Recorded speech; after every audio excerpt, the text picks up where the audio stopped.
Chapter 776, Preparations. Without the high tea session, Klein decided to pray at St. Samuel Cathedral, so as to show his devoutness. Of course, he didn't forget to stop and admire the white pigeons on the square, allowing himself to appear leisurely and calm. He entered the cathedral, passing through the murals that were illuminated by the sun from high above and arriving at a dark and deep prayer hall. This place wasn't as gorgeously decorated like the other churches that had all kinds of dazzling, elegant taste that produced a visual impact. Instead, it was mild and peaceful, allowing one to feel a natural sense of tranquility. As for the pure light that resembled twinkling stars up ahead, they were filled with the intense solemnity of holiness. Klein removed his hat and handed it to Richardson along with his cane. Then, he walked down the aisle. At this moment, two figures stood up in the front pew and turned towards the entrance. One of them was the black-haired, green-eyed Leonard Mitchell who looked suave with his untidy hair. Almost at the same moment, Leonard Mitchell also saw the middle-aged man with the white sideburns and deep blue eyes. Dwayne Dantes. He tensed up momentarily as his body showed signs of indiscernible stiffness. Klein gave Leonard a side look as he nodded with a smile. He had a friendly and casual expression. Leonard forced a smile as he nodded in a slightly sluggish manner. Following that, he turned to the side, made way, and brushed shoulders with Dwayne Dantes. This made Klein see who the person was behind him. It was also someone he knew, Daly, who was wearing a spirit medium's black robe. This lady still wore blue eyeshadow and blush, presenting quite an uncanny sense of beauty. Daly glanced at the middle-aged gentleman when her expression suddenly went adrift. She retracted her gaze as she silently approached the exit. No way, I was just mimicking Captain's profound eyes. Even the color is different, yet Ma'am Daly could still find it familiar? A woman's intuition is truly terrifying. Klein had a vague guess when he noticed Daly's brief abnormality. A long time ago, as an insensitive man, he believed that Ma'am Daly was secretly in love with Captain. Otherwise, she wouldn't have endured the risk to rush to Tingen to get Klein to find an opportunity to teach the acting method to Dunn Smith. As for Captain, Klein wasn't sure about his thoughts. After all, Dunn Smith, at that moment, was often unable to distinguish reality from a dream. His bad memory was rather pronounced, and he might unknowingly have forgotten certain things that lay at the bottom of his heart. However, Captain often mentions Ma'am Daly, using her as an example to educate us. He was so familiar with how many years she took to advance and the kind of talent she had that it seemed like he had memorized it. Yes, whenever Captain mentioned these matters, he would occasionally add that he spent 9 years going from midnight poet to nightmare. See, could it be that he was feeling a little inferior when facing Ma'am Daly? Inferior? Klein recalled the past as his mood suddenly felt dampened. He realized that he didn't really understand Dunn Smith. He didn't understand how many things the man had hidden inwardly. And Ma'am Daly isn't much younger than him. She appears to be very open and doesn't care about marriage. Klein silently sighed and reined in his thoughts. He found a nearby pew and bowed his head, closing his eyes to pray. Outside the prayer hall, Leonard had recovered as he gathered with the other Red Gloves teammates with Daly. They waited for a while as Soist, who had become a spirit warlock, walked out from another side. He scanned them and said, "Our mission this time is to use the various clues discovered from the explosion of the Black Skeleton Gang's headquarters to find all the formal members of the Numinous Episcopate in Backlund. Ma'am Daly is a beyonder from the Corpse Collector pathway. She knows quite a bit about the Numinous Episcopate, so His Grace, St. Anthony, has gotten her to assist us."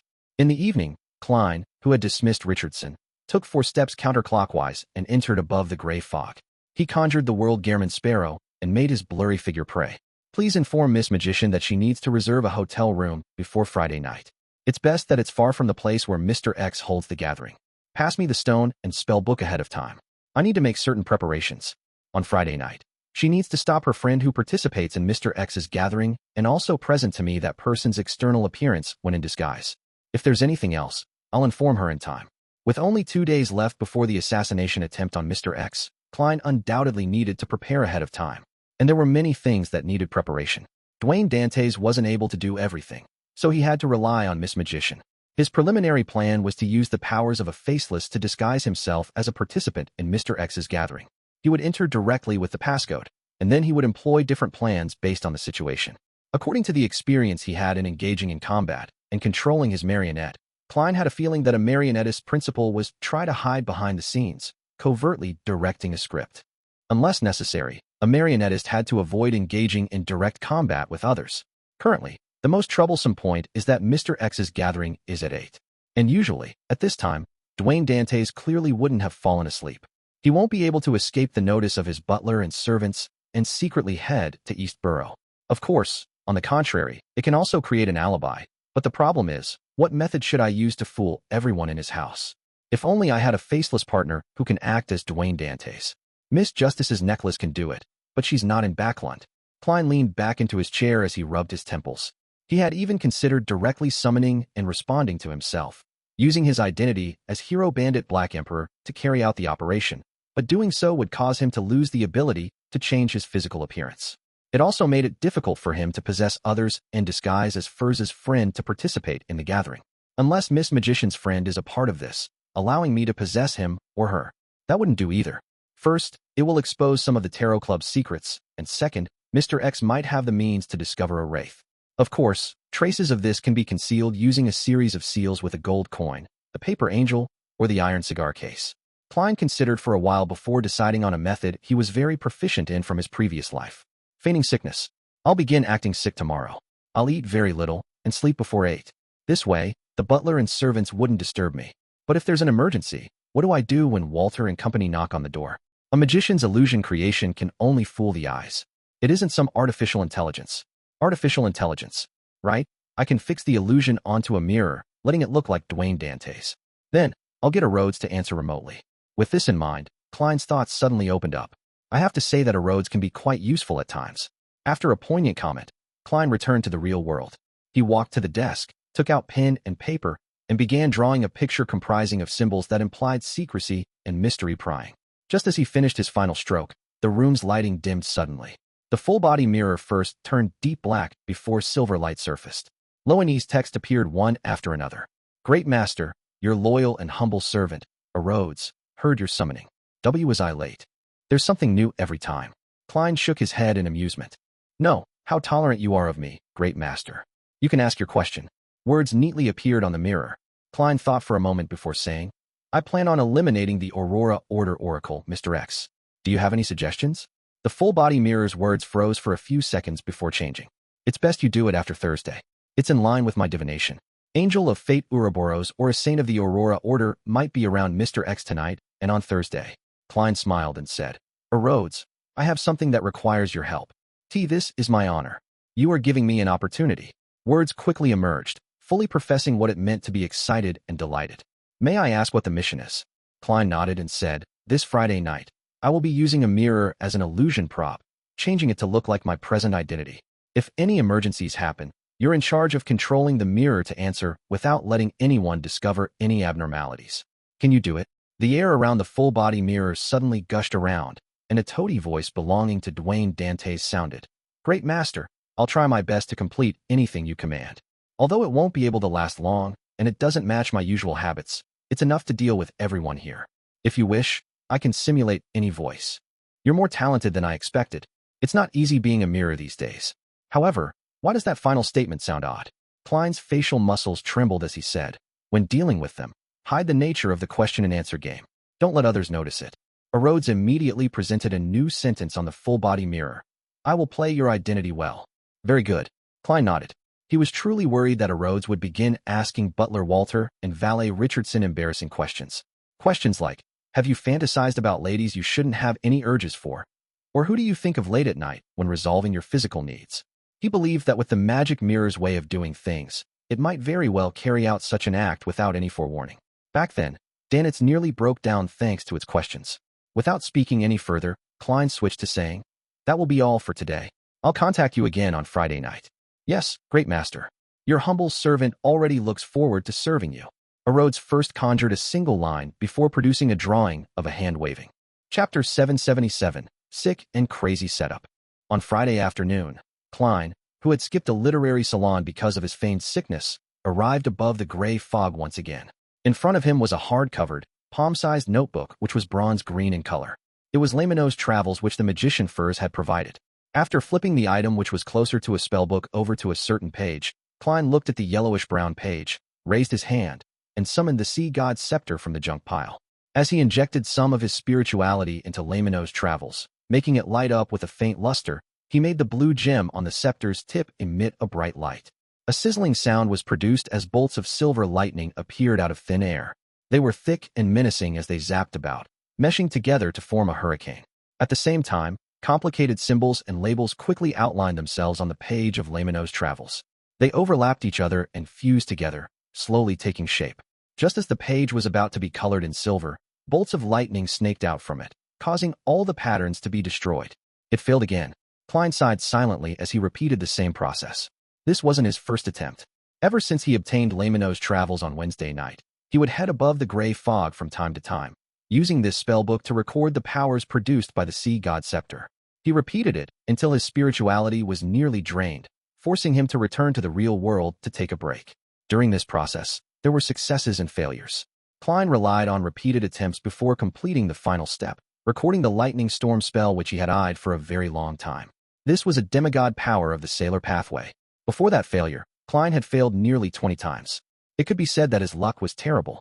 After repeated failures, he was delighted to see a silver luster spread across the yellowish page at the 5th attempt.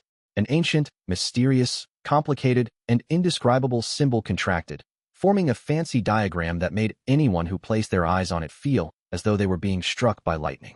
Phew, I finally succeeded. Klein rubbed his fingers against the paper and heaved a long sigh of relief. He flipped through Lamino's travels and admired his previous efforts. Over the past 2 days, he wasn't fully caught up with Lightning Storm. He also recorded 2 other demigod powers. One of them was Paper Angel that he had used while stirring some of the powers above the gray fog. It aided in disrupting any divination and prophecies. Similarly, there was Hurricane that stemmed from the sea god scepter. When recording them, Klein was rather lucky. One took 9 times, while the other took 12 before he succeeded. As for Flight, Glide, Lightning Strike, and other powers that didn't reach sequence 4, they only required him to do it once or twice. Therefore, Klein had almost filled the entire book. This spellbook isn't very useful to unaffiliated beyonders. It needs plenty of time and patience to record a sufficient number of powers. And when the powers exceed sequence 6, the chances of failure increases, making the powers difficult to obtain. However, there are 22 pathways in the mystical domain. If the first few sequences have their powers matched well, finishing off a sequence 5 isn't too surprising. Klein closed Lamino's travels and sighed inwardly. From his point of view, the spellbook was equivalent to half a divine artifact for unaffiliated beyonders. Although it was more difficult to be useful than Creeping Hunger in its early stages, once there was a good combination, it was quite normal for one to fight someone of a higher sequence. However, among beyonders who were supported by major factions, Lamino's travels would be ridiculously powerful. This was because it could record a demigod's powers. As long as they wish, a demigod can repeat the power again and again. As for Creeping Hunger, it has a high chance of failing to devour a demigod. Even a real shepherd would find it extremely difficult to graze a high-sequence beyonder. Firstly, there are no available resources, and secondly, it's easy to lose control. Elder Lovia from the City of Silver was someone lucky enough to be able to graze a sequence 4 evil spirit. When Klein thought of this, he cast his gaze onto a dark green, coarse stone. It was rough and uneven with signs of burn marks. It was none other than Furz's stone that allowed the traversal of the spirit world. With Lamino's travels and this stone, along with the Lux Siphon Charm and Wraith Marionette, even if Mr. X has a saint protecting him, I should still be able to complete the mission and leave without problems. Klein rubbed his temples and returned to the real world. After setting up a bestowment ritual, he brought the corresponding items back. After making all the preparations, he walked to the full-body mirror and looked at himself. He made himself look haggard. After dinner, Klein had used the excuse of not being well to return to his room. After taking in the night scenery, he took out a palm-sized mirror from the drawer and placed it on the soft and elastic pillow. Then, Klein went over, making the mirror reflect the blue-eyed, white-sideburned Dwayne Dantes. He then slowly straightened his body and took a step back, creating another Dwayne Dantes in bed. This gentleman was wearing silk pajamas and leaning against a pillow. He held a book in hand with his eyes half closed as though he was in thought. Not bad. The mirror illusion isn't weaker than a paper figurine illusion. Klein returned to the desk and picked up a fountain pen, drawing the strange symbol that was a mixture of secrecy and mystery prying.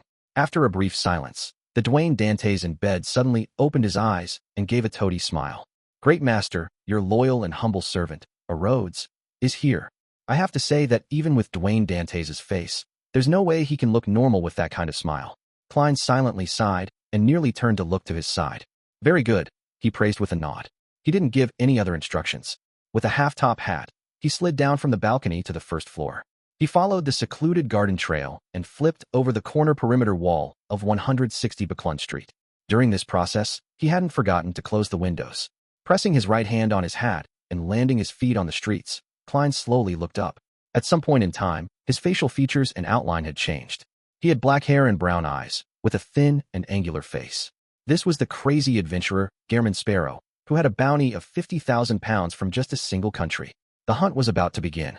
Sherwood Beyonder, Zio, who was just about to head out to East Borough to participate in Mr. X's Beyonder gathering, was stopped by Furs. You want to head out to gather material? Zio deliberated before saying the words her friend often used. Furs stroked her hair and said, No, to earn money. I previously accepted a mission to find the dust left behind after a ghost fades away. As you know, there aren't any ghosts at the cemetery. They've all been given a send-off by the priests and bishops to their respective deities' kingdom. Therefore, I can only head over to East Borough and find targets that died due to various reasons without being discovered. Can you bear letting such a beautiful and frail lady like me head into such a messy place alone? But, can't you push it back a day?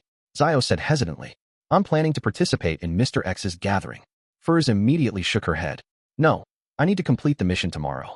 It's a total of 50 pounds. If it's due tomorrow, why didn't you do it the past few days? Zio looked suspiciously at her friend.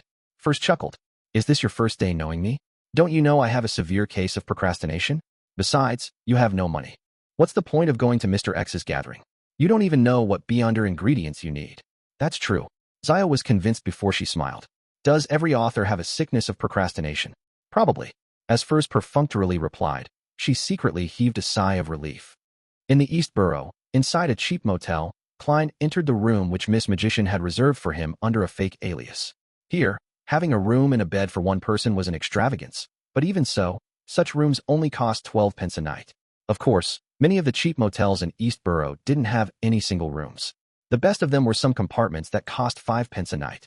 It only had a bed and a partition that blocked others from looking inside, allowing the occupants to change clothes. As for the 10 to 20 bunk beds in the basement, they cost 1.5 pence a night. The motel didn't hold any responsibilities for the items that one stored there. There's actually a mirror. Not bad. Klein put down his hat and stood in front of a full-body mirror filled with crevices. He then wore the hooded robe which Miss Magician had prepared for him. Immediately after that, his body shrank at a discernible pace.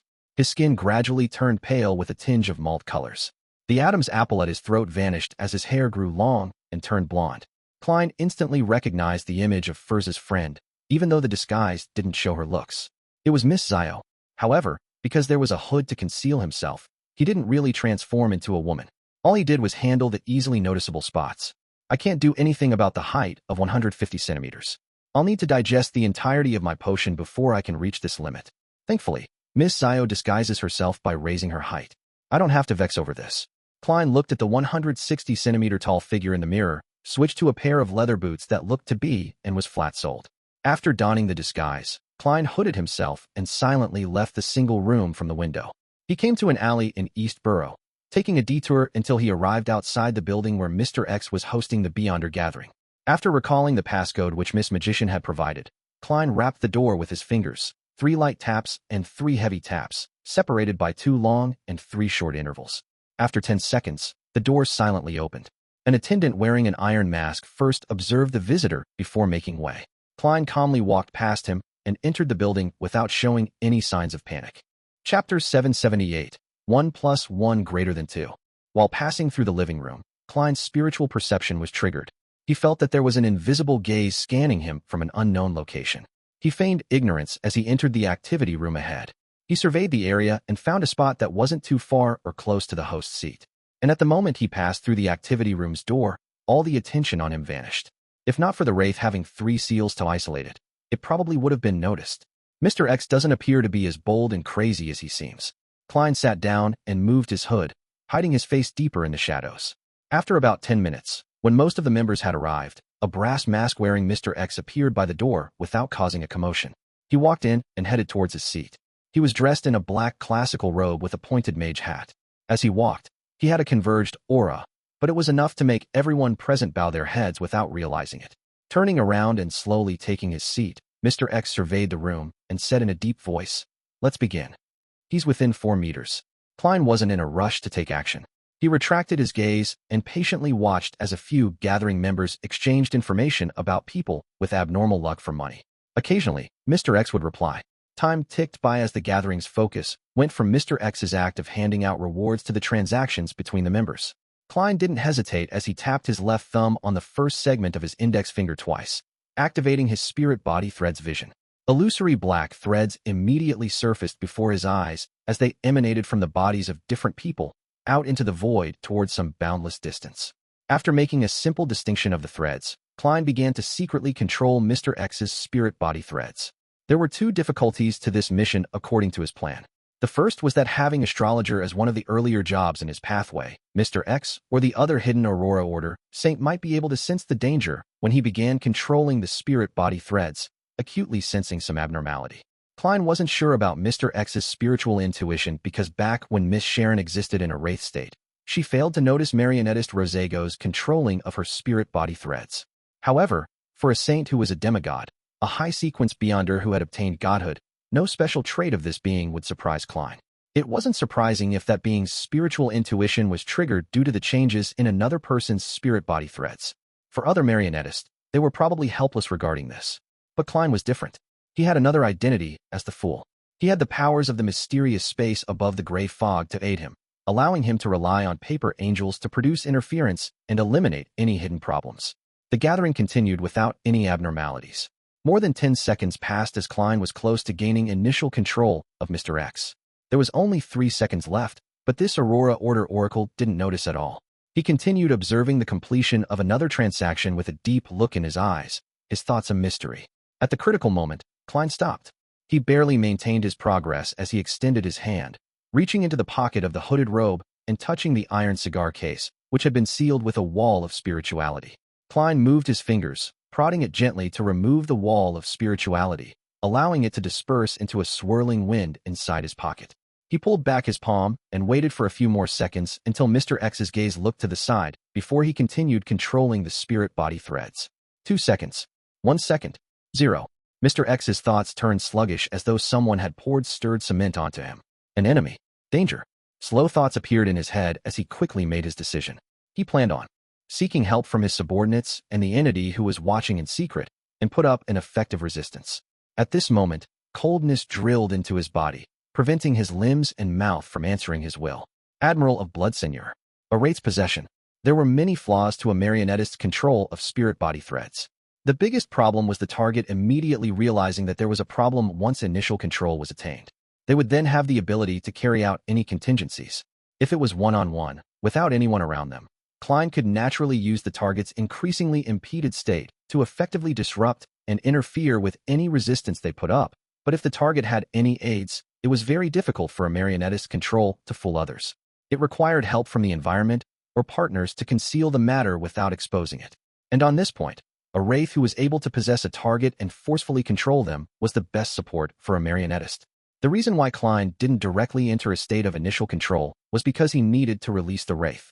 After the initial inspection at the door, the vigilance in the activity room at the gathering location was definitely lower. Mr. X's eyes widened as his thoughts turned sluggish.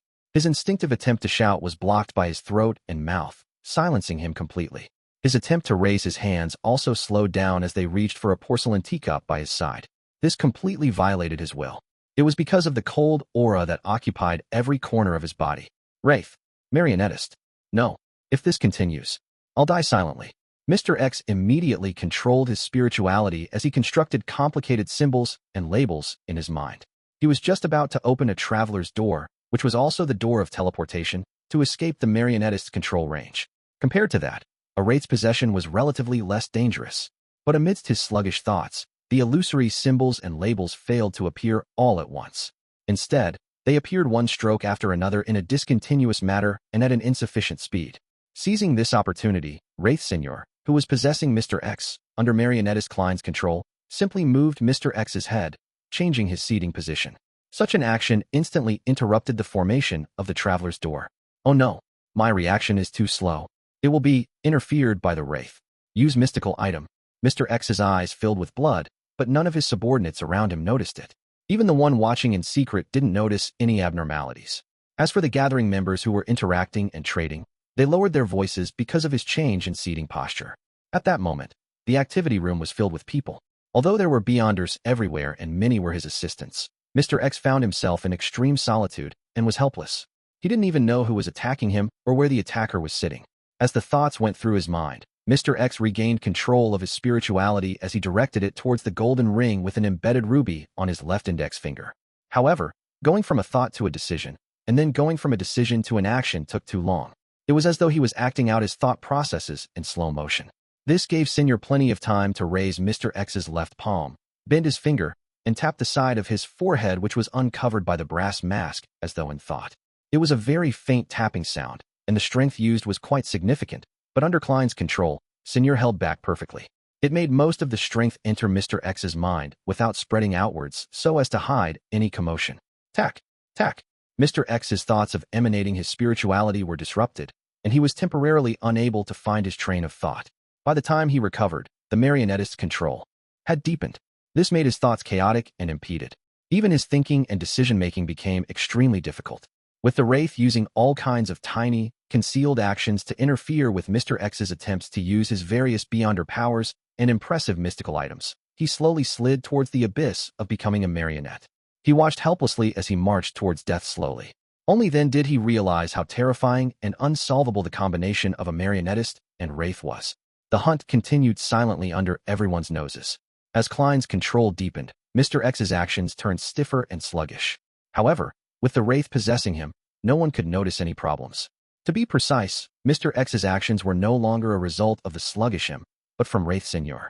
He wasn't even able to show the look of despair in his eyes. Amidst the transactions that either succeeded or failed, ranging from arguments to negotiations, 5 minutes quickly passed. Klein was just one last step from killing Mr. X and turning him into his marionette. However, he couldn't do so. This was because he had yet to digest much of the marionettist potion. He could only control one marionette at present, so if he wanted to convert Mr. X, he had to give up Wraith Senior. But once he gave up Senior, this Admiral of Blood who was long dead would immediately surface and be discovered by everyone. It would bring about extreme trouble.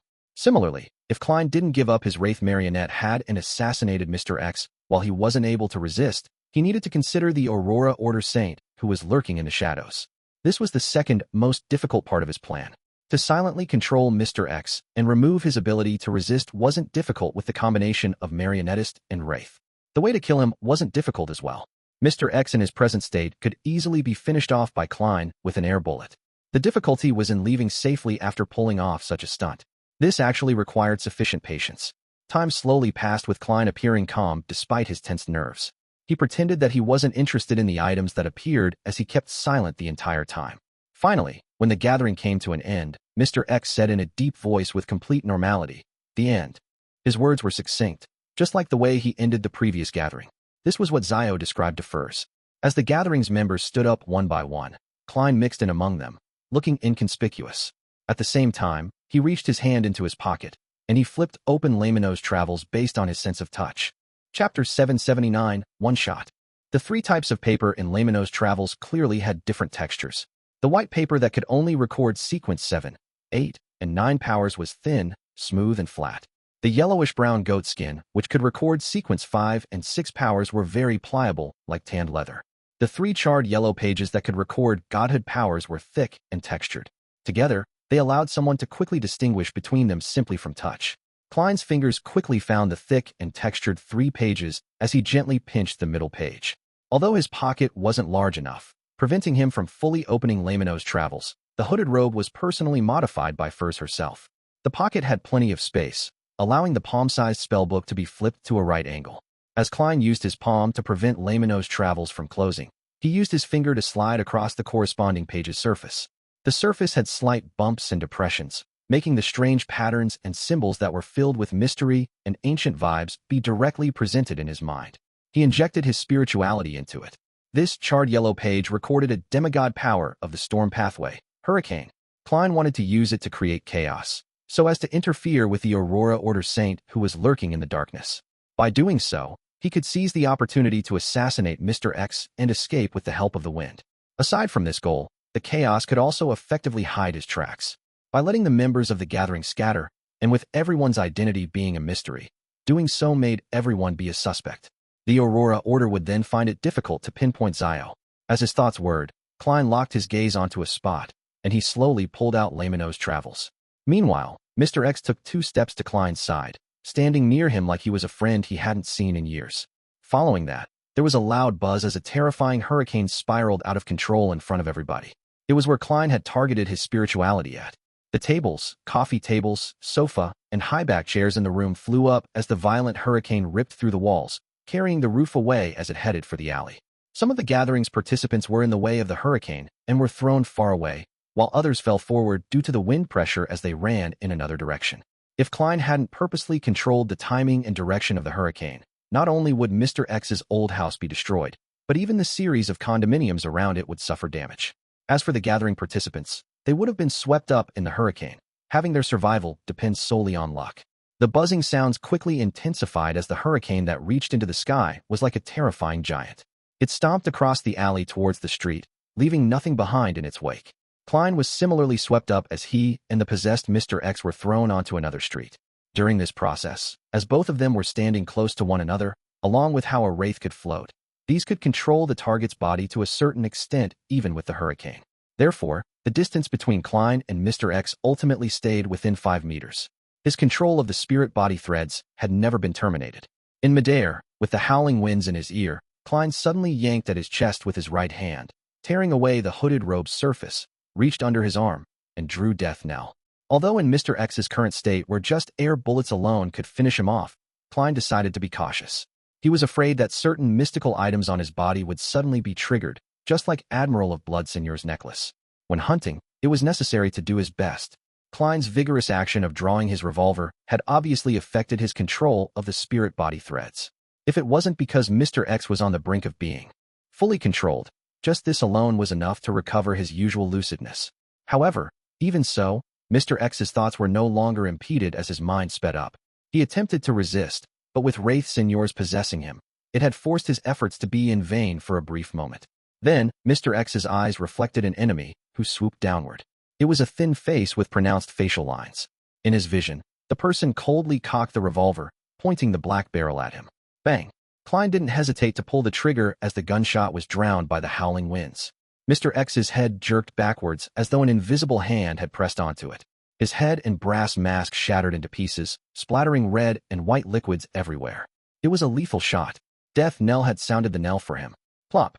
After the shot, Klein fell to the ground on his back. With a thud, Mr. X landed beside him as the blood and fragments that scattered in midair had strangely flowed back, gathering by his neck and forming a head filled with cracks and crevices. This was the ability of a wraith. At that moment, the hurricane was starting to disperse, and the huge commotion had undoubtedly caught the notice of faraway demigods. Inside the Holy Wind Cathedral, the new Backlund Archbishop, deep blue officiant Randall Valentinus, instantly flew out of his room as he floated in the air.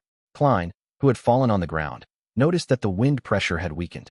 With Death Knell in one hand and Lamino's Travels in the other, he flipped the latter to the first yellowish-brown goatskin page. After obtaining this spellbook, he realized that there were a few pages recorded in it, with one of them being Traveler's Door.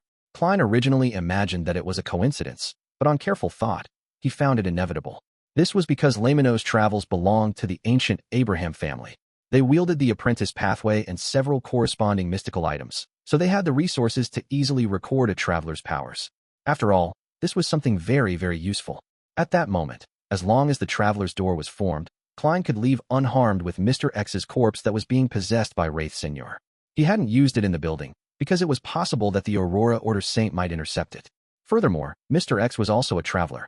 He had a chance of successfully escaping via Traveler's Door. Therefore, Klein didn't dare risk it before he was completely dead. At that moment, Klein's vision went black as he realized that the surrounding streets were filled with a pitch-black and strange liquid. They surged over and quickly coagulated to form a strong cage. In such darkness, shadows began to come alive as cold gazes landed on him. A demigod's power. The Aurora Order does have a saint nearby. There's no way to directly teleport away. Klein's heart tensed up as he calmly flipped Lamino's Travels to the charred yellow page. Sizzle. A silver python snaked out of thin air, embroiling itself with the darkness as it illuminated everything. Lightning storm. The coagulated pitch blackness shattered instantly. And without any hesitation, Klein stuffed his death knell-wielding right hand into his pocket, pinching the dark green stone that was filled with burn marks. Door. He chanted an ancient Hermes with an abnormally calm tone. A light blue brilliance burst out as Klein's figure rapidly turned into a blur. Even Mr. X's corpse, which had come close to grab onto his shoulder, had experienced similar changes. The two figures instantly turned invisible as they vanished from the spot. They quickly departed into the spirit world with overlapping saturated colors, pulling off an ingenious escape.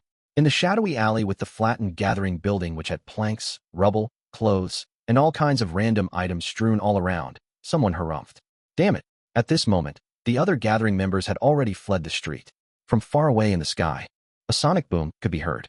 Zio and Furs, who were searching for ghosts in East Borough, were alarmed by the sky that suddenly lit up. They hurriedly looked into the distance and saw the silver forest that seemed to bloom like a forest. The twisted form and sense of horror had left them trembling despite the distance. They didn't even dare look straight at it. What happened over there? Zio mumbled as she exchanged looks with Furs blankly. Furs actually had a guess, but she found it difficult to believe. This was because it had far exceeded her expectations of the world Gehrman Sparrow's strength. In a dark alley, Klein appeared out of thin air with Mr. X's corpse as they landed on the ground. He wasn't flustered at all. He kept Death Knell in his pocket and then took out another book. Grozel's Travels. Smack. Klein smacked the book written by Dragon of Imagination Anquelt onto Mr. X's face, staining the cover with blood. Moments later, Mr. X's corpse vanished, leaving behind Wraith Senior in his dark red coat and old triangular hat. Right on the heels of that, Klein put away Grozel's Travels, flipped open Lamino's Travels, and made another charred yellow page face up. Suddenly, a bright light emitted from the book as an illusory angel with 12 wings flew up and landed on Klein. All of this happened in an instant before darkness returned to the alley. Only the dim moonlight continued illuminating the area silently. Klein immediately took out another metal bottle, poured out the blood stored inside, and uniformly smeared it across Lamino's Travels. After doing all of this, he put away everything else, pulling away the hooded robe and throwing it beside him. A scarlet flame immediately soared up, burning the tattered robe clean. Meanwhile, Klein silently grew another 10 centimeters as he transformed into a relatively ordinary appearance.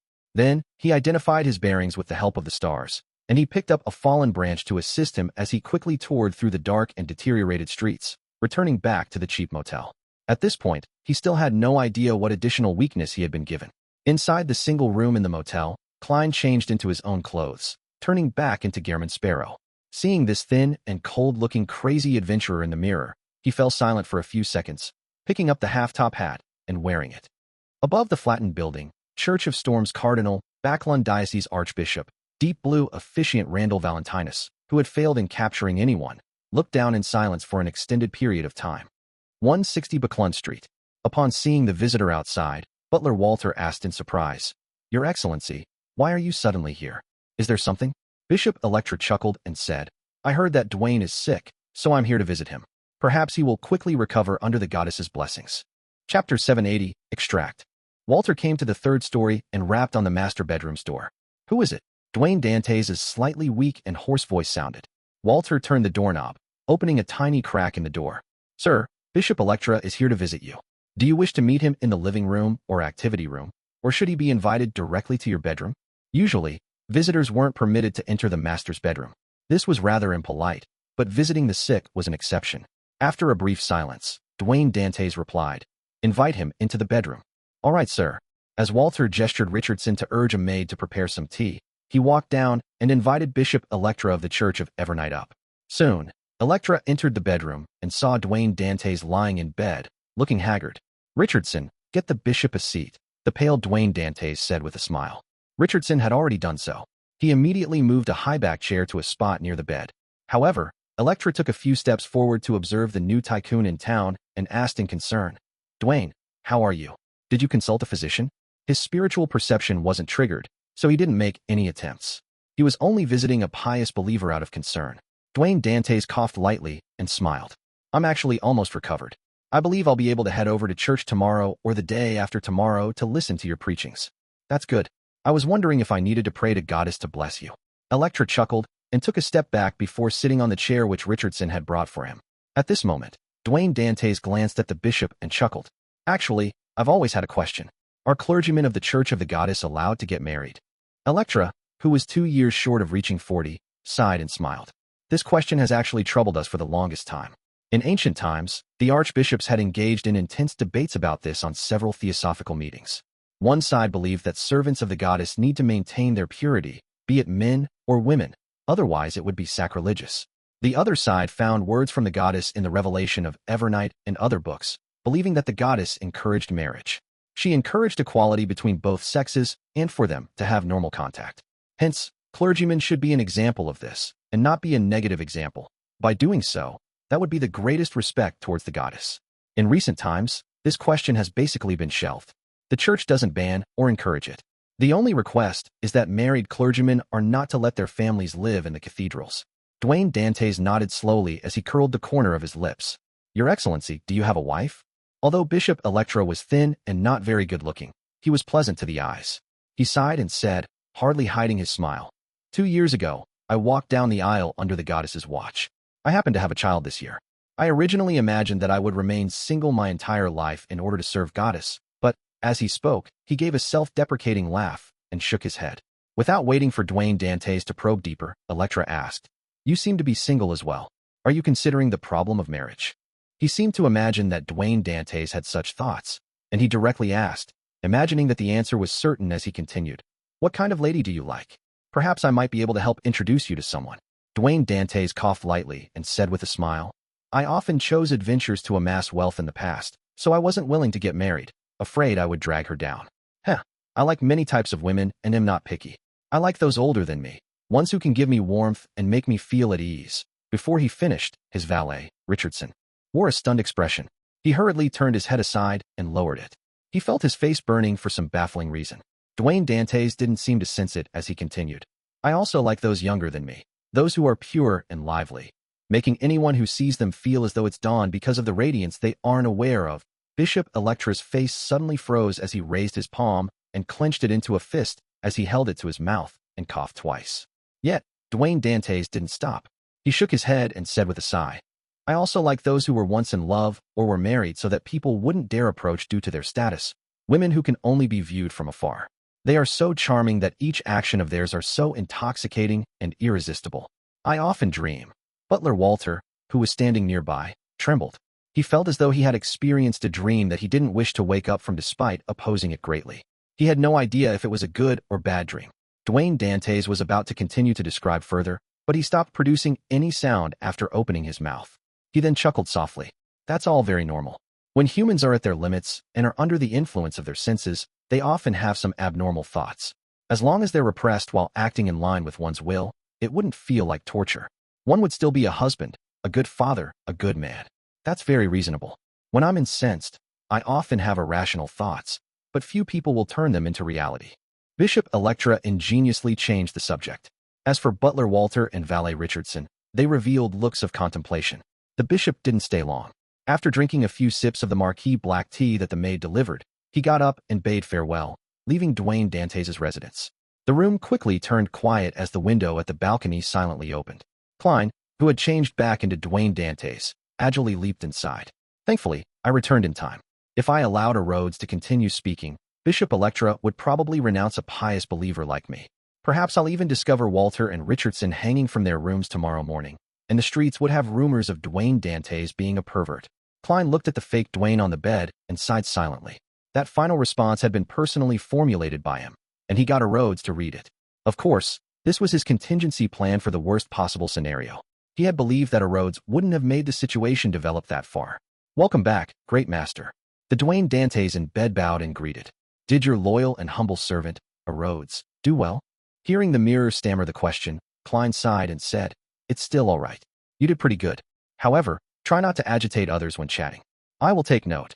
The fake Dwayne Dantes rapidly vanished as a small mirror appeared on the pillow. Above the mirror, silver light bloomed as words appeared. Thank you for your affirmation. I will continue following in your footsteps. I look forward to being of service to you the next time. After a goodbye expression was sketched out, the mirror returned to normal. Klein went close to it and put away the mirror before entering the bathroom attached to the master bedroom. He took 4 steps counterclockwise and headed above the gray fog. He wanted to complete the grazing before Mr. X's spirit body dispersed. In the book world, inside a cave on a snow-laden mountain peak, Klein looked at Mr. X's corpse and carefully identified the head that had been pieced together from the fragments. He matched it with his memories of the target's picture which Miss Magician had provided him. It's him. I hope I'll obtain traveling and record. With them, I would make a killing with this operation. Otherwise, I'll have to consider getting Miss Magician to pay more. The difficulty between hunting a sequence 5 and that of facing a demigod are 2 completely different matters. as Klein thought. He reached out his left palm and spread open his fingers, aiming at the corpse whose spirituality hadn't completely dispersed. Creeping hunger quickly transformed back into its original form. Looking as though it was made of thin human skin, 2 eyes split open in the middle of its palm. Its pupils were bright red, as though they were dyed in blood. Amidst a cold and eerie wind, Mr. X's significantly dispersed spirit body and the resplendent beyonder specks of light that resembled the Milky Way drilled into Creeping Hunger, fixing onto a blank finger. Creeping Hunger first turned transparent, as if it was a shadow of the spirit world before returning to normal. Klein closed his eyes and sensed it as his brows gradually eased. A smile surfaced on his face. His luck was pretty good this time because he had drawn one of the beyonder powers he wanted the most, Traveler's Door. It could also be called Door of Teleportation, or Traveling. Its effect was to allow a person to traverse the spirit world while sensing the external world. Beyonders of different sequences could endure traveling for different periods of time due to the differences in their spirit body's potency. This made the effects of spirit world traversal and the distance differ. If it's a sequence 9 or 8, they wouldn't be able to go beyond Backland. With my present level, I wonder if I can directly head to the primitive island which Mr. Hangman provided. If that doesn't work, I can split it into a few trips. Klein thought as he smiled. At this point, he realized that a traveler's strength in head-on combat was very powerful. This was because the difficulty in using short-distance traveling was about the same as flaming jump. This also meant that a traveler could keep phasing around a target, opening up and narrowing distances as they pleased. This would catch people by surprise while also preventing them from inflicting a successful blow. Furthermore, if plenty of powers were recorded and the vigilance that accompanies immediately departing once something fell amiss, Klein suspected that even with lightning storm and hurricane, he had no way of restraining a traveler in direct combat. Indeed, a marionettist should try to hide behind the shadows. As Klein thought poignantly, he cast his eyes on Mr. X's corpse. Creeping Hunger had also obtained another beyonder power. It was Door Opening of the Apprentice sequence. It was equivalent to a very weakened version of traveling and was of little value. Turning his gaze, Klein's eye noticed the ruby ring on Mr. X's hand. Chapter 781, Negative Effects. After staring at Mr. X's corpse for a while, Klein held back the urge to personally dig through his pockets for spoils of war. He made Wraithsenior take 2 steps and retrieve the ruby ring. This way, even if Mr. X carried an item with unimaginable negative effects, it would be endured by the marionette and not affect himself. After some careful inspecting, Senior held the ruby ring, 48 pounds in cash, and an ordinary pipe filled with tobacco, and walked back. That's all. An Oracle of the Aurora Order only has this much? Klein was rather surprised at this scene as he nearly cursed Pauper at him. Soon, he recovered his calm and used his reasoning to convince himself that such a situation was very reasonable. Mr. X is a traveler. He can record the beyonder powers of others. He's considered an all-rounder. Even if such a powerhouse were to have other mystical items, he would tend to record them and not carry them around. This way, he could enjoy the benefits of the powers without suffering from the negative effects that can prevent himself from killing himself. Using this line of thought, the effects of this ring was likely to be passive or triggered. With this in mind, Klein nodded gently. He made Senior carry Mr. X's cracked and sticky head, possess him, and return above the gray fog. Sitting behind the fool's seat, he was no longer afraid of anything. He directly took the ruby ring and used the method of divination in order to determine the actual effects of the mystical item. Its name is Flower of Blood. It allows the wearer to control their body at a deeper level, as long as they don't suffer from instant death or are completely purified. Hence, losing the ability to control it, they will be able to slowly recover. This is equivalent to an instinct, a passive effect. From the looks of it, my choice of delivering a lethal strike with Death Knell was the correct one. If I hadn't used all my might, Mr. X might not have actually died. He would then be able to use the extreme pain to awaken himself and escape the control of a marionettist. He had also considered his weakness of being more of a spellcaster and having a body that was insufficient in strength. This ring has flesh magic to a certain degree. It's quite useful. As Klein held the ruby ring, he rapped the edge of the mottled table and muttered silently. He then began probing the Flower of Blood's negative effects. Nearly a minute later, Klein opened his eyes and left the dream. Oh, come on. This, he muttered as he wore a twisted look. With dream divination, he had interpreted the Flower of Blood's negative effects. It involved randomly making the wearer lose all rationale and the ability to think. Great. This is in line with the true creator. Klein couldn't help but grind his teeth. A negative effect that was completely random meant that the Flower of Blood had no way to be used. Thinking back to the scene from before, Klein muttered to himself in an amused and peeved manner. Mr. X actually dared to wear such a ring? That's right. People who change their faith to the true creator often don't have any facility to think. In that case, wearing such a ring wouldn't make them worse. Losing rationale isn't losing reason. It wouldn't be as bad as suddenly hurting others. But clearly, he would be very rigid and foolish, acting only on instinct. Phew. Klein heaved a sigh of relief. He decided to throw the flower of blood into the junk pile and not vex over it. From his point of view, it was a piece of crap that he couldn't use, nor was anyone willing to buy it unless he sold it to the Aurora Order. However, that would only make the true creator very happy. At that moment, he caught sight of Admiral of Blood Seigneur who was standing beside him through the corner of his eye. Klein's heart stirred as he clapped. Why didn't I think of that? I might not be able to use it, but I can let my marionette use it. After all, he's dead and he follows all my instructions. He doesn't need to think. Admiral of Blood. Flower of Blood. It's destined to be a pair. Although Seigneur has lost his control over his body because he's dead, I can provide that. This way, he can still be fixed even if he can't phase into a wraith in time, or if his zombie body isn't strong enough to withstand a blow, causing him to lose a limb or two. Of course, to a marionette, that's not important, as it doesn't affect his intrinsic character. The main goal is to obtain the additional flesh magic. A few seconds later, a delighted Klein made Seigneur pick up the ruby ring and wear it on his left index finger. After doing this, Klein made the wraith return to the gold coin before he raised his left palm and spread his fingers. He wanted to release the interrogator from creeping hunger. This was a promise he had made a long time ago. This was the last spirit body that had been grazed when he received creeping hunger. It was time to set it free. Amidst an indistinct cold wind, a blurry soul appeared by the side of the bronze table. He was a man in a navy uniform. He was in his 30s and had the rank of commander. He had brown whiskers on his painful and dazed face. What's your name? How did Kalangos kill you? Klein asked in a deep voice. The man jolted from his reverie and answered, My name is Andy Hayden, the second mate of the Enigmatic. I died at a battle at sea. No, I didn't die immediately. I was captured by a Assassination before I entered that glove of yours. I do not know of a Kalangos, much less heard of him. This interrogator was already inside the glove when Kalangos obtained creeping hunger? As psychic piercing is very useful, he didn't switch it? I wonder who the previous owner of creeping hunger was. Klein asked with piqued interest. Who was the Assassination who caught you? What does he look like?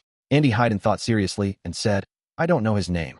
I only remember his epaulette was that of a captain. I remember that he had a big, impressionable nose. I remember his eyes were blue, and his hair was close to blonde. He was almost 2 meters tall. Such people from Fasak are common, other than his identity as a captain. Klein considered for a moment and said, Which year did you die? Andy Hayden's figure slowly dissipated away, and finally, it said, 1338. That's 12 years ago. Vice Admiral Hurricane Kalangos got famous less than 10 years ago. That captain might already be an admiral. Klein gently nodded and discovered that he had failed to ask if Andy Hayden had any last wishes. Forget it. Setting him free is already a good deed. Klein quickly threw the matter to the back of his mind as he conjured the world Gehrman Sparrow. Please inform Miss Magician that Mr. X, Louis Veen, is dead. Please get her to take receipt of the item and the spell book. I'll request it from her when I need it again. An endless gray fog filled Furz's eyes as the world Gehrman Sparrow's words emotionlessly rang in her ears. Although she was already prepared for this piece of news, she still found it unbelievable and unacceptable. He really succeeded? That storm in Eastborough was created by him? Furz held down the upheavals in her heart. Taking advantage of the silent night, she set up a bestowment ritual in her bedroom. Before long, the candlelight and spirituality items created an illusory door. 2 items flew out and landed gently on the table. When Furz took a careful look, she nearly screamed as she hurriedly covered her mouth.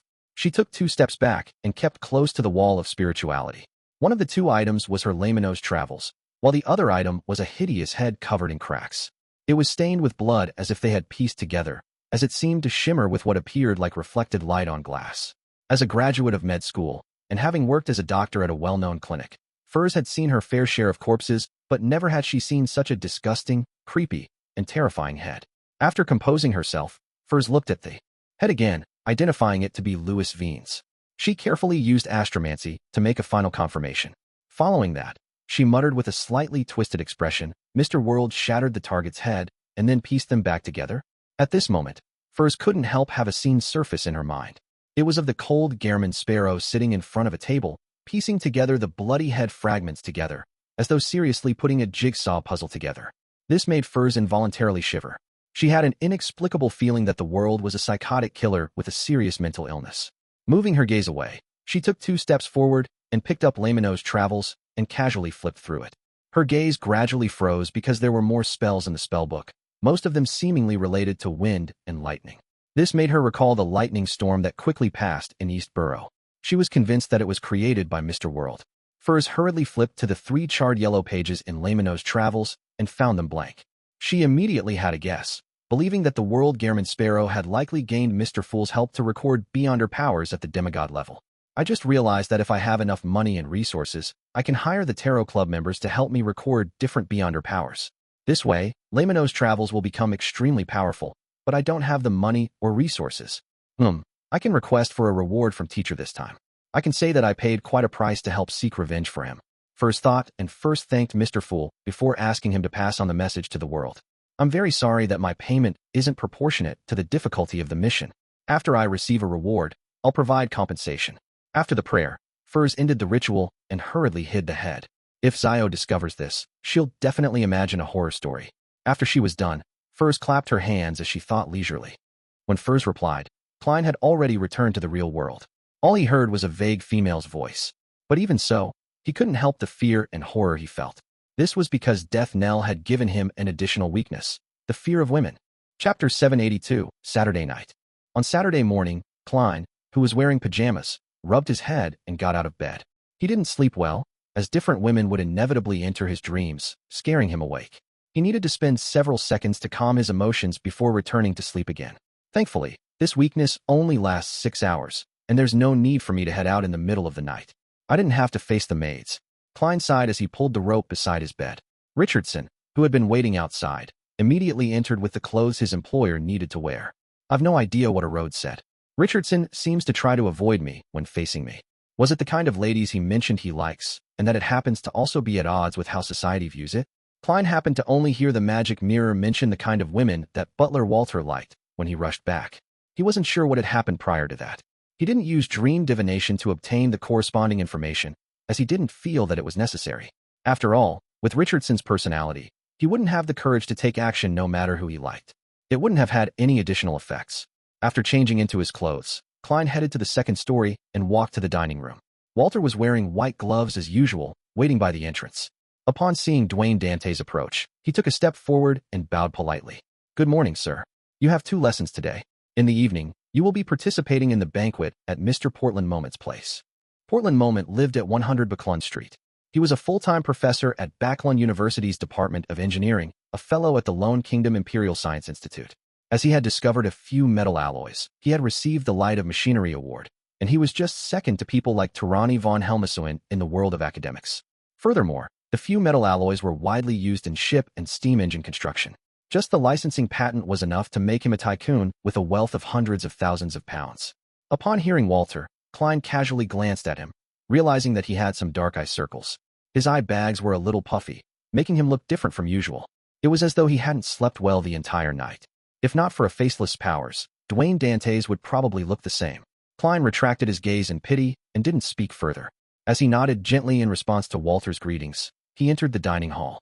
To be honest, Klein was rather impressed with him. He was able to hold back his fantasies and stop himself from approaching her to seek out pleasure, despite frequently meeting a demoness. All he did was have wet dreams that included the target when alone at night. One had to know that a demoness, especially one who was in the midst of or having passed the pleasure sequence, had a charm that far exceeded a beyonder's effects towards males. Every action was filled with a charm that made any men who came close to them feel intoxicated and lost. It was like consuming opioids and gradually developing into something more serious, to the point of not being able to extricate oneself from the pleasure given by a demoness. Perhaps only gay men could effectively resist such charms. Of course, Klein suspected that gay men were not immune to it either. This was because one's mind and hormones would be affected, creating changes that originally didn't exist. Furthermore, a large number of demonesses were men to begin with. This lowered one's psychological resistance. And precisely because of this, even though he was a Sequence 5 Beyonder, Klein had to constantly maintain a high-strung state when facing demonesses like Trissy and Trissy. He was afraid that any mishap might cause him to be charmed. Even he wasn't immune to such effects, much less an ordinary person like Butler Walter. This wasn't something that willpower alone could resist. Although perhaps being a result of Prince Edisac's death or her own advancement, Trissy was clearly able to reign in her charms. Walter is only an ordinary person. Even if he is one, he's at best a Sequence 9 or 8. For him to maintain his present state, implies how strong his self-restraint is. He's very loyal to Prince Edisac, and he loves his wife and daughter. As Klein sighed, he sat down. Breakfast today was his favorite desi pie. The oil that effused out of it made him salivate. The sea late at night was nearly black as it was faintly dyed with a sliver of crimson red. It was calmer and quieter than in the day.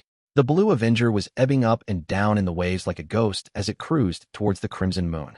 Alger Wilson stood at the bow, looking far away at the waves. On the surface, he appeared staid as usual, but deep down, he could hardly hold back his agitation. Ahead of him was the abyss maelstrom north of Sonia Island. As it was a dangerous vortex that was famous for appearing without any signs, no ship was willing to enter these dangerous waters. After delivering the report and leaving Pasu Island, Alger commandeered the Blue Avenger all the way north where they circled around Sonia Island and headed for this area. Midway, they had docked at a harbor for resupplies without wasting any more time. As for whether he would be suspected for heading north, Alger wasn't worried. This was because the Church of Storms was happy to have its captains head north of the Sonia Sea and the Fog Sea in order to obtain intel on the Fasak Empire, Intis Kingdom, Church of the Eternal Blazing Sun, and the Church of the God of Combat. Looking back at his ship, Alger walked deckside, took out a charm made of tin, held it in his palm, and chanted the incantation, Storm. A blue flame soared and devoured the charm. Alger suddenly sensed a baffling affinity with all the fish in the ocean beneath him. At that instant, both parties were able to communicate at the psyche level. The tin charm was one of the items he had obtained from his resupply at Pasu Island, allowing him to have an affinity with undersea creatures, providing a crude level of psychic communication with him. Amidst his thoughts, Alger didn't think of obtaining any intel. All he did was wait for the Blue Avenger to approach the Alger maelstrom and make a second attempt. Seconds turned into minutes as Alger, who had failed nearly 100 times, finally learned from a spindle-like fish about where Obninsks often appeared. If I didn't know that the target is near the Abyss maelstrom, I would have long given up. It's really difficult to grasp any reliable information through a brute force search. Alger concluded as he touched his pocket. He had already used up most of his affinity charms, with only 5 left. I'll have to get another batch of them when I return. Others must not discover that I've expended all these. I heard the Rorstad Archipelago's resistance has plenty. Haha. As Alger was pondering, he changed the direction of the Blue Avenger for the spot he had just learned about. About an hour passed as the Blue Avenger stopped. Alger casually took out a sealed metal bottle. This was the sanguine anesthetic gas that he had spent 130 pounds to buy from the moon. He had no doubt in regards to its effects because he had used one in the past. As the Blue Avenger was a ghost ship, it didn't need many people to man it at night. There was only one person every night who was in charge of watching the ship, preventing it from deliberately creating problems or cruising into dangerous waters. As the captain, Alger had arranged himself to be on duty that night without anyone noticing. After he was done with his preparations, he came to the door of the sailors, took out a metallic pipe, and opened the bottle. He released the gas into each room, without even sparing the storeroom which stored all kinds of sundry. It was in case certain members of the crew were playing cards in there instead of sleeping. After doing all of this, Alger, who wasn't in a rush to concoct the potion, brought the ingredients with him, changing into a diving suit that was made of shark skin. He leaped from the starboard and into the water, without causing any splashes. Under the dark and calm waters, Alger's eyes gradually turned dark blue, allowing him to see his surroundings clearly. He breathed in the air within the water comfortably as he arrived in a pitch-black, deep sea. Then, he used the affinity charm once again to communicate with the surrounding fish that were of different shapes and sizes. With the advice from the kind fish, Alger identified his bearings and swam as he asked, finally arriving at what seemed like an underwater volcano.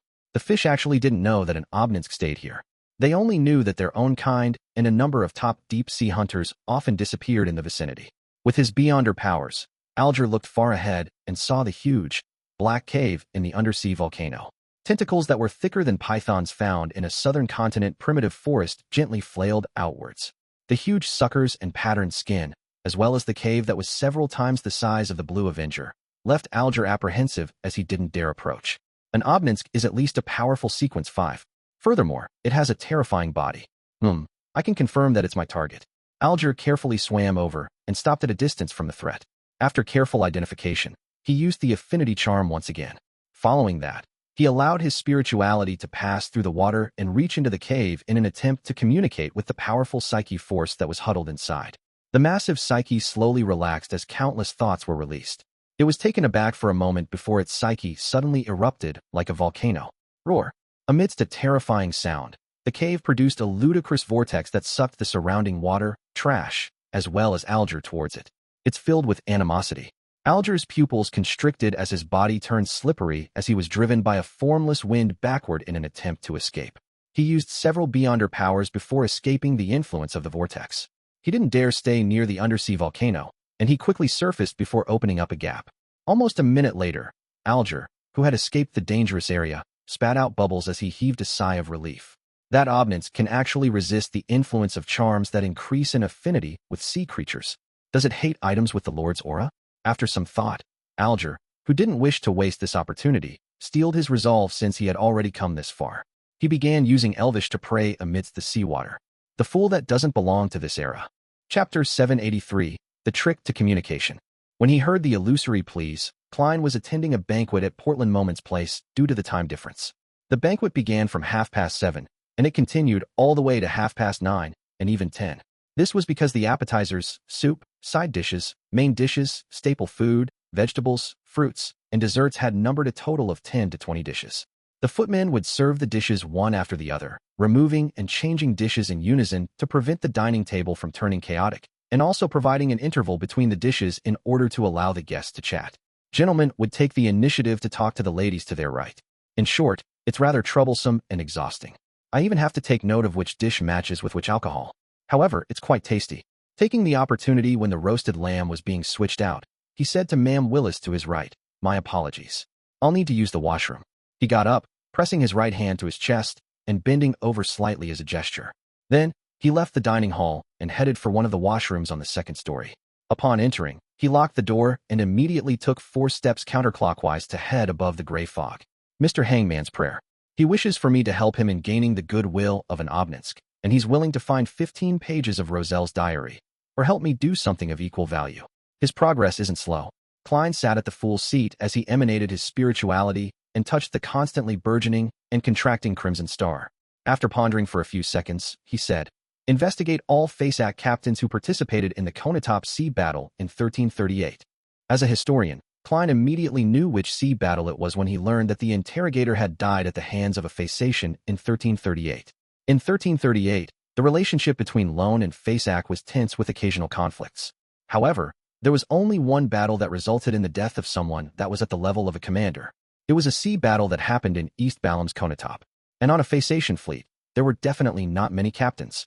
In the deep, dark waters, Alger Wilson saw the endless grayish-white fog and heard Mr. Fool's answer. Investigate all the captains from the FASAC Empire that were involved in the Konotop Sea Battle in 1338. Why would Mr. Fool pay attention to such a trivial figure? Is there some immense secret hidden in this matter? Alger's heart stirred. Without any hesitation, he directly agreed. Your wish is my wish. Such a mission was difficult and very complicated for him, but it wasn't dangerous. It was something that the present him could accept. After the response, Alger heard Mr. Fool's deep voice once again. You can return to the target's vicinity. That's it. As expected of Mr. Fool, after he obtained the authority, he is more like a sea god than Calvetua. His might isn't limited to the Rorstad archipelago. Alger was delighted as he thanked the fool solemnly. Then, bending his back and kicking his legs, he turned to head down, diving into the depths once more. In just minutes, he returned beside the undersea volcano and saw a turbulent flow in the gigantic dark cave as the tentacles were flailing and had yet to calm down. Although Alger trusted Mr. Fool in being sufficiently powerful and terrifying, an awakening ancient god, he instinctively became cautious when he saw that scene. He carefully inched forward. He suspected that the Obninsk's flailing of its countless tentacles was a sign of welcoming him. And at this moment, above the gray fog, the sea god scepter-wielding Klein frowned slightly. It refuses to communicate with sea god, and it even hates the feeling, making it unwilling to show its goodwill. He muttered under his breath, exasperated. His influence on the surrounding waters through the Prey had failed. For some unknown reason, the Obninsk strongly resisted beyonder powers that promoted an affinity with sea creatures. Through the prayer scene, he could see the thick tentacles thrashing about, and he vaguely sensed that the target was infuriated. It was trying to rip apart all living beings that dared approach it. Mr. Hangman has gone over. He's going over. The corners of Klein's mouth twitched as he decided to switch his approach. He raised the sea god scepter a little higher, allowing the blue gems at the tip light up one after another, emitting a bright, blinding light.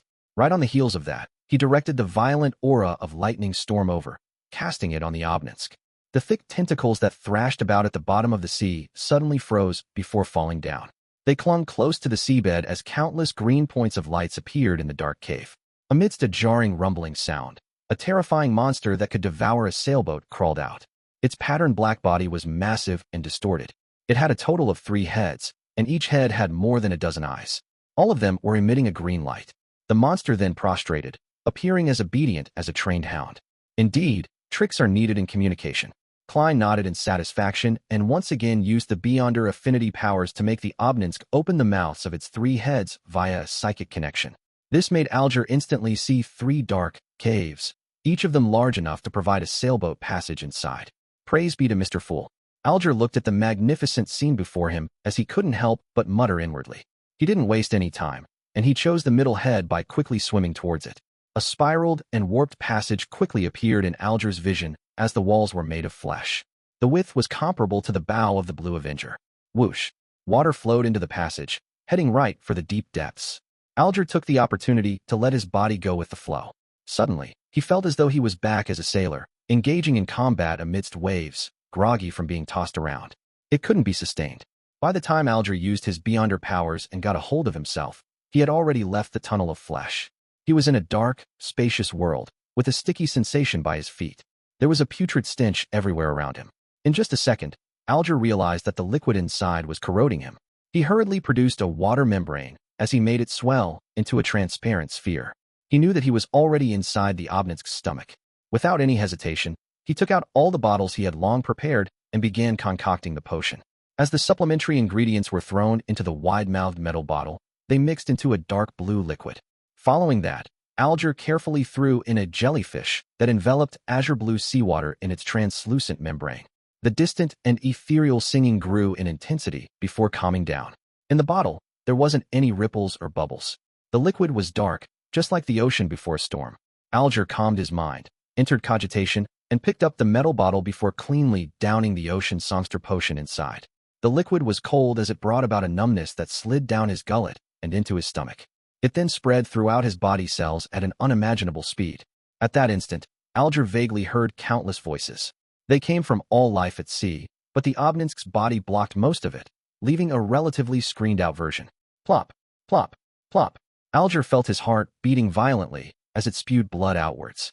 His spirituality and the sound waves began to remold his voice and soul. He couldn't help it as he opened his mouth, letting out a loud sigh. Amidst the sigh, Alger felt his spirit body being ripped slightly. As the sound waves spread outwards, they first turned into mottled scales on his skin before pulling out long flesh tendrils that appeared like flailing tentacles. The sound wave continued spreading outwards with his spirit body fragments, making contact with the sticky liquid within the Obninsk's stomach, and they magically bounced back, infusing Alger's body once again. Alger, who was on the brink of losing control, instantly felt better as he seized the opportunity. Without any fear of embarrassing himself, he began singing loudly in a bid to vent the invisible sound waves that would blast his body apart. Rough, messy, off-tune singing filled with a metallic quality spread outwards, wave after wave, mixing with the numerous spirit body fragments before bouncing back on the Obninsk's sticky stomach walls. In this process, Alger was like an ingredient being baked in sound waves as he was molded into form. Finally, he regained control of his body, and he grasped his spreading spirituality. At last, Alger closed his eyes as a smile couldn't help but appear on his face. He had completed the first goal he had for all these years, to advance to Ocean Songster. I've gained superficial control of lightning, gaining a more all-round underwater mobility, as well as the ability to use singing to affect targets. The latter ability is different because of every person's uniqueness, producing different branching paths. One of them is to use beautiful singing to disrupt an enemy's spirit body, causing him to turn adrift and fall into a daze. Another is to raise one's explosive strength. Another is to simulate a thunderous boom to leave others in awe. And another is to use chaotic and unpleasant singing to leave the enemy frustrated, causing them to lose their rationality. Alger inspected himself as his expression turned a little odd. He soon put these thoughts away, picked up his items, and swam towards the Obninsk's mouth before gently tapping on the already closed mouth. The mouth slowly opened as it roared suddenly, spewing out everything in its mouth. Alger instantly felt as though he was in midair as he nearly collided with a shark. After a series of actions, he surfaced and swam towards the Blue Avenger. Only after the ghost ship's outline was reflected in his eyes did he truly heave a sigh of relief. Alger was only worried that something out of the ordinary would happen to the Blue Avenger while he was advancing. Although an hour or two wasn't a huge problem, there were always all kinds of surprises in this world. After receiving Mr. Hangman's gratitude again, Klein returned to the real world, washed, and dried his hands before leaving the washroom and walking towards the dining hall. As the fragrance of food inundated his olfactory senses once again, he slowly drew a breath as he returned to his seat with a smile. As he gestured to the guests, he sat down. At this point, it was already time for dessert. From the looks of it, I stayed too long in the washroom. I hoped that after today there wouldn't be talks about Dwayne Dantes having constipation. Klein silently muttered to himself as he smiled at Ma'am Willis to his right and said, "When I was young, I ate all kinds of strange food in the southern continent. One of them was called tennet tree plums. They taste like bland butter, just like these desserts." He euphemistically explained the reason for his delay by implying that he had weakened his stomach from his younger days. Chapter 784, Character Assassination. Ma'am Willis glanced at Dwayne Dantes and said with a smile, completely unfazed, "Your past, and your experiences in Desi Bay and the southern continent, are more interesting than any novel I've read. It makes me feel like having a similar experience of my own. Of course, they're just real-life stories that have been tweaked. It's all thanks to Anderson Hood, a hunter that goes everywhere." As Klein cast his gaze on a tiny butter cake, he chuckled. "It's because those are only the interesting ones. There are many that I'd rather not be reminded of." After that simple statement, he began enjoying the dessert. However, when Ma'am Willis and the other ladies heard that, they were somehow reminded of a best-selling novel, A Man with a Story. To them, Dwayne Dantes was such a man. Although he looked like a placid lake, there was more deep down. Hidden there were more pleasant surprises and plenty of pain. The banquet ended 20 minutes to 10. A number of gentlemen and ladies went to the card room to play 2 hours of Texas Hold'em, while the remaining men headed for the activity room to have a chat. They didn't bar women from joining, but as it was inevitable for them to broach on sexual matters while smoking, no women joined them. They either circled the piano at the first story and listened to and sang along with the performer, or they grouped up to play chess. Klein chose to head to the activity room on the second story. Private conversations with a few people had helped him speed up his admission into the circle. After entering the room, he observed the environment and went straight for the windows to open them. Then, he pulled a nearby high-back chair to sit down. Just as he did this, he saw the banquet's host, Portland Moment, laugh with a pipe in hand. Men often need some space for themselves. His voice was sonorous, and he had a big build. He was an elder in his 60s with a ruddy complexion and rather thick hair despite being all white. His facial features were the most classic features of a Loanese man, with nothing that stood out. Yes, men have to take note of their image when the ladies are around. We have to be considerate about their thoughts. "I've already wanted to kiss this an hour ago," Hazel's father, Member of Parliament, mocked, took out a gorgeous silver box, taking out a cigar from inside. The other men in the activity room did the same as pipes or cigarettes appeared in their hands as though they were pulling off a magic trick. As the flames flickered, wisps of smoke began to billow, filling the room as though the smog from yesteryear hadn't dispersed. After enjoying it for a few seconds with his eyes closed, Portland Moment looked to the guest by the window and asked, "Dwayne, do you not smoke?" Klein clenched his fist and placed it to his mouth, coughing slightly as he said, "I have yet to recover. The doctor advised me not to smoke for the time being." To be frank, he was almost choking. Thankfully, he had smartly chosen a seat by the window. This group smoked like chimneys. Klein curled his right index finger and rubbed against his nostrils. He had the urge to use the beyonder powers of a magician to create an invisible air pipe that extended outside to draw in fresh air, so as to escape the harm of secondhand smoke. But considering how there might be beyonders hiding amongst these men, he wisely gave up on the idea. Portland Moment laughed upon hearing that. "I heard from Bishop Electra that it's not without reason that you were sick. You lack a wife." This professor was a believer of the god of steam and machinery, but his wife was a believer of the Evernight goddess. Therefore, they had taken up residence in Buckland Street near St. Samuel Cathedral. He often had bishops visiting him and having exchanges. Is he mocking me for thinking about women despite being sick?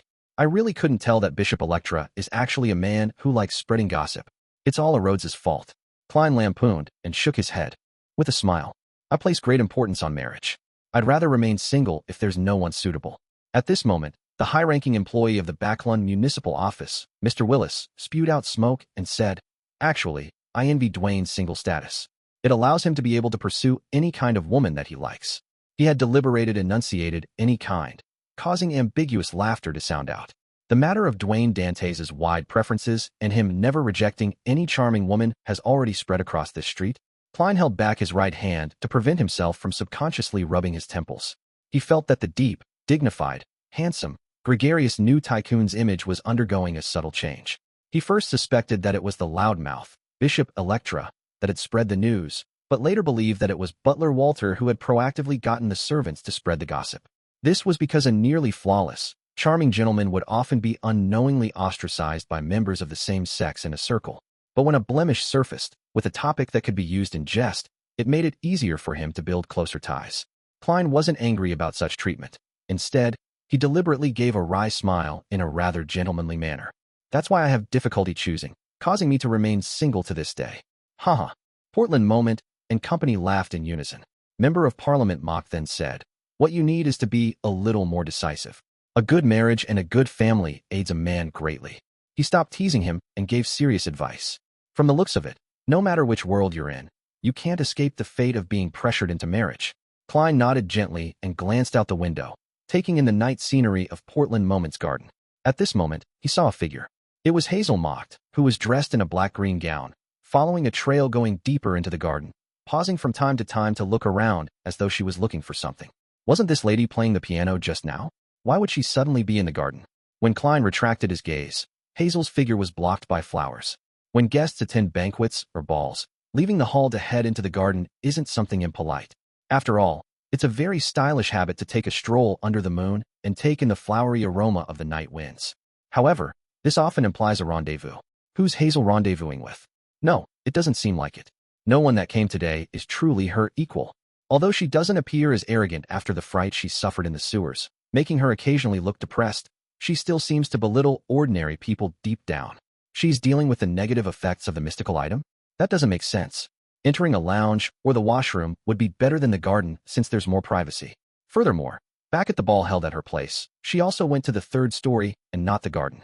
Klein eliminated the various impossibilities and finally had a theory. From the way Hazel is trying to sense or find something, she seems to have noticed some abnormality and plans to observe and deal with it up close. Does this also mean that there's some paranormal activity happening in Professor Portland Moment's house? If that's true, this professor or someone in his family isn't simple at all. The bishops of the St. Samuel Cathedral haven't realized anything despite them visiting often. A marauder's senses and observation skills in certain areas definitely stand out.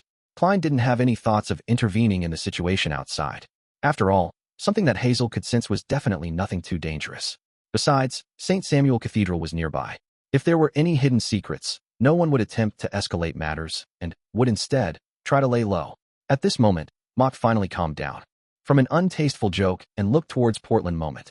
"I heard you'll be leaving Backlund University?" Professor Portland Moment sucked at his pipe and said, "That's right. The Higher Education Commission wishes that I become the Chancellor of the reorganized Backlund University of Technology. Heh. Although a large amount of my wealth comes from metal alloys, what I'm best at is mechanical engineering. They've promised to build me a better laboratory there and also provide me with more funding. At my age, having more autonomy and helpers is more important." Mr. Willis echoed with a smile. "And Backlund University will have a full-time professor spot empty up. Those senior associate professors that have been waiting for decades can finally have a chance." In Lone's tertiary education system, full-time professors weren't just a title, but also a post. It was equivalent to a dean, so there was only one. Backlund University of Technology. Klein smiled as he listened, keeping silent on matters he didn't know much about. In the garden, Hazel arrived in a dark and secluded corner. She had discovered that ants and other insects on the ground were gathering in an abnormal manner, and her spiritual perception felt that something was hidden here. This was innate to her sequence, and it had never failed in the past. Without any additional help, she could directly choose the precious items hidden among several sealed boxes. Of course, she wasn't able to distinguish what it was exactly. All she knew was that compared to the rest, what her spiritual perception told her was something definitely more valuable. Just like Mr. Dwayne Dantes. He definitely has extremely precious items on him. Hazel curled the corners of her lips as she cast her gaze at the soil, which looked a little loose. She sensed that copious amounts of spirituality were gathered underneath, thus attracting insects and souls. It's not a human body. It's some spirituality-equipped materials that have been used. They should have been thrown away in batches, but they were instead buried together, causing unnecessary changes. Hazel's eyes turned darker as she interpreted the situation underground based on the unhidden spirituality traits and changes. She tipped her chin slightly and looked back at the building. She believed that Portland Moment's family had at least one person with extraordinary powers. And if this problem in the garden wasn't resolved, the nearby houses would have paranormal activity in the coming days. Hazel retracted her gaze, extended her left hand, and aimed it at the soil. With a gentle grip, she slowly twisted her wrist. The gathered spirituality vanished as though it had been stolen by someone. Chapter 785, Trissy's Discovery. 100 Buckland Street, in a corner of the garden in Portland Moment's residence.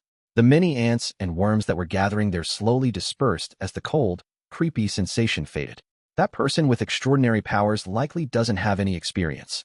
With her goal achieved, Hazel nodded indiscernibly before turning around briskly and strolling through the garden. She wasn't in a rush to return as she enjoyed the crimson moonlight, the cold air, and the faint flowery scent. After a long while, Hazel stopped her stroll and left the garden, entering the hall on the first story. At this moment, apart from the guests still playing Texas Hold'em, many ladies and gentlemen had bid farewell. Moments after Hazel found her mother, Ma'am Rihanna, she saw her father, Member of Parliament mocked, and a few other gentlemen walking down as they conversed with lively expressions. Are you ready to head home? You have to visit a very important guest tomorrow morning. As Rihanna gestured for her daughter to come close, she walked towards her husband and greeted the others with a smile. Mock nodded and said, I would have loved to try another of Portland's cigars if not for that matter. Rihanna swept her gaze to Willis, Dwayne Dantes, and company, and she asked in passing, Gentlemen, what are you talking about? It sounds interesting. Mock turned his body to the side and said with a smile, Dwayne said that he encountered ghosts when he was in the southern continent. He and his companions suddenly woke up in the middle of the night and found themselves unable to open their eyes. Their bodies were heavy, as though someone was pressing on them. They used a great deal of strength before escaping such a state and left their beds. However, they discovered their rooms were extremely cold. You might not know this, but Eastbound's weather is hot most of the time. Then, Dwayne and his companions each held double-barreled hunting rifles and stood guard the entire night. They frantically left the town after the sun rose. After hearing that, Ma'am Rihanna looked at Dwayne Dantes with piqued interest. Is that true? Do ghosts really exist? Klein shook his head with a smile. That I'm not sure of. Perhaps my companions and I had just experienced a harrowing adventure and our bodies and minds weren't in the best of conditions. This might have resulted in all kinds of problems. The stories he told were sourced from one of Anderson's experiences. Back when the strongest hunter of the Fog Sea was exploring a temple in the primitive forest, he chanced upon a specter, creating a large-scale breakout overnight. Ghosts. Hazel turned her head to look towards the garden as the corners of her mouth curved up slightly before she held back. She didn't say a word as she quietly listened to her parents bidding the rest of them farewell before returning home together. Late at night, Hazel, who had changed into a sleeping gown, walked to the balcony and stood behind a gap in the curtains. She looked towards the sewer manhole on Buckland Street. As she looked at it, her face gradually turned pale as though she had recalled an experience filled with pain and horror. She forced herself to retract her gaze, took 2 deep breaths, and turned around to walk to her bedside. During this process, she bit gently on her lip and muttered silently, that was likely a wraith. Definitely. I need items or charms in the sun domain. While Hazel was looking at the manhole, Klein was also doing the same. It's been days. I wonder how well that demoness, Trissy, has recovered and whether she has left or not. Thankfully, after Hazel was given a scare by me, she hasn't dared to approach the manhole. Klein's gaze swept the iron-black street lamps as he nodded slightly. He opened the iron cigar case and made his wraith marionette appear within the full-body mirror. He had already decided to send Senior down the sewers to check the area to confirm Trissy's condition. He didn't want that demoness to cause any trouble. Furthermore, the sewers were just physically too close to his identity as Dwayne Dantes. Klein didn't wish for Trissy to be in the vicinity any longer, wishing that she could recover soon and take action. That would prompt her to leave Buckland Street. Having Admiral of Blood Senior appear every once in a while would fulfill the character setting I previously created. It doesn't live nearby, and because the sewers contains a secret, it often wanders around in search of it. As Klein was thinking, he made the marionette in the ancient triangular hat leap onto the street lamp's surface before passing through the manhole cover in a wraith form, quickly approaching the hidden fork where Trissy hid herself at. Before reaching the dead end, Senor, who had night vision, could see that the area was empty. She's already recovered and left? Klein thought as he made the marionette continue forward, stopping at the spot where Trissy was previously sitting. He discovered that the place was tidied up. Not only was the ground not muddy and moist, even the moss on the walls and corner had vanished. There isn't any leftover food either. That fellow became a germaphobe after becoming a woman? No, perhaps he was like that to begin with. With Senor's vision, Klein surveyed the area and determined that either Trissy hadn't left, or she hadn't left for more than a day. Otherwise, it was impossible to maintain the cleanliness of the place. Just as this thought flashed through his mind, light footsteps sounded into the wraith's ear. Under his control, Senor retraced his steps and wasn't surprised to see Trissy in her black dress. This demoness had her luscious black hair cascading down, unlike peers her age who had different hairstyles.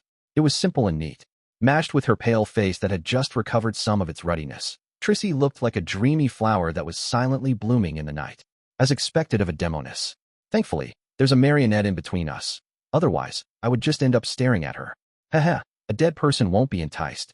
No matter how charming a demoness is, there's no way they can make the deceased climb out of a tomb like a zombie.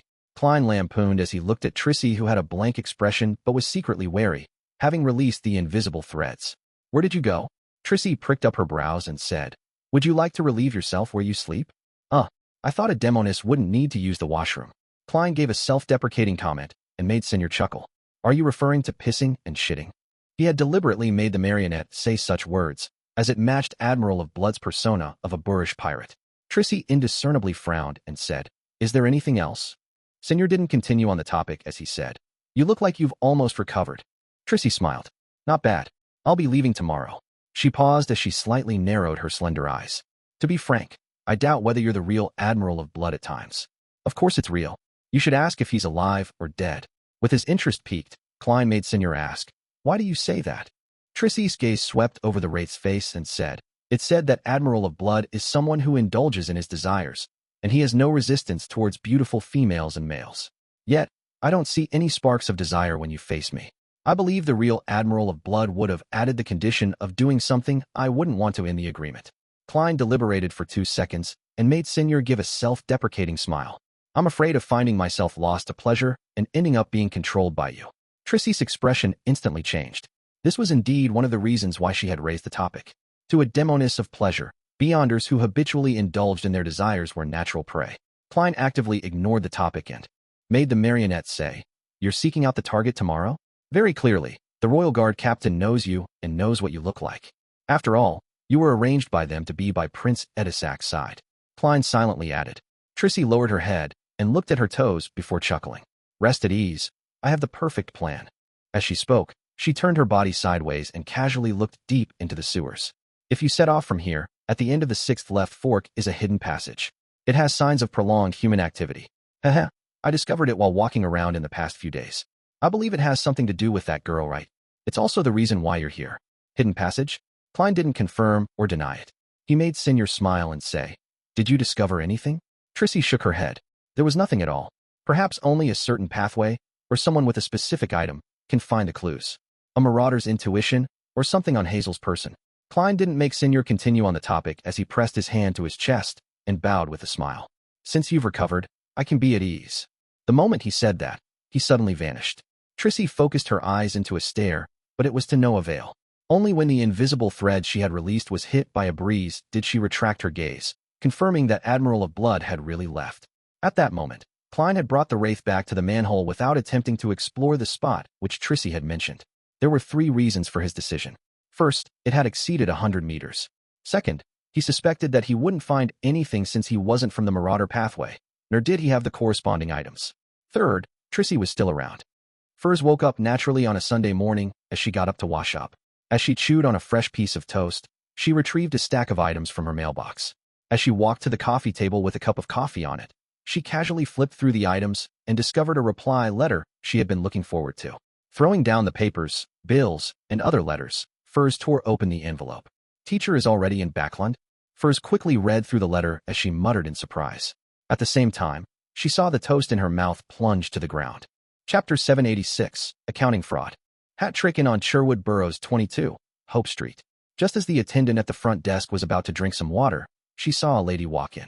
The lady was about 1.65 meters tall, and she wore a light-colored dress with frilly sides. Her brown curly hair cascaded down as she wore colored glasses. She looked casual, just like someone who had just returned from Desi Bay. She held a dark brown leather suitcase as she unhurriedly walked to the front desk. A lady with extraordinary disposition. Her attire is nice.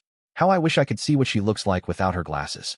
As a female, the attendant habitually sized up her clothes and accessories. She then heard the lady say in a languid tone, 1 night. A single room. 2 soldi and 8 pence. The attendant gave her the room rate for the day and directly asked, do you have any identification documents? She wasn't too adamant about registering her identity, because the inn had no means of confirming the authenticity of the documents. Yes. The lady put down her dark brown suitcase and took out an identification document from her handbag before passing it to her. Margaret Taylor. The attendant muttered as she registered her before finding a bunch of keys. Room 2012. Thank you. The lady in fashionable attire received the keys, carried the dark brown suitcase, and walked towards the staircase. At this moment, an attendant in a red vest came over. He bowed and asked, "How may I help you?" He immediately cast his gaze on the dark brown suitcase. The lady curled her lips into a smile as she shook her head. "There's no need. It's very light." With that said, she didn't stop as she walked up the stairs and entered room 2012. Only after she closed the door and put down the suitcase did she raise her right hand to her chest, letting out a long sigh of relief. "Why do I feel like a psychotic murderer?" She was none other than the disguised Furs. There was nothing in her suitcase except for Mr. X's head, which was wrapped in newspapers. The two attendants from before probably wouldn't have guessed that a fashionable lady didn't have any clothes, facial products, or makeup in her suitcase, but a cracked, bloody head. If they were to discover that, everyone in the inn would be given a fright. This is source material for a detective novel.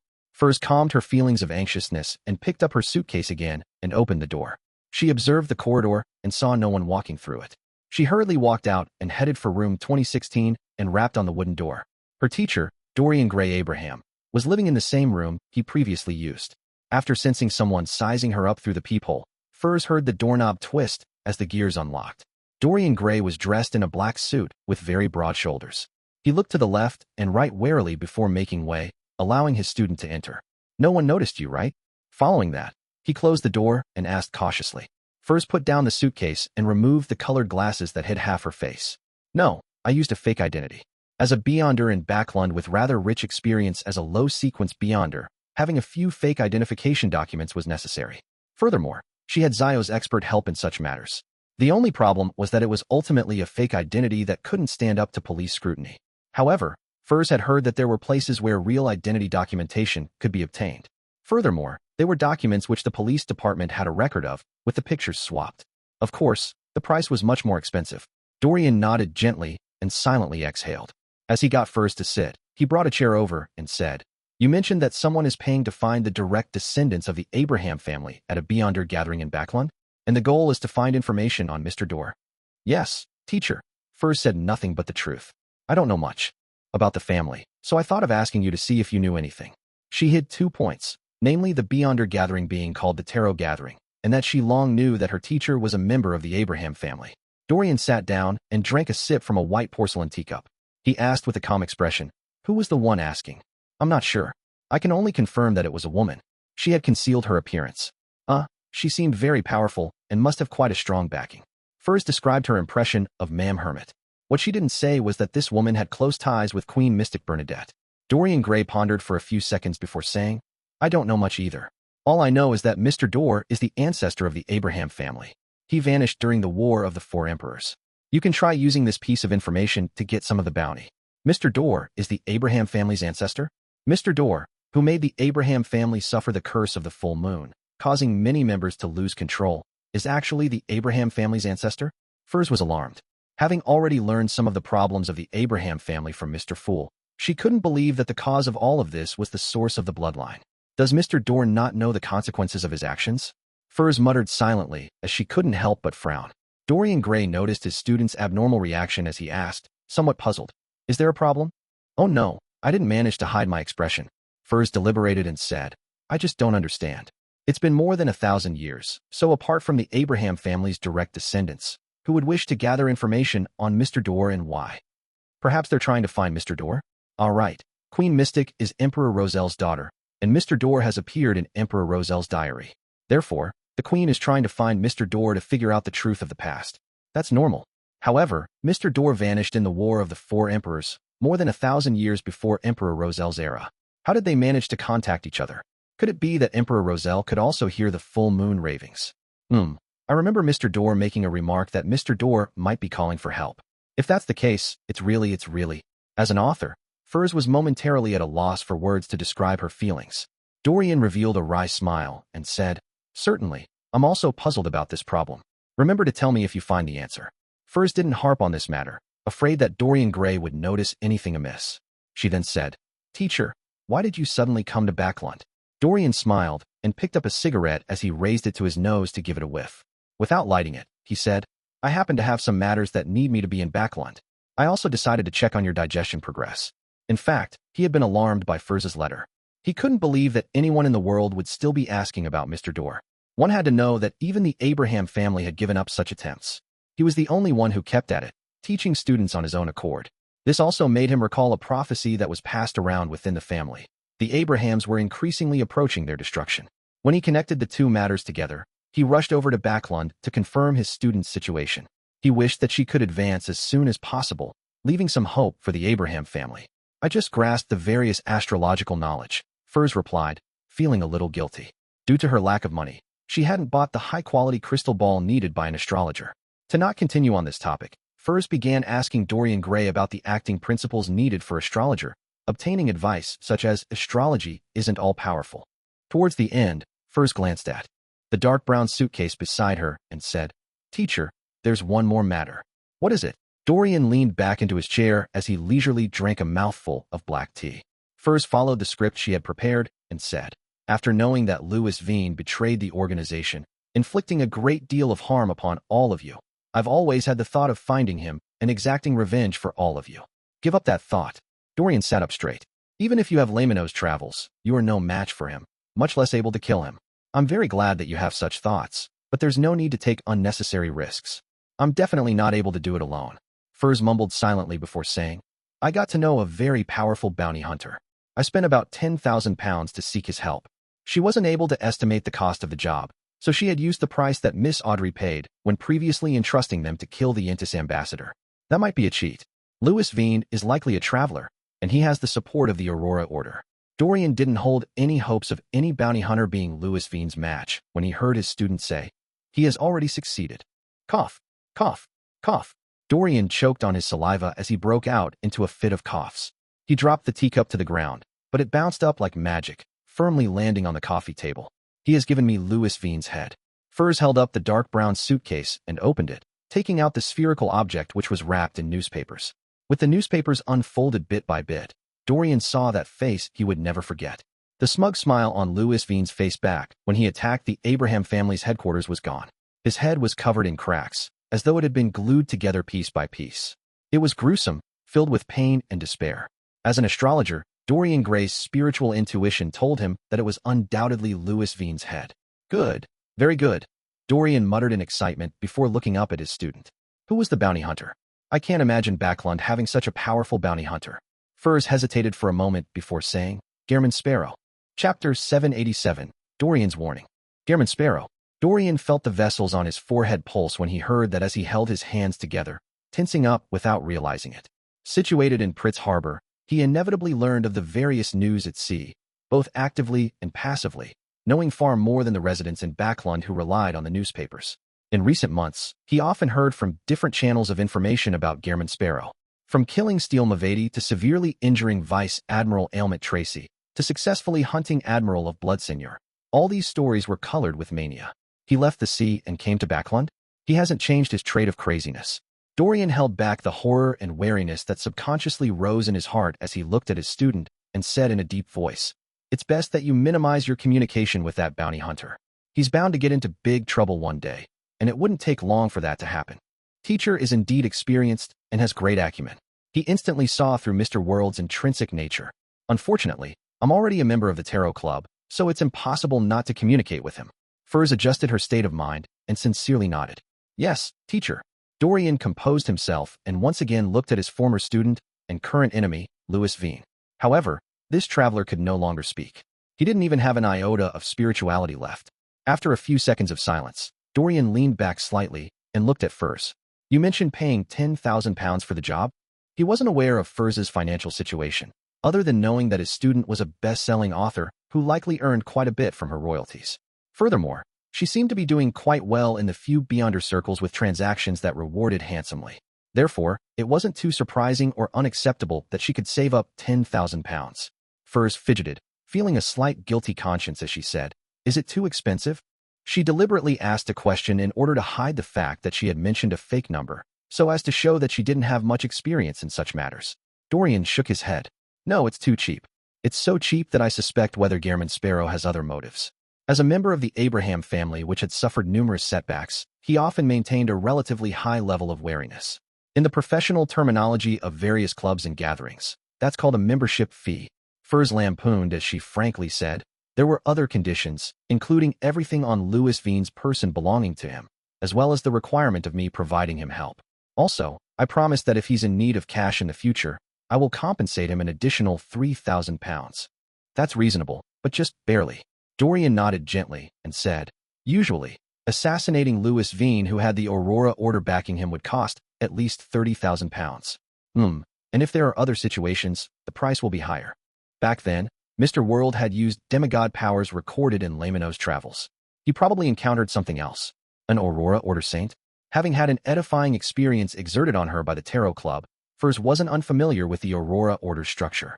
She didn't hide her frown as she said, from the looks of it, it's indeed a little abnormal. Perhaps he's in desperate need of cash? Dorian thought and said, perhaps he cares more about Louis Vine's Beyonder characteristic. To the Beyonders of other pathways, it can be forged into a rather useful mystical item as long as he finds a suitable artisan.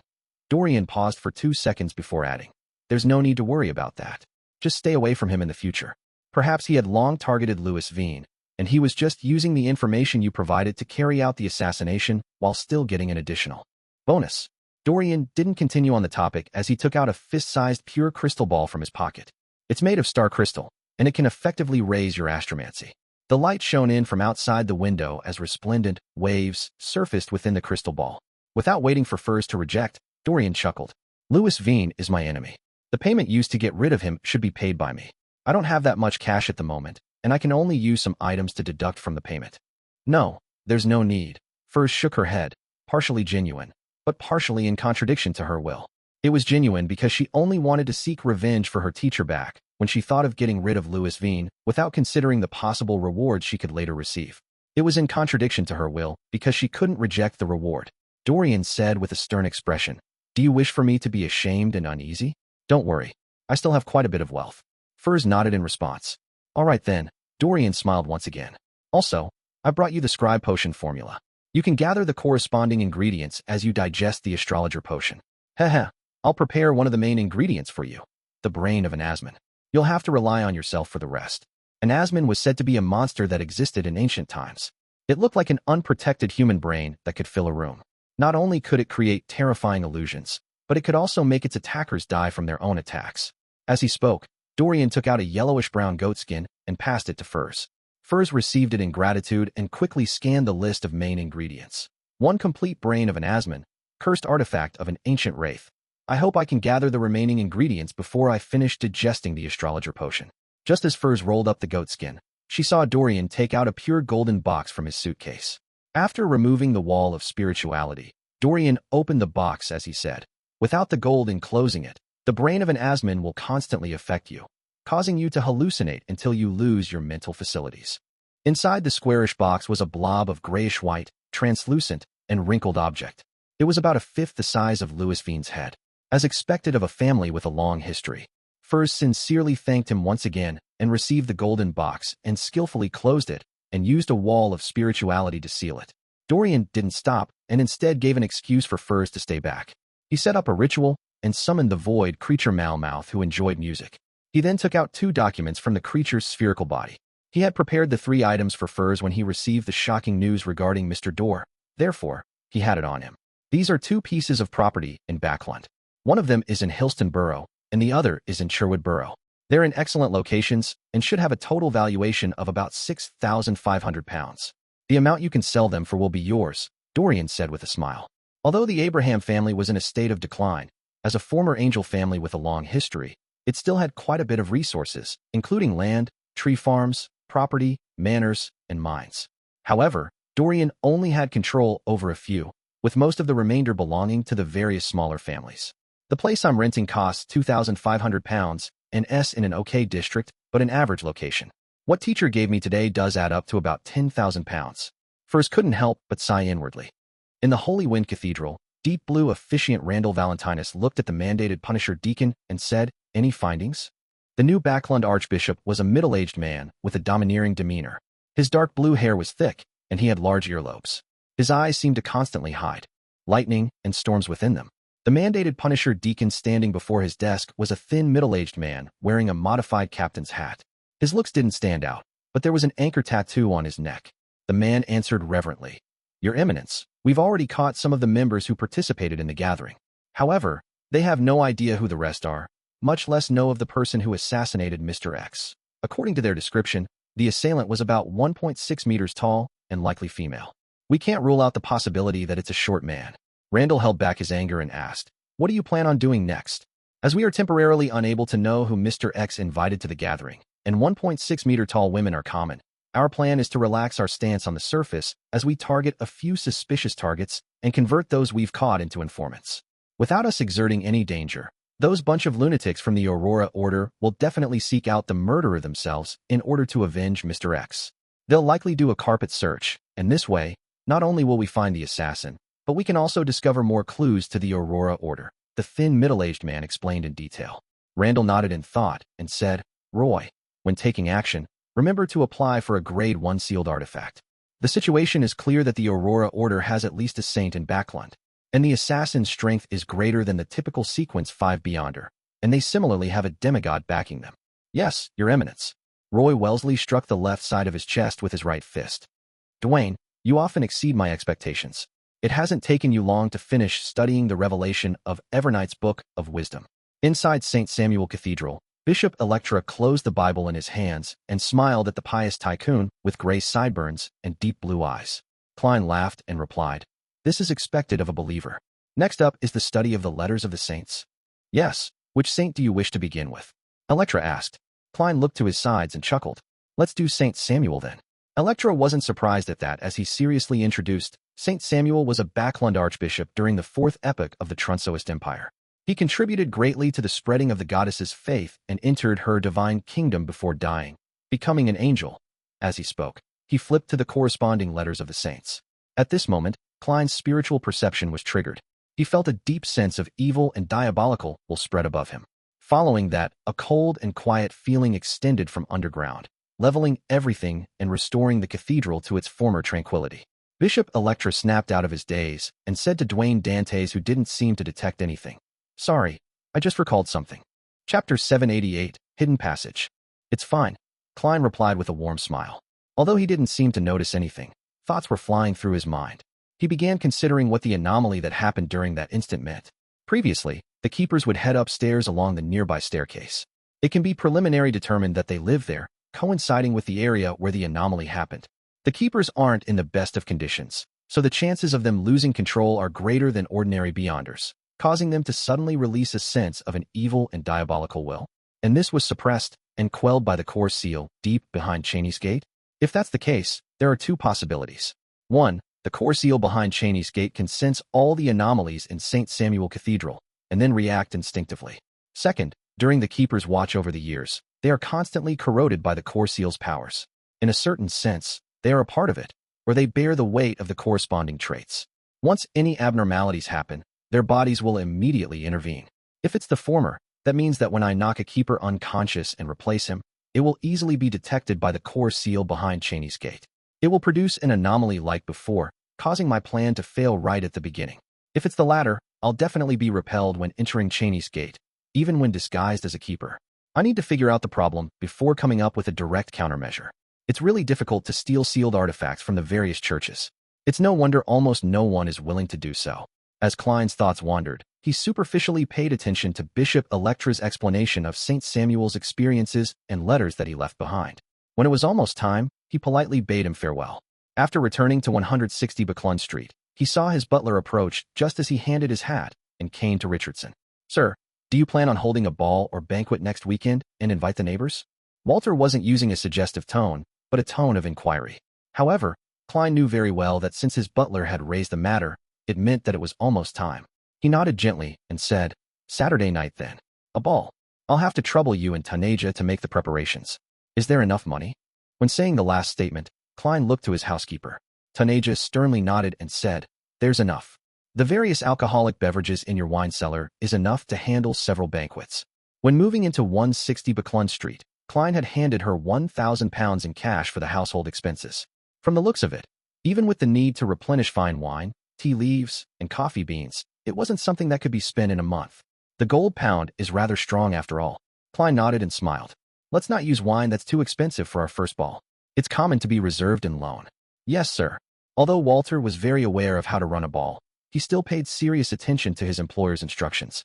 He paused and said, "There are only two things you need to do.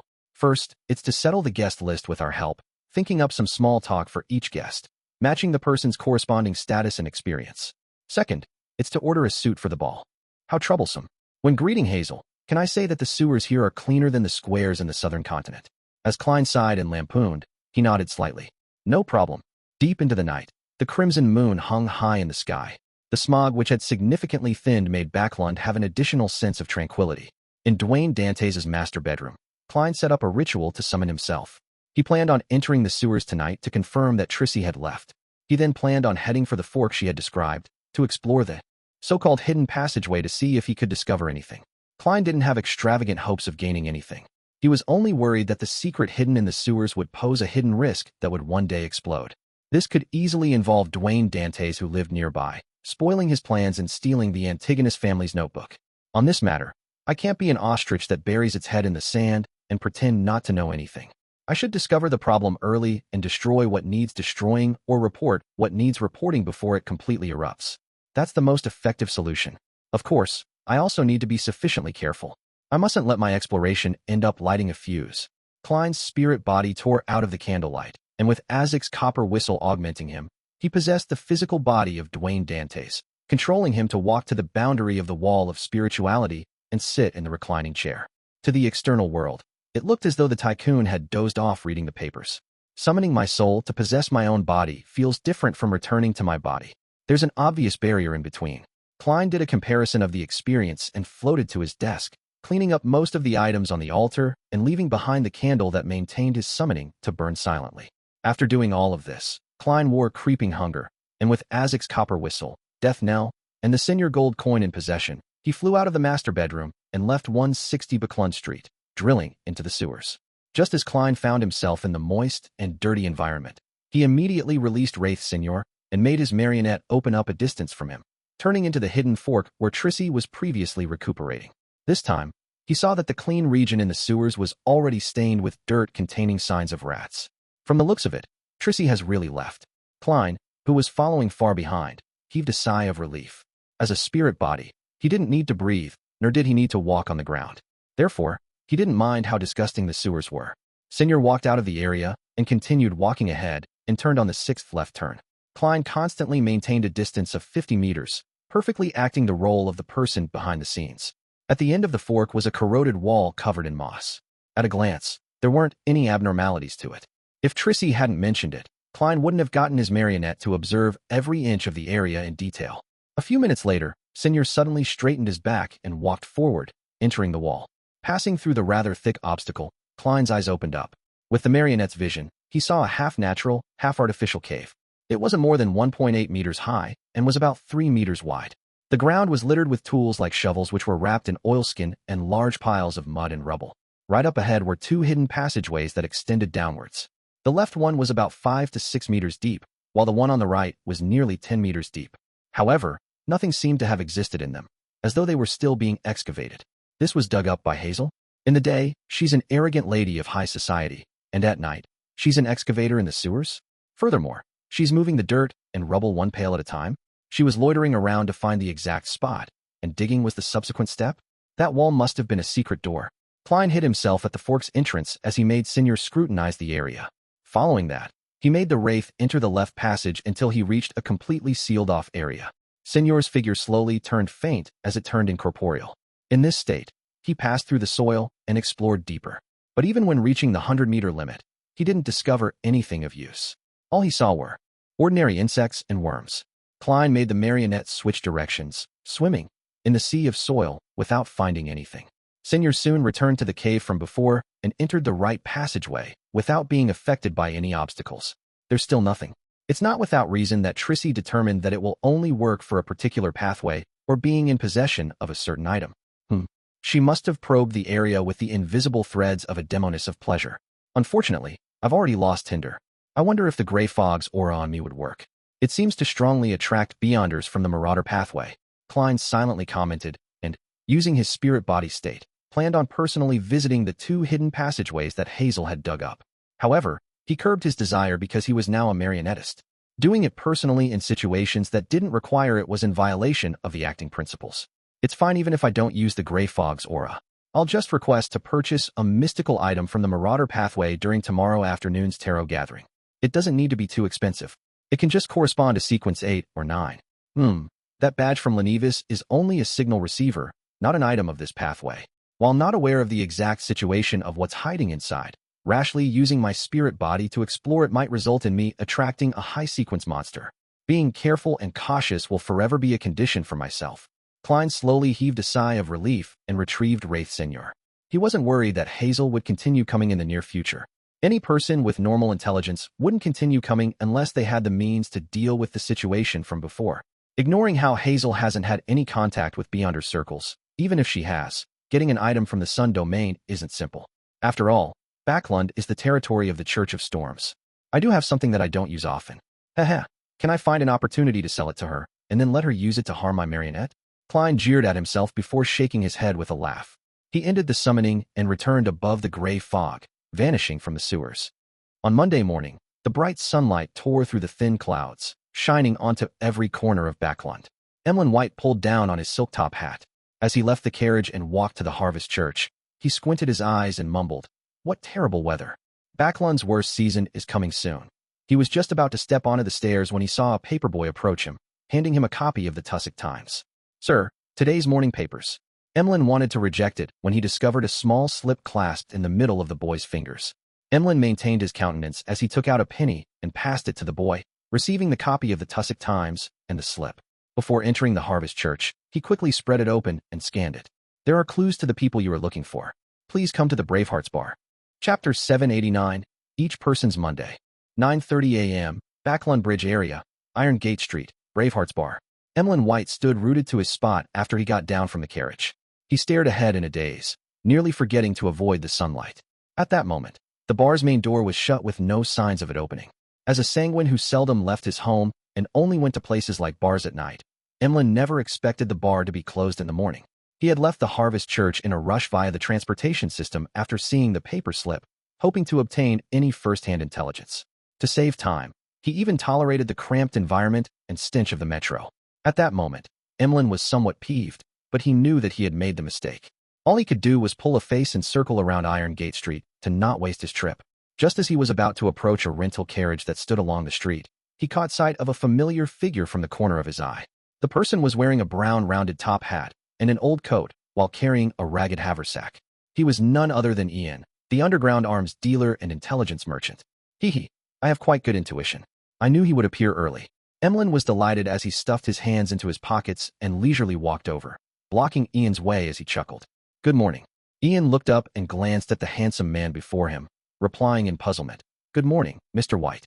You should have come in the evening." "It seems to be a suitable time now," Emlyn said with a smile, clearly in a good mood. "Ian, why do you always wear the same clothes and outfit every time I see you?" Ian answered without minding the question. "This can make me appear more mature while allowing me to keep a low profile. Of course, the main reason is that I lack money." The final sentence was added with a joking tone. "I look forward to your attire in summer," Emlyn said with a scoff. "I'll take off my coat." As Ian spoke, he took out 2 pieces of paper from his ragged haversack. They were the bounty notices that Emlyn had previously given him. Someone in Eastborough saw this person. He handed over one of the papers to Emlyn, and on it was the name, Argos. Realizing that there really were clues to the primordial moon believers, Emlyn asked in delight, "Where is he?" Ian didn't reply as he looked at him with a silent smile. Experienced, Emlyn immediately took out his wallet and gave £150 to Ian. "That's your reward." Ian smiled and said, "There's still another half to go." "Another half?" Emlyn nearly wanted to let this merchant in front of him know the prowess of a sanguine. This was because an effective clue cost £20, while an exact location cost £150. However, he quickly read between the lines as he asked in pleasant surprise, "Another one was found?" "Yes." Ian handed him the remaining piece of paper in his hand. "While my friend observed Argos and confirmed his residence, it was discovered that he had met with this person named Gallus Kevin. Therefore, I've obtained the residence of the 2 targets at the same time." "Very good." Emlyn emptied his wallet and gave another £150 to Ian. He was abnormally delighted. He felt that the ancestor and Mr. Fool were blessing him. This was because there were only 5 targets, and he had successfully hunted one. Now, with 2 additional clues, All he needed to do was succeed in order to declare himself victor regardless of what the other sanguine did.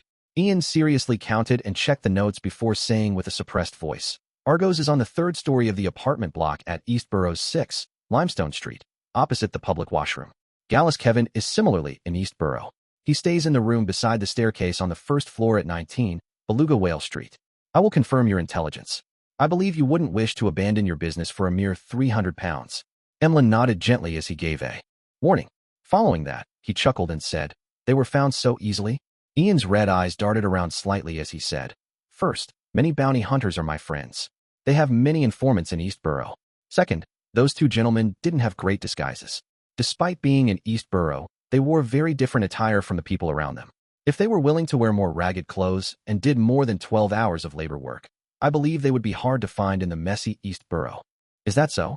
One needs to take note of the difference in environment when hiding oneself. Emlyn muttered silently to himself, feeling as though he had learned a new trick. He didn't plan on heading to East Borough immediately. This was because even if he took action in the day, it would be very difficult to escape without causing a commotion. It was a rather dangerous act in Backland, as it meant that the mandated punishers or nighthawks might come knocking at the door just after he sneaked back home. Emlyn planned on verifying the situation and taking action between 8 to 9 in the evening after the tarot gathering. The primordial moon believer from before was quite strong. These 2 likely aren't weaker. Although I have confidence, it feels unsafe only relying on myself. As Emlyn considered the problem, he waved his hand and bade Ian farewell. He rode on a rental carriage, heading back for the south side of the bridge. Eastchester County, Stone City. Audrey stood behind a railing, watching the servants placing the items that had been brought from the family castle in suitable spots. The scene was bustling but orderly. I'll send someone to associate Professor Michel later and tell him that I'll be paying a visit to the Relic Search and Preservation Foundation. I hope that they've obtained some items that have been tainted with beyonder effects. As Audrey's mind wandered, she couldn't help but smile. She was proud of her decision of donating the funds to establish the foundation. When her eyes that were as beautiful as emeralds saw the time on the wall clock, she hurriedly reined in her thoughts and turned to return to her bedroom. Susie was slumped in a corner of the bedroom. Its front paws were crossed, giving it a sense of elegance. In front of it was an open book. There were dense lines of text written on it. Susie would raise one of her front paws from time to flip the page as she read with great seriousness. Every time I see Susie like that, I feel a little ashamed. Audrey, you mustn't slack off on your education. Audrey encouraged herself in silence as she approached, planning to get Susie to head outside to guard the door. Susie looked up and glanced at Audrey before standing straight up, saying, I got it. After saying that, it briskly ran out the bedroom without closing the door. I haven't said anything. Audrey blinked as she softly muttered to herself. She had given such instructions many times. To prevent Susie from detecting that she wanted to be alone in the room from 3 to 3:30 p.m. on Mondays, forbidding humans and dogs from coming close, she had also done similar matters at other times, pretending that there was a gathering, wanting alone time, while maintaining an irregular pattern. I have to say that Susie's existence has effectively raised my motivation to learn, as well as how strictly I handle matters. I can't be inferior to a dog, but being better than this dog doesn't seem to be something worthy of praise. Audrey puffed her cheeks with a self-deprecating comment as she sat by her bed, awaiting the beginning of the tarot gathering. 3 p.m. above the gray fog, dark red figures shot up along the 2 sides of the long bronze table, materializing into different blurry figures. Good afternoon, Mr. Fool, Audrey's greeted with a cheery voice as she bowed. The other members greeted one after another until the existence at the seat of honor nodded in response. While sitting down, First couldn't help but look at Mr. World, wondering what she should use as an opening. Apart from passing on her teacher's reply to Ma'am Hermit, she planned on doing a few matters. 1. She wanted to tell Mr. World that due to the difficulty of the mission, she would pay him more, but it required him to wait. This was because the sale of the houses took time. 2nd, after brainstorming, she thought of a good way that could earn money and raise her strength. She had gained inspiration from the world's actions. Rent out Laymanos Travels. When a member needed an item to temporarily raise their combat strength to deal with certain situations, they could rent Laymanos Travels from her. The rent could be paid in 2 forms: cash, which wasn't too expensive, or to record beyond her powers instead. This also meant that the renter had to guarantee that the spellbook was returned with more filled pages.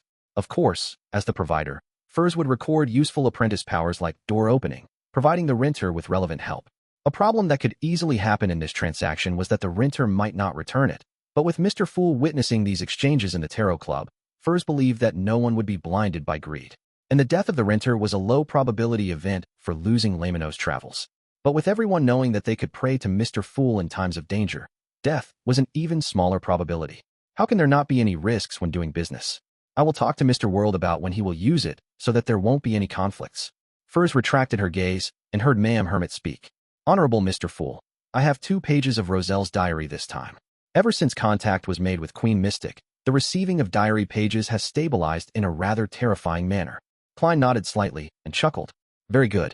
After a brief silence, Catlia conjured 2 yellowish-brown pieces of paper. They leaped into Mr. Fool's palms as if they had tunneled through the spirit world. Klein slowly lowered his gaze at the diary in his hands. December 29th. It's almost a new year again. All the mausoleums have been built. What's done cannot be undone. Chapter 790. The end of the diary. All the mausoleums have been built. What's done cannot be undone. Klein looked at the diary page in his hand as his thoughts boiled over as ideas kept emerging and shattering. From his point of view, this diary page of Emperor Roselle nearly proved his previous conjectures. He had chosen to forcefully switch to the Black Emperor pathway in his later years, doing so at the cost of going mad to become a Sequence Zero true god. What drove the Emperor to make such a decision? What did he discover that resulted in his agitation, rashness, and loss of composure in the previous diary entry? And compared to back then, his emotions in this diary entry appear calm and composed, but it feels like he is even more extreme. It's hard to imagine what the Emperor experienced or encountered in his later years that resulted in him having such an abnormal situation. The madness that angels are embroiled with to begin with. Or is it something that had happened to the faith of the believers that kept him anchored his rationality? If he was normal, shouldn't he hold back a little and strive for certain outcomes before finding an opportunity to devour the hidden sage? Klein instantly thought of many things, but he was unable to find any evidence. And on this page of goatskin, there were only 2 short lines of text, as though it indicated the final diary page of Emperor Roselle's life. The end of the year or the beginning of the new year was the day he was suspected to have perished in the White Maple Palace. An emperor of an era, a transmigrator's last words? Klein sighed silently as he flipped to the goatskin beneath. The diary page didn't have a date, but at the top of the page was a line in Faceac, immediately follows the previous page. The words were written neatly and elegantly, very different from Emperor Roselle's handwriting. It was obvious that it was added by someone else. It's probably a note by Queen Mystic, to indicate that this is the last part of the diary, written after the Emperor said that what's done cannot be undone. But why isn't there a date? Klein was deeply puzzled as he read the corresponding content, his gaze freezing up. I believe I'm not the only transmigrator in this world. If there's anyone else who can read my diary, remember to carefully select your beyonder pathway. Once you choose this, it pretty much confirms your allies and your enemies. I'm unable to give any actual suggestions because I myself can't see the true faces of the 7 deities or those evil gods. This might be partially related to the second blasphemy slate that the ancient organization hides. Unfortunately, I only have a rough idea of the hidden parts, and I'm unable to verify them. Similarly, I don't know what's written on the first blasphemy slate either. A useful warning is to not choose pathways with sequence zeros that are occupied, and also be careful of neighboring sequence zeros and sequence ones. I've suffered tremendously on this aspect. As for what sequence zero represents, search for my other diary pages if you aren't aware. Haha. This page is equivalent to the afterword of my life. If I succeed, I'll be a god, and it will be another story. If I were to fail, there wouldn't be a future. Perhaps, well, Go, my friend who understands my diary. Go seek out the secret of transmigration and the truth hidden within. I'll be watching you, if I'm still alive. Finally, let me warn you that you have to remember. Be careful of the moon. Klein wasn't surprised about there being more than one transmigrator. After all, he had long known of his senior, in the form of Emperor Roselle. He was puzzled about the details that the Emperor had used to determine that there wasn't only one transmigrator. This was a very important point, as it held great meaning as to whether there were incomparable problems in his bid to return home. This was like an unknown equation. Without enough examples and conditions, there was no way to obtain the correct answer no matter how he tried to solve it. Only with enough equations could he find the correct answer. The Emperor should have written his discoveries on this matter in the previous diary entries. Unfortunately, I have no way of knowing where it is in order to do a targeted search and recovery.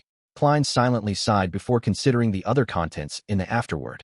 The hidden contents in the second blasphemy slate, which the Twilight Hermit Order showed, did they deliberately hide the contents, or did they not actually obtain it? The second blasphemy slate was actually split into 2 parts, with the other half landing in the hands of other factions. My pathway has already been determined. It was selected based on the exclamation found in Emperor Roselle's diary. From the Emperor's afterword, I can be a bit assured. The seer pathway doesn't have a sequence 0 because the mad sequence 1 Zeratul is still alive.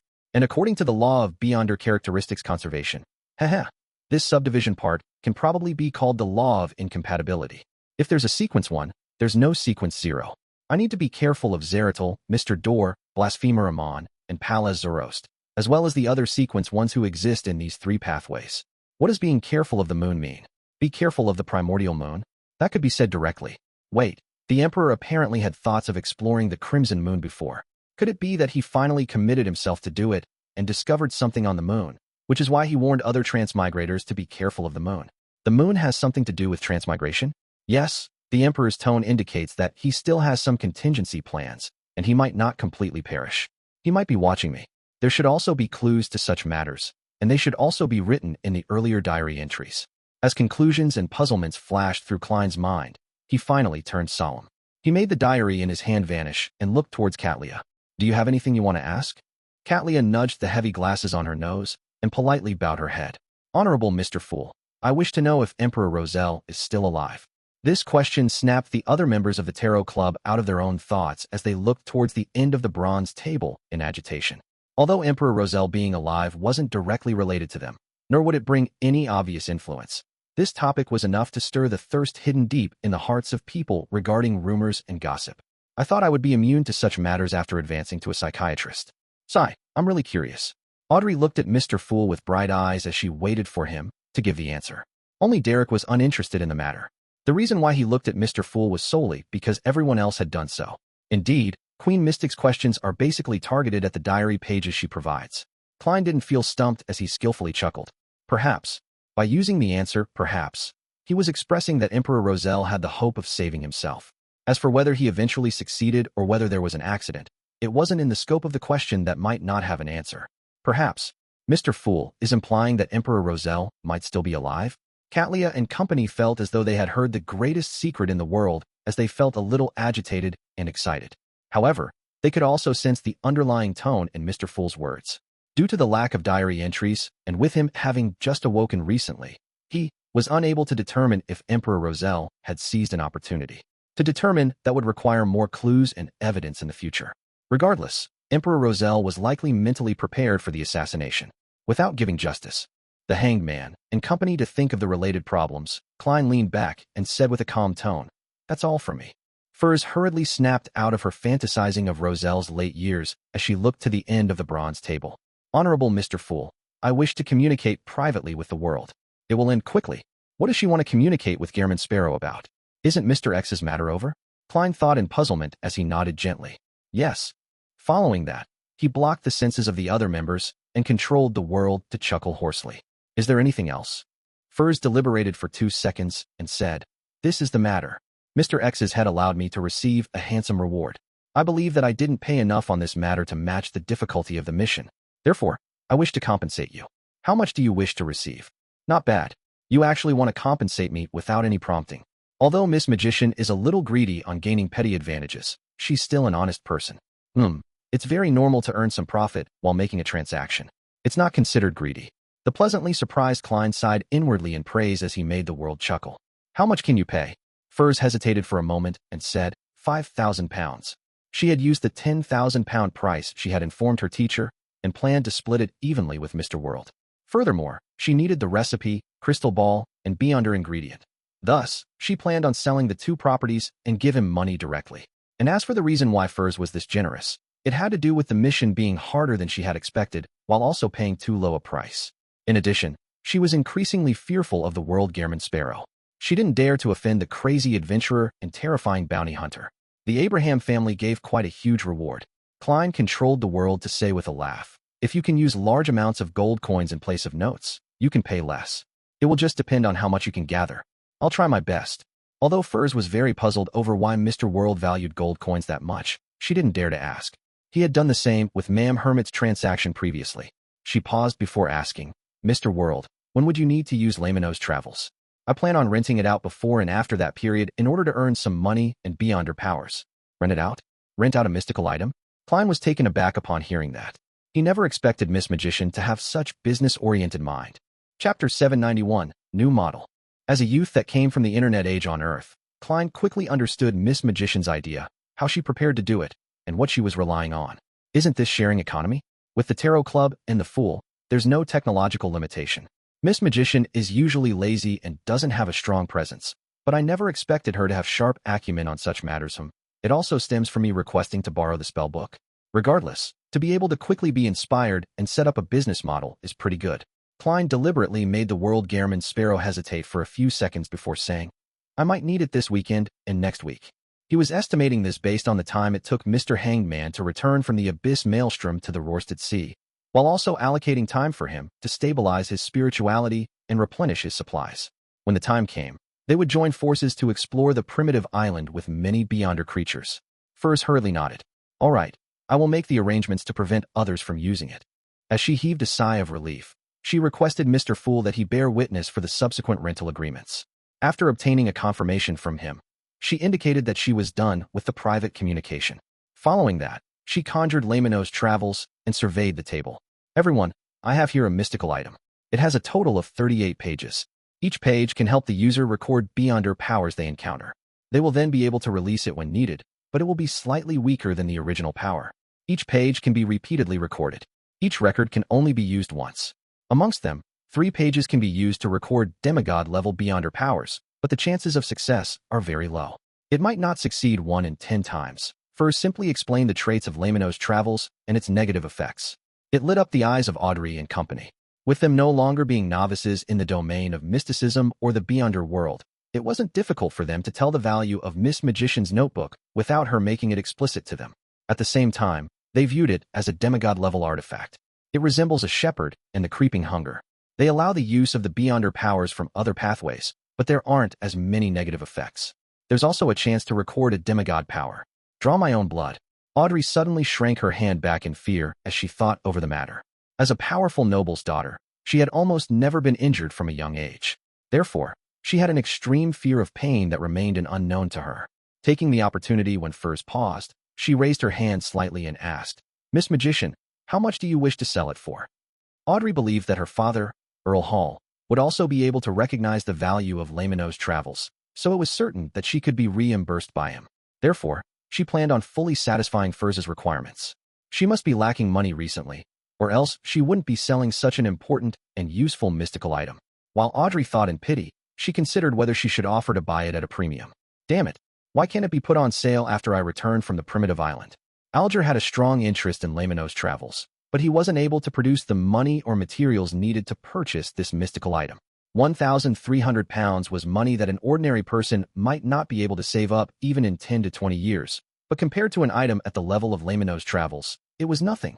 It's worth at least £10,000. If I encounter Beyonders that are backed by powerful factions, it wouldn't be a problem selling it for more than £30,000. Alger swept his glance at Justice, who was inquiring about the price, as well as Catlia, who had nudged her glasses, looking as though she was planning to join the bid. He couldn't help but sigh. He didn't believe that the transaction would fail according to his wishes, having it left unsold before he returned from the primitive island. Miss Justice has money, and the Hermit has Queen Mystic and the Moses Ascetic Order. They don't lack money or resources. Sigh. Alger adjusted his seating posture as he looked across the table with a heavy look. Emlyn and Derek were similarly interested in Lamino's travels, but it was simply interest. They knew that they lacked the ability to provide anything in a fair exchange. When she heard Miss Justice's question, Furs realized that she had forgotten to mention the most crucial point. She hurriedly added, No, it's not for purchase. I'm only renting it. When you need it, you can rent it for a short period which will be witnessed by Mr. Fool. Rent? You can do that? At that moment, everyone except Klein and Derek were surprised. Without a doubt, they knew what a rental transaction was, but they never expected it to be applied to a mystical item, much less have it appear in the Tarot Club. This was apparently very doable. It was relatively useful for every member of the Tarot Club, and it wouldn't cost them much while remaining affordable. Furthermore, Miss Magician could slowly build up quite a sizable fortune by doing so, but in fact, the best result was to record Beyonder powers. She could gather different kinds of Beyonder powers from various pathways in this way, making it far more efficient than seeking the chance to record it on her own. Alger quickly realized the key to the rental transaction as he was delighted. He asked, How much is the rental fee? Lamino's travels corresponds to a sequence 6. It's usually about £5,000, but due to its uniqueness, it costs at least £10,000.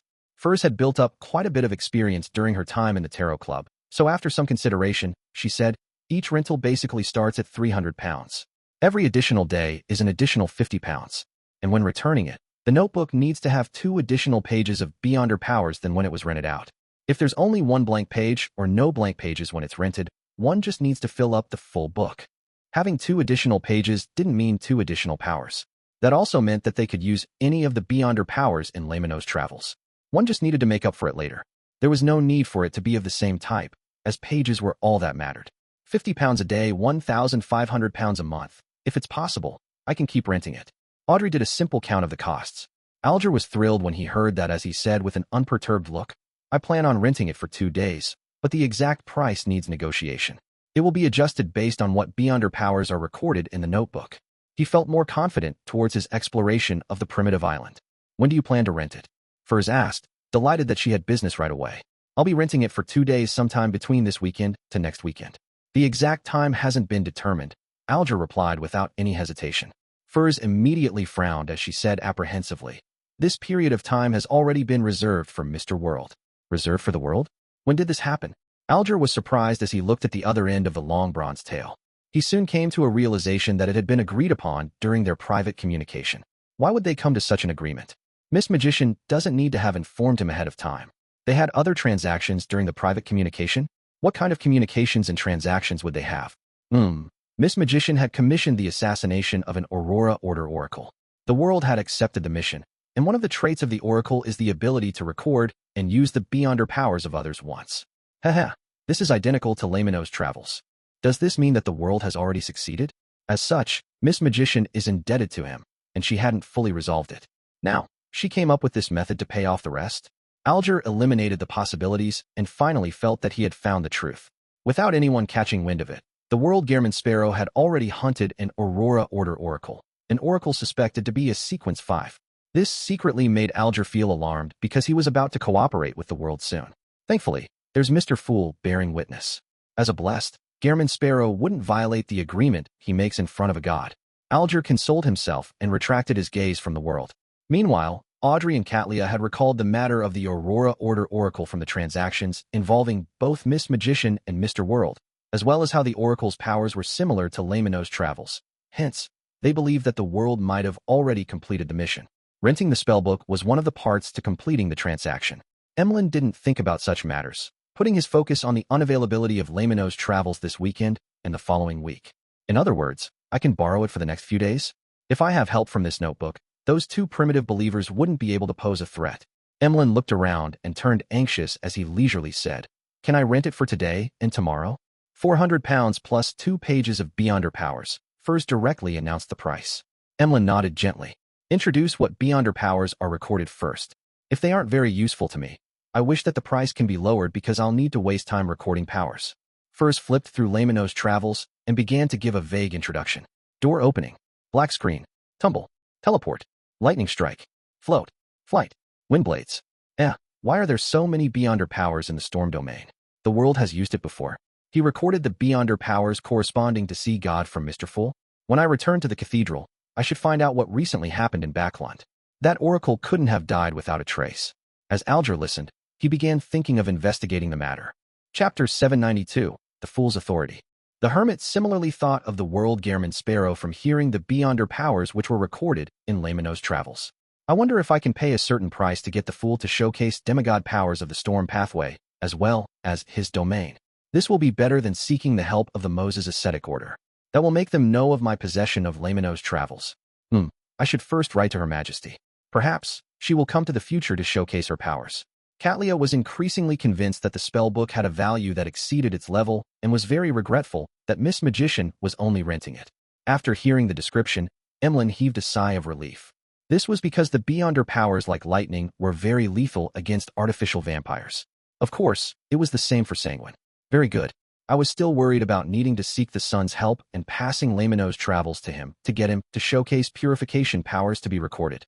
Emlyn instantly became relaxed as he glanced at Derek beside him while saying to Furs, deal. For £100 with the recording of a few beyond her powers was nothing compared to the completion of his mission. I can earn money quickly and also obtain beyond her powers this way.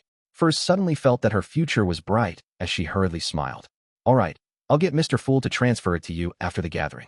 Right on the heels of that, she turned to say to Catlia, "Ma'am, the Abraham family's direct descendant has given a reply. Do you wish to communicate privately or have me directly say it out loud?" Catlia thought and said, "Let's do it privately." Soon, the others had their senses blocked as Furs recounted what her teacher said. They don't know much about Mr. Dor either. They only know two things, no three. First, among their ancestors, there is an existence known as Mr. Dor. Second, this ancestor vanished in the War of the Four Emperors. They've been struggling to find him. Third, they will hear ravings that can cause a loss of control during the full moon and blood moon. In addition, they temporarily do not wish to make any direct contact. The third point was added by Furs by herself. She wished that Ma'am Hermit and the Queen Mystic behind her could use this to further understand Mr. Dor's matters. This was beneficial in helping the Abraham escape the fate of being cursed. Mr. Dor is the Abraham family's ancestor, and he vanished in the War of the Four Emperors. He would create ravings during full moons. The latter was confirmed by Mr. Fool, so there's nothing suspicious. That is to say that although Mr. Dor has vanished, he still can affect beyonders of the same bloodline, as well as living beings that use certain items during the full moon and blood moon. This means that he hasn't completely lost his connection with the real world. This is how the Emperor was able to interact with him. Her Majesty once said that there were members of the Abraham family who worked for the Emperor back then. Catlia had some theories as she gently nodded. "If there are any questions, I'll get you to pass them on. I'll pay the remaining £650 today." With £650, along with Mr. Moon's £400, I've made a profit of £1,050 today. Together with the £730 from before, as well as the sale of the two properties to pay Mr. World, I might still have £1,000 left. My savings are about to exceed £3,000. This way, I'll have the money needed to purchase the other main ingredient for Scribe. I might still have some left over. At that moment, Furs suddenly found herself a little wealthy. This made her consider helping purchase the interrogator beyonder characteristic for Zio to make up for the risk she had to endure over Mr. X's assassination. After the blocking of senses was lifted, Furs heard the world Gehrman Sparrow speak before she could say a word. "I need a mystical item from the Marauder pathway. It can be at sequence 9 or 8. Catlia considered for a moment and said, "I can ask around for you. However, items of the Marauder pathway aren't common. There might be a premium involved." "No problem." Klein controlled the world to provide the response. He then made his marionette look at the now wealthy Miss Magician. "I want to sell an interrogator beyonder characteristic for only £1,000. Typically, this sequence 7 beyonder characteristic, which could be used as a main ingredient, should have been priced around £1,200, but Klein had 2 sets at the moment. Furthermore, considering how he had used Miss Zio's identity to participate in Mr. X's gathering, there was a certain degree of danger he was bringing to her. Therefore, he gave a slight discount. "It's only £1,000. That's like a sale at a department store. But why does Mr. World know that I want it? He is Mr. Fool's blessed." The interrogator beyonder characteristic was in his hands, and he is also aware that I can now afford it. Furs was stunned for 2 seconds as she nearly forgot to reply. During this process, Audrey held back the urge to engage in shopping, because she knew that Zio needed the item. £1,000? An interrogator's beyonder characteristic? Catlia seriously thought over the hidden intent behind the world when she heard Miss Magician say, "Deal. I haven't even made my offer." Catlia mumbled inwardly as she maintained her silence. She could tell that the world and the magician had reached a strange level of understanding on this matter, so she didn't interject. Similarly, she also sensed that something good had happened to the hanged man this week. He appeared more spirited than before, appearing more confident. He previously purchased the potion formula and main ingredients to Ocean Songster. He had also asked me where obninsks that do not belong to the Church of Storms can be found. This is likely related to the ritual. He has already advanced. Catlia suddenly felt a sense of danger. As the Admiral of Stars who was famous throughout the 5 seas, she always felt a sense of superiority in the Tarot Club. But in recent times, with the world Gehrman Sparrow showing his ability at hunting pirate admirals, followed by the Hanged Man reaching Sequence 5, a Sequence 5 that made him adept at sea battles, she felt that she no longer had the right to belittle others. She felt a sense of urgency that hadn't existed in her for a long time. However, I have Sequence 4 ahead of me. It's the boundary between spirituality and godhood. It's not that easy to advance. I still don't see any hope despite preparing for years. Catlia sighed inwardly as she looked at the world Gehrman Sparrow and asked, "Any chances for the blood of a mythical creature? I've been waiting for you to ask this." The fool Klein smiled while watching the transactions as he controlled the world to hoarsely laugh. "That angel got me to ask you what you can give him in exchange for a drop of blood. He emphasizes that it needs to satisfy him." "Angel?" Mr. World directly contacted an angel? Furthermore, he has convinced the angel to provide a drop of blood? Audrey was first alarmed before her thoughts raced as she turned to look at the seat of honor. She suspected that the world, Mr. Fool's blessed, had contacted an angel that was in service to Mr. Fool. She was like the magician, believing that the world only knew of clues to the location of an angel or its remains. They never expected him to directly converse with an angel. One had to know that the grounded angels were equivalent to the leaders of the 7 churches. Indeed, Alger sighed silently, believing that his guess has been verified.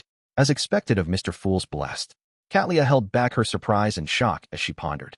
May I know what pathway this angel is from? The world surveyed the area and said, Monster. Monster, which means it's an angel from the fate pathway. It's no wonder Mr. Fool's honorific name has the words King of Yellow and Black, who wields good luck. Audrey, Derek, and company were enlightened, believing that their inferences matched the actual situation and the inherent logic. Their gazes and guesses stirred Klein. He realized a corresponding problem. In the honorific name he fabricated, the description of wielding good luck had successfully been directed towards the mysterious space above the gray fog. Is this related to why the people from the fate pathway can see my uniqueness? Could this be related to why the Snake of Mercury, Septon, took the initiative to establish friendly ties with me? In my honorific name's 3 lines, the first line is a description of my inherent self, and the second is about the corresponding divine domain. Only the third line involves the authority. Wields good luck. Of course, the Fool itself can also contain a certain amount of authority. Klein suddenly felt that he needed to find an opportunity to communicate with the unborn fetus. However, he suspected that the paper crane would tear at any moment. This was because just erasing the original content was already a rather precarious process. At this moment, Katlia said, Thanks for your help. I will seriously consider it and give you a response as soon as possible. She planned on consulting Queen Mystic to see if there were any conditions that would entice an angel from the fate pathway. With the conversation between the world and the hermit ending, the transactions came to a formal end. The tarot gathering then proceeded into a period for free communication. First thought for a moment and looked at Emlyn. I'd like to remind you of 2 things. First, be familiar with the powers on each corresponding page. It will be very dangerous if you were to flip to the wrong page and use the wrong power in combat. Emlyn scoffed immediately as he said, I'm very confident in my intelligence. Furs didn't speak further and switched to mentioning. A serious case involving Beyonders happened in East Borough. The surrounding region is on high alert. If you plan on carrying out any operations, take note of that. Emlyn viewed this piece of information with great importance as he asked, Are you aware of what happened? Chapter 793, Surprise Visitor. Upon hearing Mr. Moon's question, Furs nearly blurted out, Of course. Better than anyone else. I'm just not too aware of the details. However, she controlled her mouth in time as she apprehensively looked at Mr. World. At the same time, Alger, Audrey, and Katlia vaguely guessed that the serious matter that had happened in Backlund's East Borough was the assassination of the Aurora Order's Oracle. Based on the inferences they had before, it was done by the world. And as Emlyn wasn't a spectator, he wasn't able to tell from her eyes. All Furs could do was force a smile at Emlyn. I'm unable to tell you the specifics. I only know that demigod-level Beyonder powers of the Storm domain appeared back then. The Church of Storms places a great deal of attention over the matter. She didn't dare divulge the reasons on behalf of Mr. World, simply describing what she had seen. She believed that if Mr. World was willing to reveal more, he definitely would have added on to her answer. Demigod-level Beyonder powers of the Storm domain? Audrey and company were taken aback as they instinctively doubted the accuracy of their theories.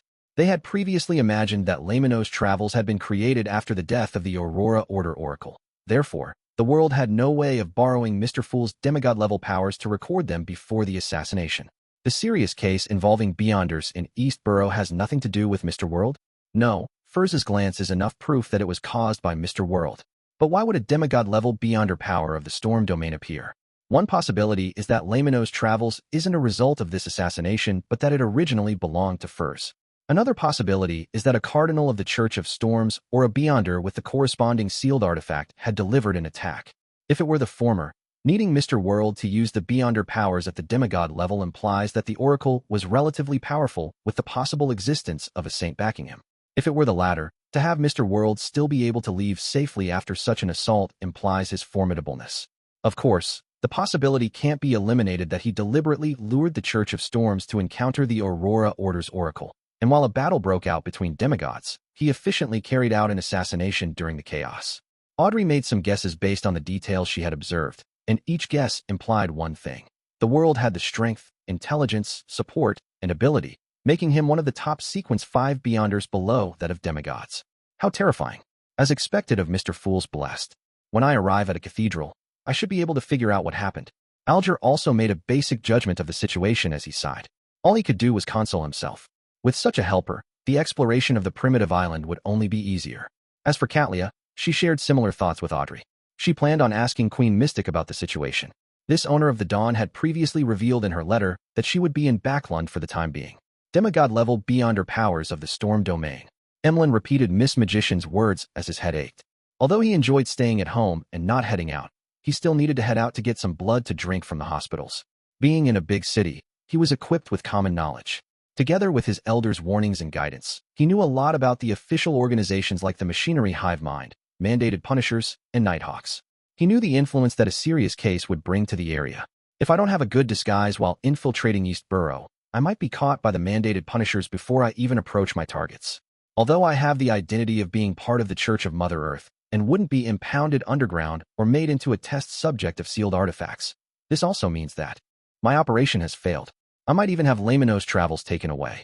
During such times, taking the sewers would be even more dangerous. Who knows how many official Beyonders are lying in ambush over there? Emlyn suddenly felt that what seemed like a simple mission had turned difficult. He quickly came to a decision that he would take action in the latter half of the night. During this time, the low-class residents of East Borough would begin returning home from work. Although it was dark, the streets would be bustling. Even if the Mandated Punishers had 10 times more manpower, it was impossible to carry out any strict surveillance and single out every possible suspect. The next important step is to plan the operation to finish off the 2 artificial vampires without causing much of a stir. I'll have to consider a situation of an intense battle that's impossible to hide. Wait, Miss Magician had just mentioned that Laymanos Travels has a beyonder power known as teleport. The problem is resolved. Emlyn heaved a sigh of relief and chuckled. I will keep that in mind. He had said that sentence very calmly and with great confidence, as though everything was in control. This fellow Emlyn was first stumped before feeling relieved. There's a 90% chance he recalled the Traveler's Door in Laymanos Travels. If I hadn't obtained traveling, I definitely would have added the condition that no one is to touch that spellbook's page before the World Gearman Sparrow. Klein scoffed silently without a word. To him, as there was only one Traveler's Door in Laymanos Travels, he definitely needed to use Creeping Hunger for his return trip to the primitive island. In that case, he might as well exploit the glove as he needed to feed a death row convict to it. He didn't want to waste it. Anyways, I've warned you. Furs didn't speak further, wishing that everything would go smoothly for Mr. Moon. At that moment, Alger turned to look at Little Sunday. Are you still in the City of Silver? Yes. My recent mission is to acquaint myself with my powers and patrol the surrounding area. Derek replied honestly. Alger thought for a moment before saying, has that shepherd elder not looked for you recently? No, Derek paused. The 6-member council seems to be busy with the former chief's mausoleum. As for what it is, I'm not privy to the information. Klein had heard Little Sun mention of the former chief of the City of Silver. It was said that he had built a mausoleum that reached deep underground before moving into it, and he hadn't appeared again. It was suspected that his attempt to switch to Sequence 3 of the Death Pathway had failed. I wonder what happened inside the mausoleum. My spiritual intuition tells me that there's danger involved. Before Klein spoke, he heard Alger say, take note of this matter. To investigate the former chief's mausoleum at such a critical moment means that it's something important. It might bring you danger. Okay, Derek nodded strongly. I'll do my best to figure out the specifics. The exchange continued. As the members didn't encounter much this week, this segment quickly came to an end. The Tarot Club members began teaching the Sun mysticism languages of the outside world as they learned about ancient myths from him. During this process, Audrey was a little disappointed and depressed. She had failed to buy anything or share anything this week, and her participation appeared lacking. Sigh. My life has been too quiet and stable. I have nothing to share. However, this is normal. As the daughter of one of the top 3 bankers in the kingdom, a daughter of Eastchester's Earl, if I were to frequently encounter beyonder matters, experiencing alarming and exciting matters every week, that means that the present society and government structure is unable to maintain the order of the beyonder world. It would definitely result in a fundamental change to everything. When I return to Backlund, my contact with the psychology alchemists will increase. I'll be able to change this situation.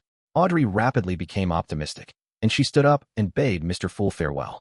Over the past half a year, she had read quite a number of useful books thanks to Susie. In terms of profundity and maturity, she was a lot better than before. Backlund Street, North Borough, 160 Backlund Street. After ending the Tarot Club, Klein walked to the attached balcony to his bedroom, and he looked at the surrounding environment, which was filled with vegetation. With Miss Magician's attempt to rent out Laymanos Travels, There will be more of such tarot club transactions in the future. Heh. They might not have realized that their own Beyonder powers can be sold. Once the rentals happen more frequently, someone will ultimately request someone to help record a particular power. When the time comes, I'll be able to supply Beyonder powers of various domains thanks to the numerous mystical items I have. It won't be too expensive, but it's long-lasting, and it will often be in demand. I wonder who will be the first to muster their courage to seek the Fool for help, hoping that a demigod power can be recorded. This needs to be a fair exchange, and a sufficient price needs to be paid. If no one dares take that step, afraid that it's blasphemous, I can let the world be an example. After all, Mr. Fool has shown his friendliness and casualness from the beginning. As long as no mistakes are made, similar transactions can be made. Having the precedent of punishing Ma'am Hermit, I don't believe anyone will belittle the Fool as a result. They would be honored, delighted, and fearful. Klein thought about the Tarot Club as his thoughts wandered, filled with anticipation towards the trade of Beyonder powers in the future. At this moment, he heard knocking at the door. "Please enter." Dwayne Dantes with his gray sideburns turned around and said. The doorknob turned and the door opened. Butler Walter in his white gloves walked in and said respectfully, "Sir, Ma'am Mary from the National Atmospheric Pollution Council is here to visit you. Do you wish to meet her?" Mary Schott, the major shareholder of the coin company, the lady who got me to investigate her former husband's adultery? Why is she here?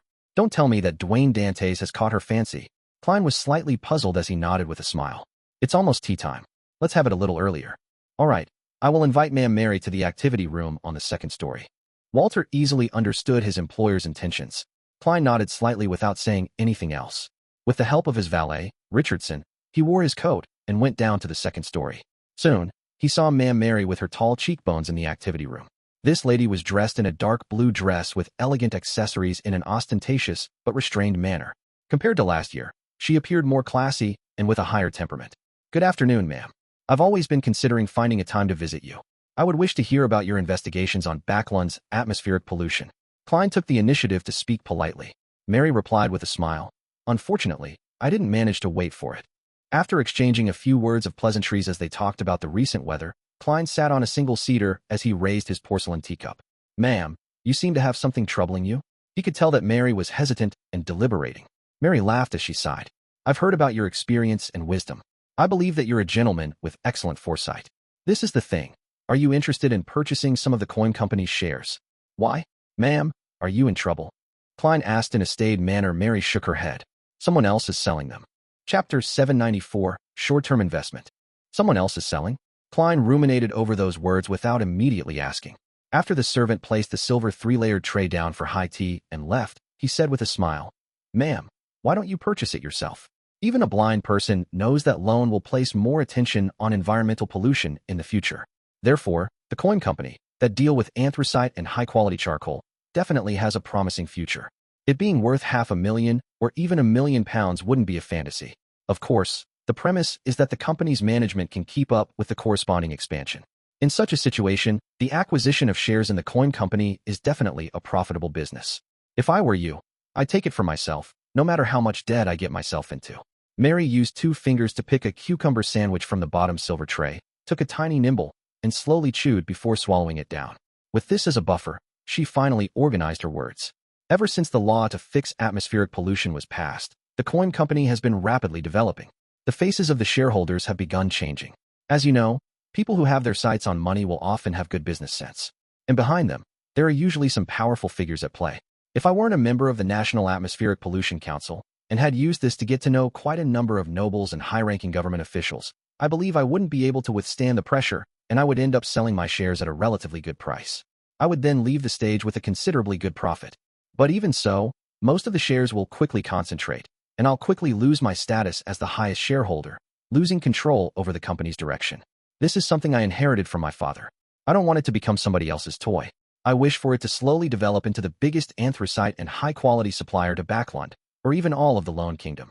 It's not that I haven't tried other solutions. I've pledged my shares and sold my property, investing a large sum of my liquidity into it, absorbing 15% of the shares in secret, as well as requesting friends that I can trust to help. I've obtained a total of 10% of the shares, and together with the 20% I originally had, I hold 45% in total. The current situation is that a minor shareholder suddenly decided to liquidate his 3%, and my friends and I temporarily do not have the money to acquire it. This is a commercial war. This was a first for Klein, who was accustomed to dealing with beyonders. He found it fresh but also unfamiliar. He similarly reached out his hand and selected a sandwich which had high-quality turkey at the bottom of the 3-layered tray. As he ate, he contemplated for about 10 seconds and said, "The shares that you acquire later can also be pledged, right? There won't be enough time. The other party has already provided an offer, and the transaction can be closed at any time," Mary said as she finished the food in her hand. Klein leaned back into his sofa in a relaxed manner. "Why did you come to me?" Upon hearing the question, Mary heaved a slight sigh of relief. "First, you must have brought quite a sizable amount of money to Backlund. You wouldn't need to raise funds through different means. Second, you just came to Backlund, so you aren't deeply involved with the other party or in other aspects. This also means that I'm not afraid that you would violate the terms of the agreement. Even if you choose to align with them, you'll have to consider if it's worth violating the law. Third, although we've only met once, I believe you are a very dignified and knowledgeable gentleman. Your praise is leaving me a little embarrassed. However, it also means that my acting performance as Dwayne Dantes is effective. At the very least, everyone knows that he's a middle-aged gentleman with foresight and competence, with plenty of money that he has nowhere to invest. Considering the original £16,493 and Miss Magician's £6,000, as well as the £48 provided by Mr. X, I have a total of £22,991 and 5 gold coins. Even if I deduct the £5,987 I owe Miss Messenger, I'll be considered a true tycoon. Many people with assets worth £100,000 might not have that much liquidity." Klein couldn't help but do a count of his wealth as he asked with a smile, "Ma'am, what do you wish for me to do?" Mary sipped some tea and said eloquently, "Acquire the 3% shares. But before that, I'll sign 2 contracts with you. The first contract stipulates that I'll forcefully purchase the shares from you in 3 months and buy it at the highest price over this period of time. The corresponding tax will be shouldered by me. The second contract stipulates that we act in concert. In addition, I will make you a member of the board of directors for the coin company. You will enjoy the corresponding perks as you monitor the company's development. This will help you be integrated even better into high society. Sounds like a sure win. It's equivalent to me providing a loan, and Ma'am Mary will repay me with a certain amount of interest and social resources. And compared to a debt agreement, I'll be holding on to the shares of an excellent company. It's more secure. After all, we are considered strangers. Of course, that's under the premise that the coin company itself is all right. This is also why she's making me a director."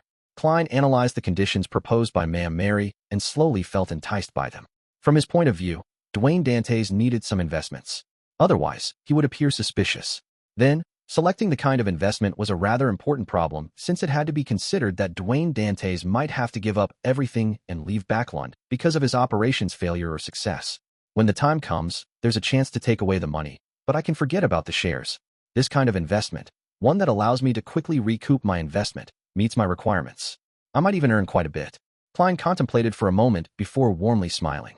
"Helping a lady resolve problems is something that I need to do." Ma'am Mary immediately felt relieved.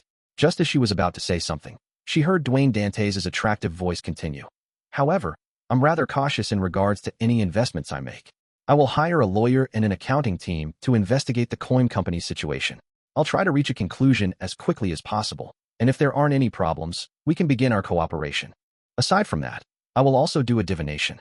Klein silently added inwardly, "Definitely." Ma'am Mary smiled and added, "I'll bear the costs for such expenses." Klein didn't reject the offer as he nodded and said, "How much would the 3% shares cost?" "The current valuation is £9,600, but the shareholder believes that the coin company has a promising future, so it can't be lower than £12,000. Mary gave him the exact details. "Phew." Klein used a calm and relaxed manner to smile. "That's still all right. Dwayne Dantes is indeed rich." Mary thought as she said, "Dwayne, can I invite you to visit the coin company tomorrow?" "That's exactly what I wish for," Klein replied with a smile. At the same time, he couldn't help but think of something. His former landlord, Stellan Sammer's husband, was likely still a manager at Coin Company. Yet another familiar face, but it's not one for Dwayne Dantes. Klein felt wistful for some baffling reason. At 8 p.m., there were still crowds of people entering East Borough from the other streets. Fatigue obviously colored their faces, and this continued almost until 10. Emlyn White had changed into a grayish-blue worker's attire, wore a cap, and hid himself in the alley of the Backlund Bridge area while observing the poor that sauntered back and forth. Although he didn't have any experience in disguising himself, he had eyes and brains. Just a short observation was enough for him to discover the problems with his attire. The most important point was that, compared to the poor who had dirty and ragged clothes, The work attire he had bought in the afternoon was too new and clean, easily attracting the attention of others. Emlyn thought for a moment, returned to the dark alley, and reached out his fingers. Using what he had seen, he began tearing open the areas that were easily damaged. Then, he observed his surroundings as his facial muscles gradually distorted into a grimace. With a look of contempt, Emlyn came to the wall, closed his eyes, and began dabbing the dirt onto his clothes and pants. The smell of coal, the smell of rotting mud, the smell of PP*SS. Emlyn subconsciously extended his palm away from himself as he covered his mouth with his other hand. He nearly vomited. At this moment, he realized that having an extraordinary sense of smell wasn't necessarily a good thing. After a few minutes of excruciating torture, Emlyn finally finished his disguise. Even his handsome face was stained with coal. With this disguise, he hunched his back and slipped into the crowd, quickly entering East Borough without garnering any attention. As he walked, Emlyn realized a problem. He wasn't familiar with the roads at all. He had no idea where Limestone Street or Beluga Whale Street was in East Borough, while most of the street signs had already been damaged. An assassination attempt really is a troublesome matter. Emlyn mumbled as he began asking around for directions. After nearly an hour of hard work, he finally arrived at Limestone Street. The streets were narrow, with the buildings on both sides leaning close to each other. Even in the day, it appeared dark. At night, it gave off a terrifying sense of creepiness and darkness. But to the sanguine, such an environment wasn't bad. The only problem was the dirt and messiness.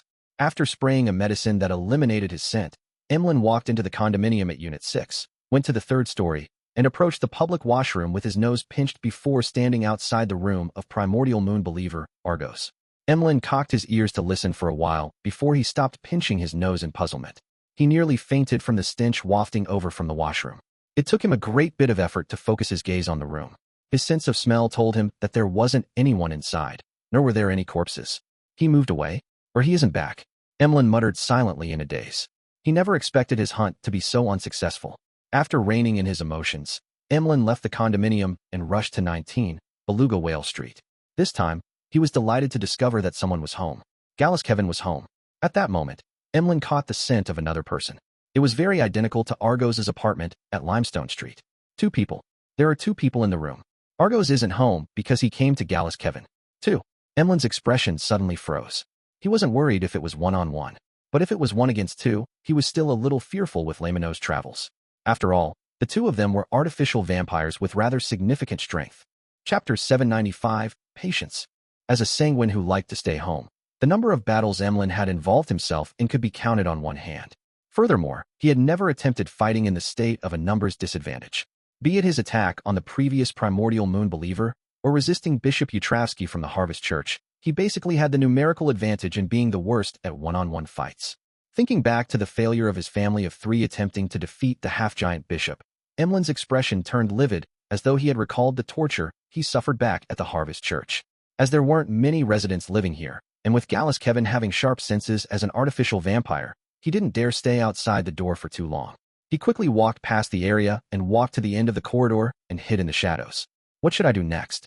Emlyn leaned against random objects that blocked the crimson sunlight as his thoughts rapidly whirled in an attempt to find a solution with his pitiful amounts of experience. Gradually, the words which the hanged man had taught the son surfaced in his mind. Patience is an important premise when dealing with many situations. Only by being able to curb your urges and irascibility will you be able to avoid danger to the greatest extent. At times, tolerance is very important. Tolerance. Emlyn nodded indiscernibly and knew what he needed to do. He planned on laying in ambush until Argos left. As this wasn't the artificial vampire's residence, it was certain that he would leave. When the time came, Emlyn could deal with a one-on-one situation. Patience, tolerance, waiting. Emlyn repeated these words inwardly so as to resist the damage the surroundings were dealing to him. The air wafting through the first floor of the condominium was filled with the stench of piss, rotting moisture, the unflushed smell of feces, the odor of some of its residents, as well as all kinds of nauseating, unpleasant, and disgusting smells. Mixed together, they were like a poison that ate at Emlyn's senses. For the first time in his life, Emlyn wished that he could slice off his nose. He had the feeling as though he was stuck in an abyss or was in hell suffering torture. Patience, tolerance, waiting. He mechanically chanted the principles, finding each second that passed excruciatingly long. Finally, he saw Gallus Kevin's door open. A thin dark brown figure walked out. His cheekbones protruded, and he had a high, sharp, and crooked nose. He was none other than the primordial moon believer, Argos. At that moment, His face had patches of swollen festering that looked disgusting. Indeed, as that young boss, Ian, said, these fellows wear clothes that are clean and tidy, completely unlike the residents of Eastborough. Emlyn became spirited as he watched Argos leave the condominium. After patiently waiting for nearly 5 minutes, he stood up and decided to take action. As his target, Gallus Kevin, was an artificial vampire, Emlyn was rather aware of his opponent's strengths and traits. Hence, he had made preparations in a targeted manner. Gallus Kevin's sense of smell isn't weaker than mine when I just came of age. This actually cannot be confirmed. For him to stay in such an environment, he might have already lost his nose and brains. Besides, his spirituality can't be weak, and he has an innate instinct that's geared towards danger. His vision and hearing can't be too bad either. As Emlyn viewed his opponent with scorn, he consumed a potion and sprayed out a liquid to cover his body's scent again. Right on the heels of that, by consuming the potion and spraying it on like last time, he hid his body and attire, disappearing as though he had been wiped away by an eraser. In a dark, uninhabited corner, a palm-sized notebook which was bronze green in color had suddenly appeared out of thin air, as though it had passed through a transparent screen. It began flipping itself almost silently before fixing onto a white page that was filled with astromancy symbols. As these symbols vanished, the surroundings brightened up a little. This was the disruption ability of an astrologer. Then, Laymanos Travels was retracted, disappearing inch by inch as it was completely concealed by the invisible screen. Prepared, Emlyn recalled his plans. He lightened his footsteps and silently arrived outside Gallus Kevin's apartment without approaching the door. The notebook appeared out of thin air once again before being flipped to the door-opening page. An illusory sound immediately resounded in Emlyn's mind as it prompted him to reach out a hand towards the wall. At the same time, Emlyn cautiously pulled back Laymanos Travels into his clothes, using his invisible coat to hide it. When Emlyn's palm finally pressed the wall, he saw a ghostly blue, incorporeal, blurry door appear before his eyes. It was embedded in the wall, but it also showed signs of masonry at the bottom. Cocking his ear to hear the goings-on inside the house, he took a sniff of the air before taking a step forward. He then passed through the ghostly blue door as if he was passing a screen of water. The scene before him changed immediately. It was filled with walls covered in stains and 3 wooden beds on the side, a worn-out cupboard, and all kinds of miscellaneous items. This was the inside of Gallus Kevin's apartment. As for the ghostly blue door behind Emlyn, it had long vanished as if it had never existed before. Cautiously surveying the area, Emlyn caught sight of his target, Gallus Kevin. This primordial moon believer was a good-looking mixed blood. He had long hair that reached his shoulders, and his eyes were a little red, as though he didn't fully acquire the eyes of a sanguine. At that moment, he was sitting by the side of the bed, staring at the door, his thoughts a mystery. Emlyn circled to his side, without causing a commotion. He took out Laymanos Travels, which he ensured was in a blind spot, and he flipped to a page that left his fingers slightly numb. It was a yellowish-brown goatskin page. The surface was filled with all kinds of ancient and distorted symbols and patterns. Together, they constructed a figure that looked like a thin tree with outstretched branches. After adjusting his angle, Emlyn slid his finger across the page. Suddenly, silver lightning illuminated the room as if it was daytime. A sizzling sound was heard as the lightning smote Gallus Kevin on the head, charring the primordial moon believer instantly. His body convulsed as his eyes lost focus. The silver bolts of lightning continued snaking around while Emlyn's figure surfaced behind the frozen target's back. He reached out his right palm and clenched his opponent's neck. Gotcha! He calmly snapped Gallus Kevin's neck and yanked off his head and tossed the body away, eliminating the possibility of letting his opponent heal himself with his strong restorative powers. Gallus Kevin's headless corpse collapsed to the ground as blood sprayed everywhere. An artificial vampire lost its life just like that. Emlyn's calm expression was quickly replaced with surprise. He looked at the head in his hand with disbelief. He realized that Gallus Kevin didn't realize what was happening even upon death. Fixed in his eyes were pain and puzzlement. It's that easy? It happened like a breeze. Although Emlyn was proud, he didn't believe that he could finish off an artificial vampire that easily. However, reality told him that it was as easy as a breeze. A lightning strike that can cause paralysis, together with my high movement speed, had allowed me to instantly kill my target. The premise is that he's weak to lightning, allowing him to be easily paralyzed. Also, I had interfered with his spiritual intuition ahead of time and avoided attacking him head-on by passing through the wall. Those were key to my success. After a few seconds of surprise, Emlyn recalled the details and concluded plenty of useful experience. This made him truly realize the potency of matching, beyond her powers, as well as the value of Laymanos Travels. It's no wonder Mr. Hanged Man was the first one to have thoughts of renting it. Emlyn reined in his thoughts and looked at the blood that gushed out of Gallus Kevin. His throat couldn't help but move. He hadn't had that much fresh blood in a while. However, he didn't dare drink it. This was because the deceased beyonder characteristic had yet to appear. The blood would still contain parts of it, and drinking it would easily result in excessive beyonder characteristics, adding the risk of losing control. This wasn't conducive to his subsequent operations. Emlyn retracted his gaze and surveyed the surroundings. He found a stack of old newspapers and a tiny wooden chest. He planned on using that to store Gallus Kevin's head in, and before that, he sat down and waited for the beyonder characteristic to appear. 2 minutes later, Emlyn suddenly looked up at the door. He heard footsteps. Immediately after that, he caught the scent of Argos. Why is this artificial vampire back? He returned midway. Emlyn White instantly became a little nervous, unsure how he was going to handle the issue. Thump. Argos knocked on the door from the outside without making a sound. This resulted in an abnormal silence. Emlyn was stunned. He immediately understood that Argos had caught scent of the blood and knew that something had happened inside. What should I do? Rush out and finish him? No, others will see me if I do so.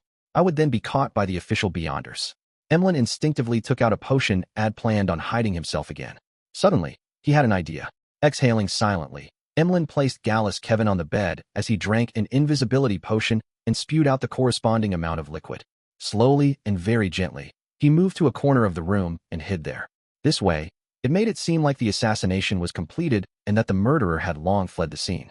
As time passed, aside from the occasional passing by of the residents, there was silence both inside and outside. Suddenly, Gallus Kevin's window creaked open as a pair of eyes shot its gaze inside. After careful inspection, Argos, with a festering face, leaped into the room and slowly walked to the corpse which was still indistinctly expelling the beyonder characteristic. In the corner, Emlyn White secretly took out Lamino's travels while Argos wasn't looking in his direction. He flipped to another page of Lightning Strike. At this moment, Argos's sight landed on the bed and on his companion's head, as well as the stack of old newspapers and the tiny wooden chest. His pupils suddenly constricted. Chapter 796, Slowly Becoming Proficient. Not good. Emlyn White traced Argos's gaze and realized that he had forgotten to deal with the old newspapers and the tiny wooden chest. Although they were part of the room, they were placed in different parts of the room. Now, they were put together, making it appear rather odd. It was as though someone had wanted to do something with them before having to give up for the time being. Then, why would there be a need to give up? Was the person alarmed by the knocking of the door? That means that the murderer hadn't left and is hiding in a particular corner of the room? Similar thoughts flashed in Argos's and Emlyn's mind at the same time. However, one of them was feeling perplexed, while the other was reverse inferring the other party's thoughts. No good. The two vampires reacted at the same time as Argos lunged to the side as he emitted thick black gases that resembled a bat's wing. As for Emlyn White, his finger quickly swiped across the opened Lamino's travels. Suddenly, a silver hue appeared, illuminating the room again. The lightning that branched out didn't hit Argos and ended up hitting the ground beside the bed. It broke up into countless thin bolts that snaked towards conductive materials. Here, the wing which Argos used thick black gases to create seemed to attract the lightning. It was pursued by the snaking lightning as they struck him, spreading across his body. Argos became numb for a second and crashed down to the ground before he could leap up. Emlyn hurriedly flipped through Lamino's travels and once again slid his finger across a lightning strike page. Although he didn't know why there were so many pages of lightning strike, with them taking up nearly half of the yellowish-brown goat skin, he was overjoyed that he could keep using them. The silver bolts of lightning crashed down, smiting Argos, causing his body to emit black smoke despite having just recovered from his numbed state. Failing to leap away, his body began to convulse uncontrollably. Seizing this opportunity, Emlyn White bent his knee and leaped forward with his feet, approaching Argos with afterimages trailing behind him. Then, he wrapped his right arm around Target's head, easily flashing behind him. Gotcha! Argos directly saw his back. His eyes filled with blood as the few festering parts on his face burst open as deep and illusory darkness poured out from inside. Emlyn had no idea what had happened. He slid backward instinctively as he kept changing his positioning. Argos didn't pursue him as his eyes lost their rationality. All that was left was pure malicious intent, madness, and clear blankness. He raised his hands and pressed them against his head before forcefully twisting it, allowing it to return to its normal orientation with a crisp crack. And around this artificial vampire, the darkness surged as though it wanted to devour everything. Then, Argos stretched his neck from side to side as his body swelled and oozed out disgusting pus. He had come to Gallus Kevin tonight because his body had shown signs of losing control. There was a need to discuss a solution. He returned midway because he suddenly came to a realization that perhaps the harsh environment had caused intense negative effects to him due to his extraordinary sense of smell and sensitivity. thus resulting in him having signs of losing control. And at that moment, he completely broke down with the shadow of death hanging over him. He had lost control. Emlyn White's heart palpitated when Argos swept his gaze across him. He felt that he had encountered trouble again, as he couldn't help but curse the primordial moon's believers for often making themselves into monsters. He didn't immediately pray to Mr. Fool for two reasons. First, there wasn't any time as his opponent was about to launch an attack. Second, in a one-on-one situation, Emlyn believed that it wasn't too dangerous dealing with a sequenced 7 rampager. He made every second count by flipping through Lamino's travels quickly, letting it land on the page with lightning strike. Again, thick, distorted bolts of silver lightning smote down heavily as it flailed its claws, striking the mutated Argos. At that moment, the lightning seemed to shatter the surging darkness, but it also seemed to be devoured by it. The two vanished at the same time, leaving behind Argos, who had finally locked his sights onto Emlyn. This artificial vampire who had lost control produced afterimages as he pounced towards his target. Emlyn crouched down and rolled, dodging the lethal strike. At the same time, he reached his free right hand into his pocket and took out a metal bottle. Bam! As Argos quickly turned around, he instantly appeared near his enemy. Without any time to remove the cover, Emlyn clenched his fingers, pinching open a crack in the metal bottle. Then, he threw the bottle ahead, letting the pure and radiant liquid inside splatter towards the approaching Argos. This was sun water which he had concocted with his spirituality. It was extremely strong against vampires. This was the preparation that a potions professor had to do in advance. Being splashed by the liquid, Argos let out a blood-curdling scream. Wisps of black smoke billowed from his body as he lost his strength in midair. Bang! Although he collided with Emlyn, he failed to make him lose his balance. Emlyn tumbled twice, but didn't suffer any actual damage. While tumbling, Emlyn ignored managing his injuries. He swatted his right hand, which had made contact with a few drops of sun water, and quickly flipped Lamino's travels. Another bolt of silver lightning smote down, causing Argos's tragic cries to come to an end. This vampire who had lost control had appeared to be suffering the radiance of the sun from a close distance as he fell into a state of intense paralysis. Emlyn seized this opportunity and took out another bottle of sun water. He unscrewed the cap and poured it towards his opponent. This time, Argos didn't even manage to let out a cry. His body began to melt like wax. It was only then that Emlyn heaved a sigh of relief. He then conjured a thick black fog behind him, turning it into illusory bats the size of a palm as they swarmed towards his target. The black bats landed on Argos, enveloping him completely. Following that, they separated and flew back to Emlyn before vanishing. Argos's body had shrunk quite noticeably, and he finally couldn't hold out any longer. In his half-melted state, he slowly collapsed. Only then did Emlyn raise his right hand to check on the remnant pang. He saw that his palm and a few fingers had wounds that were corroding. However, the flesh inside was rapidly squirming as they healed themselves. It's over.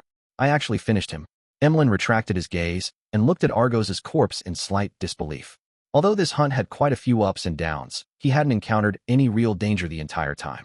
This made him realize that the existence of the Tarot Club made him far stronger than he imagined. If Argos had checked Gallus Kevin's corpse first and not noticed the newspapers and wooden chest, he definitely would have figured out that I possessed beyonder powers like lightning strike. He wouldn't have used wings of darkness while dodging and end up being hit by the lightning. But this way, he wouldn't have discovered any abnormalities and wouldn't have made any evasive maneuvers ahead of time. My lightning strike would have struck him directly and things would have been easier. Viewing it from this angle, no matter what happened, I would be able to kill him as long as I didn't make a mistake in my handling of matters. They're really weak. So I'm already this powerful. It's no wonder the ancestor made me join the Tarot Club. This is a gathering that prepares the various races for the impending apocalypse. It's of a much higher level than the other secret organizations. Emlyn tipped his chin up a little as he couldn't help but curl his lips. Following that, he heard footsteps outside, but no one dared to approach. Argos's scream must have alarmed the surrounding residents, but they wouldn't dare enter because they're afraid of trouble. However, someone will definitely report it to the police. I need to clear the scene as quickly as possible and leave. Emlyn retracted his gaze from the door and walked to Gallus Kevin's corpse. From the pooling blood, he picked up an item the size of a fist. It was completely red in color and resembled a heart. It was expanding and contracting slightly, and its surface was translucent. He could vaguely see a liquid flowing inside, and it was none other than the beyonder characteristic of a sequenced 7 vampire of the apothecary pathway. This is my trophy. Emlyn momentarily felt unaccustomed to it. After calming himself, he wrapped the beyonder characteristic in Gallus Kevin's head with the old newspapers and stuffed it into the wooden chest. After placing the wooden chest to the side, He yanked Argos's head, whose form looked nothing like before. He then took out another bottle of medicine and scattered in every corner of the room. During this process, Emlyn wasn't flustered at all. It was as though he wasn't worried that the official Beyonders in East Borough would rush over.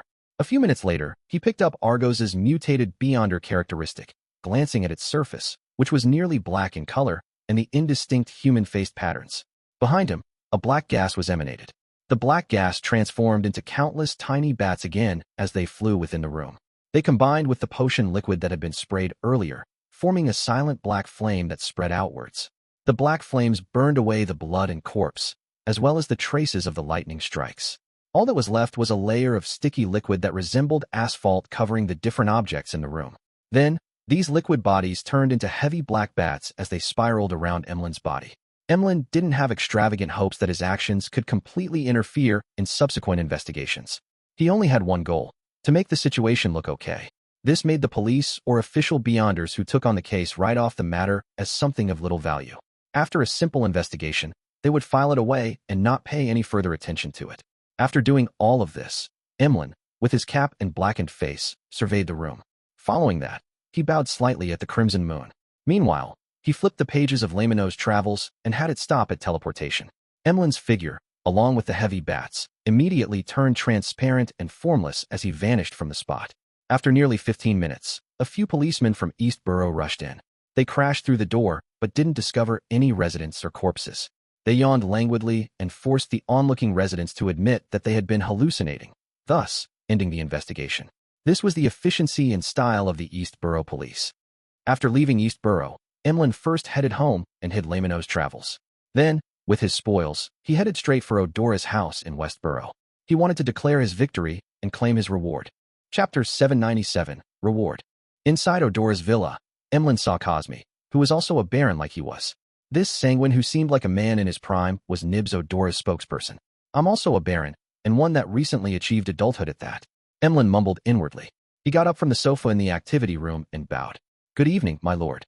Cosme was just about to say something when his nose twitched. He then cast his gaze towards the wooden chest beside Emlyn's feet. The smell of fresh blood? As he asked in puzzlement, he seemed to connect the dots and added after a second of thought, "You killed another target?" Emlyn curled his lips and shook his head. "No, then." Before Cosme could ask further, his smile turned profound. "Not one, but two." "Two." The middle-aged gentleman was taken aback as he watched Emlyn bend down to open the lid. During this process, Emlyn's facial muscles winced a little as this series of actions had touched the wound on his right hand. Holding back the change in his expression, Emlyn allowed his arm to hang down slightly, allowing the chest to tilt and reveal its contents to the sanguine baron opposite him. Two charred, bloody heads were stuffed inside a pile of old newspapers. By the side were two transparent objects which resembled hearts, one red with vitality, and the other nearly black. This impactful scene was reflected in Cosme's eyes as he looked up in surprise, staring at Emlyn blankly as he blurted, "You did this." Although he had only managed to recognize one head being Gallus Kevin's, but the two vampire Beyonder characteristics couldn't be faked. Emlyn put down the wooden chest and allowed his right hand to hang down naturally. Surreptitiously, he flicked his right hand very slightly along the corners of his trousers as he replied with a smile, "Of course. This is the thing. After receiving the £7,000 reward back then, I bought a particular baron's legacy at a particular Beyonder gathering. With it, I advanced. I don't wish to use money to satisfy the murderers who hunt us sanguine, but I didn't wish for this legacy to land in the hands of others. Besides, the seller wasn't necessarily the hunter." Taking this opportunity, Emlyn revealed the fact that he had already become a baron. Furthermore, every word he said was the truth. This was a technique he had learned from the Tarot Club. "I long knew that you were a baron. Do you think your frequent purchases of all kinds of items with spirituality and the borrowing of books that explain potions would go unnoticed? If it weren't because of certain factors, we would have questioned you long ago. What I'm surprised about is your combat ability. You don't even have a single mystical item, and with you only wishing to buy dolls, it's not easy to hunt two artificial vampires without causing a commotion, even for a baron. Even I would need to make plenty of preparations and acquire detailed intelligence before it's possible. Without anyone noticing it, Emlyn is already this strong?" Cosme Odora couldn't help but lampoon as he revealed a fake smile. "So that's the reason. Emlyn, why did you hide it from us? Don't you wish to be addressed as Lord by the other sanguine?" Emlyn glanced at the sanguine's expression and tilted his chin. "I was planning on telling everyone, but since there was the hunting competition, I decided to give everyone a surprise. Cosme, I've already hunted 3 of the primordial moon believers, and you gave 5 targets. Does this mean that I've won? He couldn't wait to change his form of address from Lord to Cosme. Cosme's eyelids twitched as he chuckled. Yes, that's right. You can ignore the 2 other targets. Leave it to Russ Bathory and the rest. This way, they might still be eligible for a consolation prize. Having said that, Cosme found his attitude a little too cold, so he hurriedly asked in concern, Were you injured? A little. Emlyn raised his right arm and stretched his fingers. To be frank, on his hunt that night, the worst injury he suffered was after he teleported out of Eastborough. He had ripped apart his skin to wipe his blood across the cover of Lamino's Travels. Cosme didn't develop the topic as he said after a few seconds of silence. Congratulations on being the victor of this hunting competition. You will receive 2 prizes.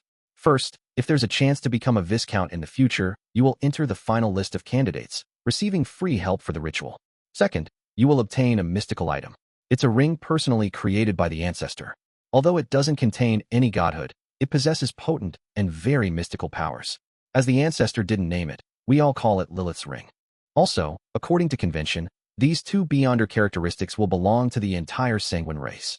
This way, we might be able to have 2 more newborns, and you would receive £3,000 in cash in return. A ring personally created made by the ancestor. Although Emlyn was somewhat disappointed that the reward wasn't a Viscount's Beyonder characteristic, with it only being candidature and a free ritual, the ring made by Sanguine ancestor Lilith herself was enough to put things right.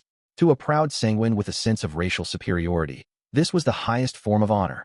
As his joy was quelled, Emlyn, who had participated in several tarot gatherings and had completed 2 hunts, felt that things weren't that simple.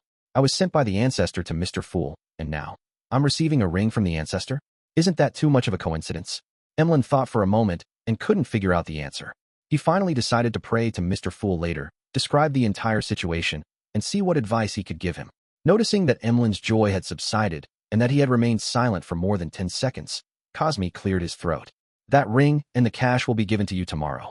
When the time comes, I'll summon Russ Bathory and company, officially announcing your victory in this hunting competition. Then, the ring will be given to you. No problem. Although Emlyn lacked the experience in such matters, he knew that rewards couldn't be given in private. It needed to be given in front of all the participants. Without staying any longer, he bade farewell and left Odora's villa in a rental carriage. As the carriage slowly drove off, Emlyn took a look at the crimson moon which was hanging silently in the sky. His mind gradually calmed as he couldn't help but recall everything that happened that very day. From that, he concluded lessons and gained experience.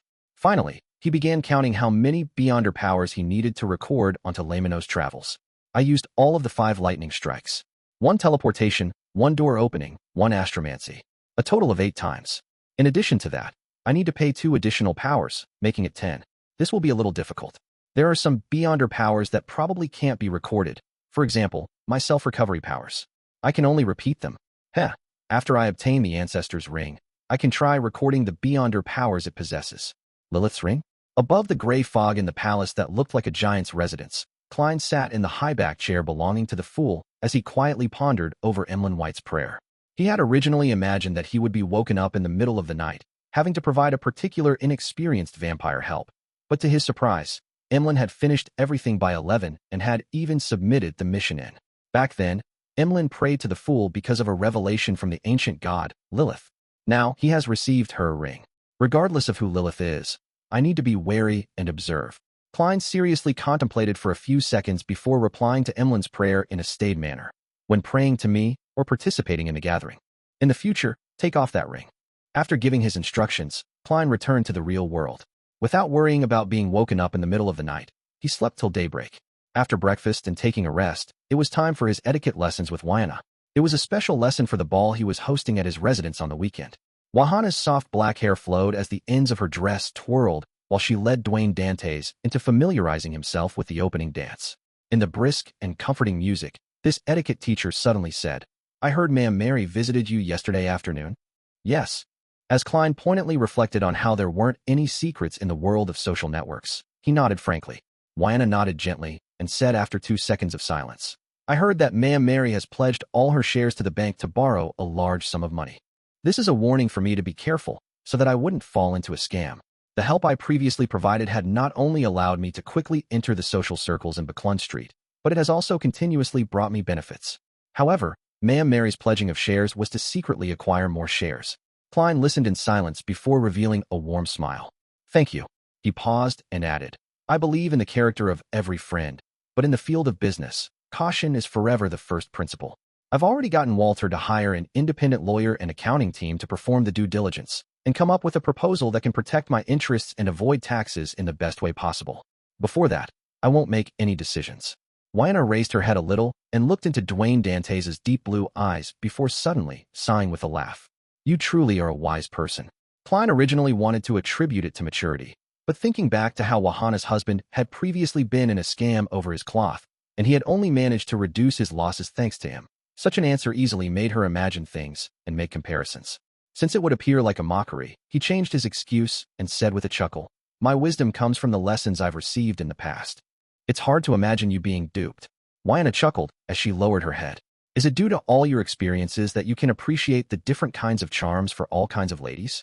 When is this rumor ever going to end? Klein said with a helpless smile. Every flower has something beautiful about it. After familiarizing himself with the entire process and the corresponding dance, Klein walked Wynna out. Together with his valet, Richardson, he took up Ma'am Mary's invitation and headed for the coin company in Sherwood Borough. Chapter 798, Revisiting an Old Haunt. Sherwood Borough, outside the coin company. When Klein alighted from the carriage, he looked around as if he had never been here before, as though everything had a strong sense of novelty. In fact, he wasn't a stranger to the area. He knew that opposite the street was the Gardley department store where the middle class enjoyed patronizing, and that there was a shop not far away that was famous for its specialty desi pies. He had once spent a considerable amount of time here waiting for Duragagale to tail him so as to obtain evidence to his acts of adultery. Retracting his gaze, Klein walked towards the coin company with Richardson. Ma'am Mary and her lady's maid were already waiting there. In the relatively conservative Lone Kingdom, a lady's servant had to be of the same sex. Otherwise, it would result in nasty gossip, affecting her social relationships and marriage. Therefore, even though Ma'am Mary's lady's maid needed to play the role of her secretary to a certain extent, with her understanding societal etiquette, commercial knowledge, and having a certain level of negotiation skill, all she could do was select from women with good education or with relevant working experience without considering any men. Similarly, gentlemen needed to have valets and commercial secretaries of the same sex. Of course, even so, there were always people who couldn't rein themselves in and engaged in immoral acts. Every year, there were cases of servants and their employers having relations. Amongst them, the maids were mostly the victims. They were either cheated, forced, or enticed to become the male employer's lover. When they were eventually discovered, they would be fired, losing their jobs. Then, their reputation would be destroyed, making them ineligible options for servants again. Many a time, they had to become prostitutes. Good afternoon, Dwayne. Ma'am Mary welcomed him with a smile. Klein bowed and said, Good afternoon, ma'am. It really is a flourishing area. Such a topic was roughly equivalent to talking about the weather. After Mary exchanged pleasantries with him, she led Dwayne Dantes through the coin company's entrance and said with a smile, Later, there will be professionals giving you an explanation as they show you around. After about half an hour, head on up. I've prepared a buffet and invited a few friends in different circles. Friends in different circles. This is her trying to expand my social circle. Very sincere. Klein nodded slightly and said, As someone not from the area, I always look forward to knowing more friends, having just come to Backlund. No, you're nothing like that. If I had the liberty of saying it, you're a true Backlund gentleman who has received excellent education, Ma'am Mary replied politely. As they conversed, they passed through the door and entered the reception area, which had excellent lighting. A stocky man in a suit with a beautiful mustache stood there waiting. This is Luke Sammer. He is our coin company's first manager. Mary introduced him to Dwayne Dantes. Actually, I know him. Klein looked at Luke and nodded with a smile. To him, Luke Sammer was a rather staid, professional gentleman. He enjoyed machinery and was a very gentlemanly person at banquets. He didn't belittle the poor detective who had yet to make a name for himself. Not did he deliberately curry favor with the few mid-ranking civil servants of the Backlund Municipal Department that lived on Minsk Street. This is my friend, Dwayne Dantes. He's interested in anthracite and high-quality charcoal. Help me give him a detailed explanation, Mary said to Luke. Luke, who had been informed ahead of time, took a step forward and looked at the tycoon from Desi Bay. He gave a warm smile and said respectfully, Mr. Dantes, this is the coin company's headquarters. We have long-term agreements with several anthracite mines. We supply Sherwood, Hillston, North, and West Borough with anthracite and high-quality charcoal, satisfying 30% of their overall demand. We also have the chance of clinching a huge contract with the Navy. I've never seen Luke with such an expression.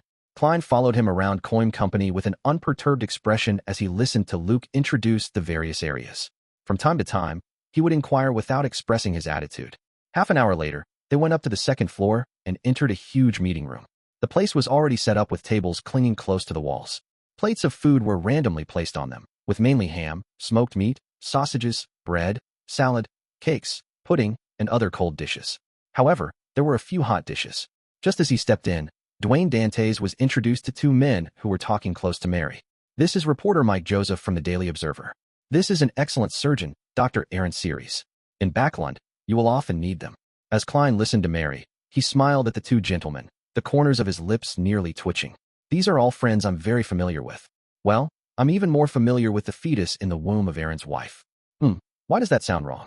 As Klein lampooned, he patiently waited for Mary to introduce Dwayne Dantes to the two men before politely greeting Mike and Aaron. Mike Joseph didn't look much different from last year. He had thin brows, rough skin, and charming blue eyes. As for Aaron Series, although he was intrinsically a cold and reserved person, he didn't make it obvious. Everything that happened in the recent half-year had been smooth for him. In terms of mood and confidence, he was riding a high. Upon hearing that Dantes was a tycoon from Desi, Mike took out his name card and handed it over with a smile. You don't mind me advertising, right? If you wish to publish an advertisement, find me. Be it the Daily Observer or the Tussock Times, I can provide you with a discounted price. As he spoke, Mike winked, indicating that he was joking. You are nothing but a reporter with all these fake identification documents. Why didn't you mention the discount price advertisements to Sherlock Moriarty in the past? You were looking down on the detective, were you? Klein lampooned and exchanged name cards with him. I've always had such needs. Following that, he turned to Aaron and handed another name card to him. I was recently ill and recovered only recently. I'm very aware of how important a doctor is. I'm a surgeon, so I believe you wouldn't wish to meet me that much. Despite saying so, Aaron still received the name card. No, I'd love to meet you. I even wish to join the party of your child's birth. Klein mumbled, deliberately leading the conversation to the field of medicine and having a good conversation with Mike and Aaron. He had previously been stressing over how to close ties with Aaron to re-establish connections with a particular unborn fetus. After all, the paper crane was about to tear at any moment, making it unusable for even one more attempt. As for Sherlock Moriarty, it was difficult for him to openly appear in Backland to pay Aaron a visit, much less participate in the birth party. There aren't any problems now. With Ma'am Mary's introduction, I can very naturally get close to Aaron. When the time comes, I'll definitely be invited. Hee. I might even be made the godfather of a particular snake of Mercury. After all, we are all believers of the goddess. Will this make a particular fetus angry? I'd better be careful. I definitely wouldn't mention this unless Aaron mentions it. Klein thought in delight. He skillfully held himself back without appearing overly passionate on their first meeting. After a simple chat, he was introduced to the other guests by Mary. During this process, Klein didn't forget to get some food and water, making him appear to easily adapt himself to the environment. After completing a round, Mary stopped and said after some deliberation, "Everyone here is my friend. This means that you didn't invite anyone from the other camp, and you are also including me as your friend?" Klein nodded gently. "I probably shouldn't ask as a gentleman, but as a businessman, I need to know who is the person, or who are the people, vying for the coin company's controlling share rights." Mary fell silent for 2 seconds. Baron Sindras and his friends. They wished to publicly list the coin company and earn the sky-high evaluation that will eventually happen. They're completely unconcerned with the company's future development. Baron Sindras, one of the richest men in Loan. By donating to the Conservative Party, he became an aristocrat and is a banker, factory owner, and a powerful businessman. It's hard to tell where he stands. So even though he relied on the Conservative Party to obtain his aristocratic title, he's more aligned with the new party while being biased towards merchants. Klein thought and asked with a smile, "Why didn't you get that Mr. Hall to help? His father is a powerful noble and banker. He should be able to provide you with the necessary help." Mary said with a wry smile, "Mr. Hall doesn't wish to involve himself in this matter. He claims to be the chief secretary of the National Atmospheric Pollution Council, so he can't be involved in commercial activities that deal with anthracite or charcoal. A man whose true ambitions lie in politics. However, he probably doesn't wish to be at odds with Baron Sindras. Haha, if I were to choose another butler back then, I'd likely have established ties with Baron Sindras. He's so rich, so if he really wants to raise the price, I wouldn't be able to beat him. Will a trope of him using money to crush me appear?" Klein didn't ask further as he said, "I will wait for the investigation report." Realizing that Dwayne Dantes wasn't directly backing out, Mary said with slight gratitude, "In this age, chivalrous people are already few and far between. You are one of them." Klein smiled without promising anything. After the buffet was over, he began returning to Northborough on his high-end four-wheeled carriage. As he daydreamed while looking out the window, Klein suddenly said to Richardson, turned towards St. Samuel Cathedral. He had failed to figure out the exact answer to the reason for the anomaly in the cathedral, which was later quelled. This made him wonder if he should find a chance to make contact with the keepers. He also remembered that every afternoon, there would at least be a keeper who prayed to the goddess in the prayer hall. How should I make contact? In that environment, even a conversation will appear noisy, and this will easily incur the suspicion of others. Klein frowned slightly as he decided to observe before coming up with a solution. The carriage didn't change direction as it continued driving towards Buckland Street, but it didn't stop and instead continued past it. Inside the carriage, Klein closed his eyes to calm his slightly anxious feelings. Chapter 799, Spying. North Borough, St. Samuel Cathedral. Just as Klein entered the main prayer hall, he used the points of light that shone from the back of the altar to survey his surroundings, taking in all the believers inside. In one glance, Klein rapidly locked onto a target. He followed the aisle and walked forward without showing any abnormal signs. In the first row was an elder wearing a black clergyman's robe, but he exuded a cold aura. His face was pale, and his hair was withered and yellow. He had his eyes closed tightly as he prayed with great focus. He was one of the keepers that Klein had previously sensed. His shift is usually on Friday. Klein didn't approach him and instead sat 2 pews away from him. After finding a spot to sit down, he handed over his hat and cane to Richardson. Then, while sitting down, he tapped his left thumb on the first segment of his index finger twice, silently activating his spirit-body thread's vision.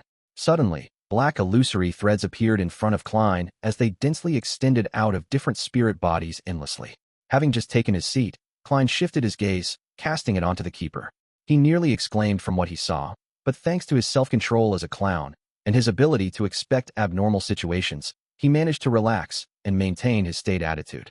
In his vision, although the yellow-haired elder had spirit-body threads extending out, his body was entirely black in color on the inside, as the darkness swallowed the origins of the illusory threads in a way that was completely different from ordinary beyonders.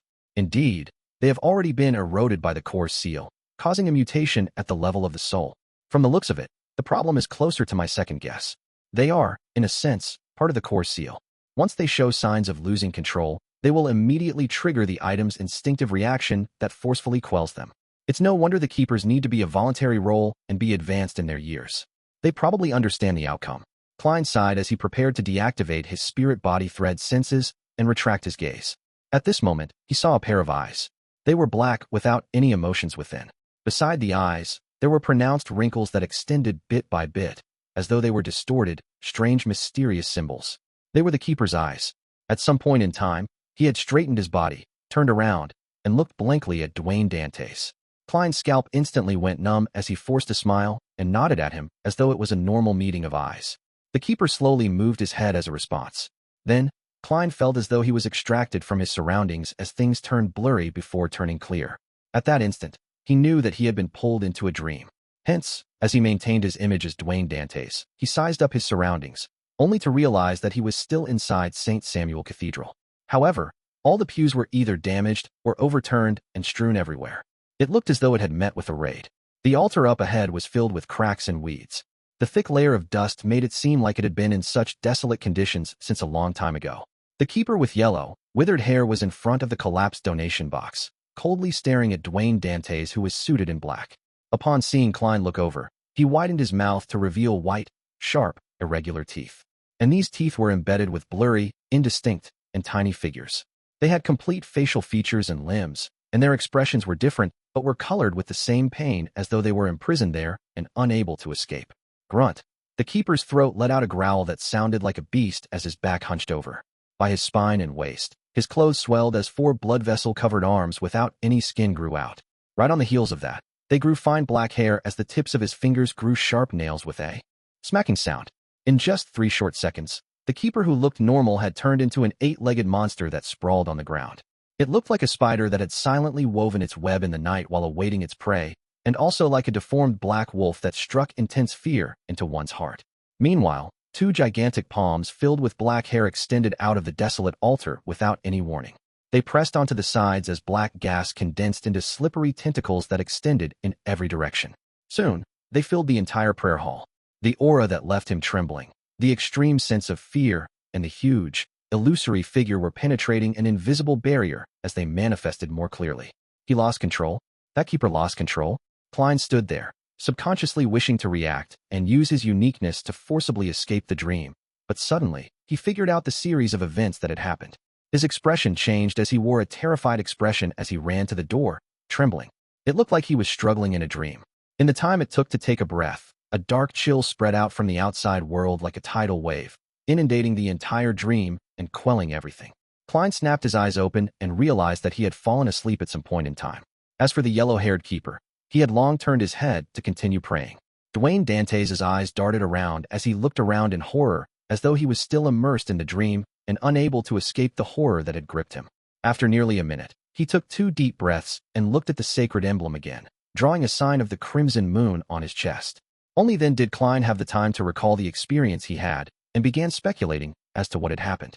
As I had spied on his spirit-body threads, it caused him to show signs of losing control, thus causing an excessive reaction by pulling me into a dream and attempting to deal with me. Later, the core seal behind Cheney's gate sensed the anomaly and quelled the problem. Now, the crux of the matter is if the keeper still remembers the source of his near mutation. If he's already used to it, he should find the cause of the problem very vague considering his present state. Of course, it might not be my problem. Perhaps he was already on the brink of losing control. Klein looked at the elder once again to observe what he would do next to determine how he should react. If all else fails, I'll directly use creeping hunger and escape with traveling. Klein rapidly made up his mind as he patiently waited for the possible repercussions. A few minutes later, he saw Bishop Electra walk in from the side door towards him. Klein's heart tightened as he spread open his left fingers in preparation to activate creeping hunger. At that moment, he suddenly had an idea and stopped his actions. If the keeper has already informed the bishops about my problematic situation via a dream, I would be the victim of a collective assault by the church's beyonders. After all, pulling me into a dream can avoid harming the other believers. Therefore, they have no need to find a bishop I'm familiar with to come over. It's likely more to extend their regards and to placate me. Klein retracted his gaze and continued a praying pose.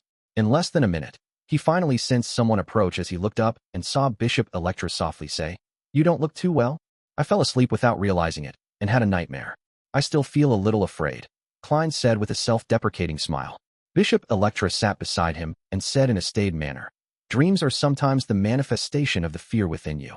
You will feel better as long as you sincerely pray to the goddess and consume holy water. Of course, the most important thing is to not suppress yourself usually. Learn to confess to the goddess. At times, wailing in secret can reduce a lot of your stress." Klein secretly observed the bishop's attitude and read his tone before heaving a sigh of relief. "I understand." He cast his gaze forward again, bowed his head, and clasped his hands to begin praying silently. While doing so, he saw the keeper in front of him stand up and walk to the side door where a bishop was waiting. Phew! Klein silently exhaled as he truly became one with the serene environment. Suddenly, he heard a voice that was his, but it wasn't something that he could control. "Did you think what you did was well hidden?" "No, not at all. Have you forgotten that you've touched the Evernight Goddess's holy artifact?" Chapter 800, Psychologically Becoming Better. Who is it? Who is the one speaking? Klein's muscles tensed up as he nearly opened his eyes. At that moment, his back oozed with sweat that soaked his shirt. What he was most alarmed of wasn't the word said, but that it directly sounded in his heart and had modulated the voice to sound exactly like his. Although I maintained my lucidity in that dream, I still had my spirit body tainted by a psyche that was on the verge of losing control. Or is someone using that keeper to pass me a message? Countless guesses ran through Klein's mind. Finally, combining the contents of what was said and his own situation, he came up with a preliminary judgment. The number of people who knows about my identity as Klein Moretti is few to begin with. Likewise for those who know that Klein Moretti had once sworn an oath while touching a holy artifact. Furthermore, there's almost no intersection between the two. Mr. Azek had heard me mention the former matter before, but if he wants to give me any reminders, he can directly do it through a messenger. There's no need to use such a frightening method. Well, Septon might know.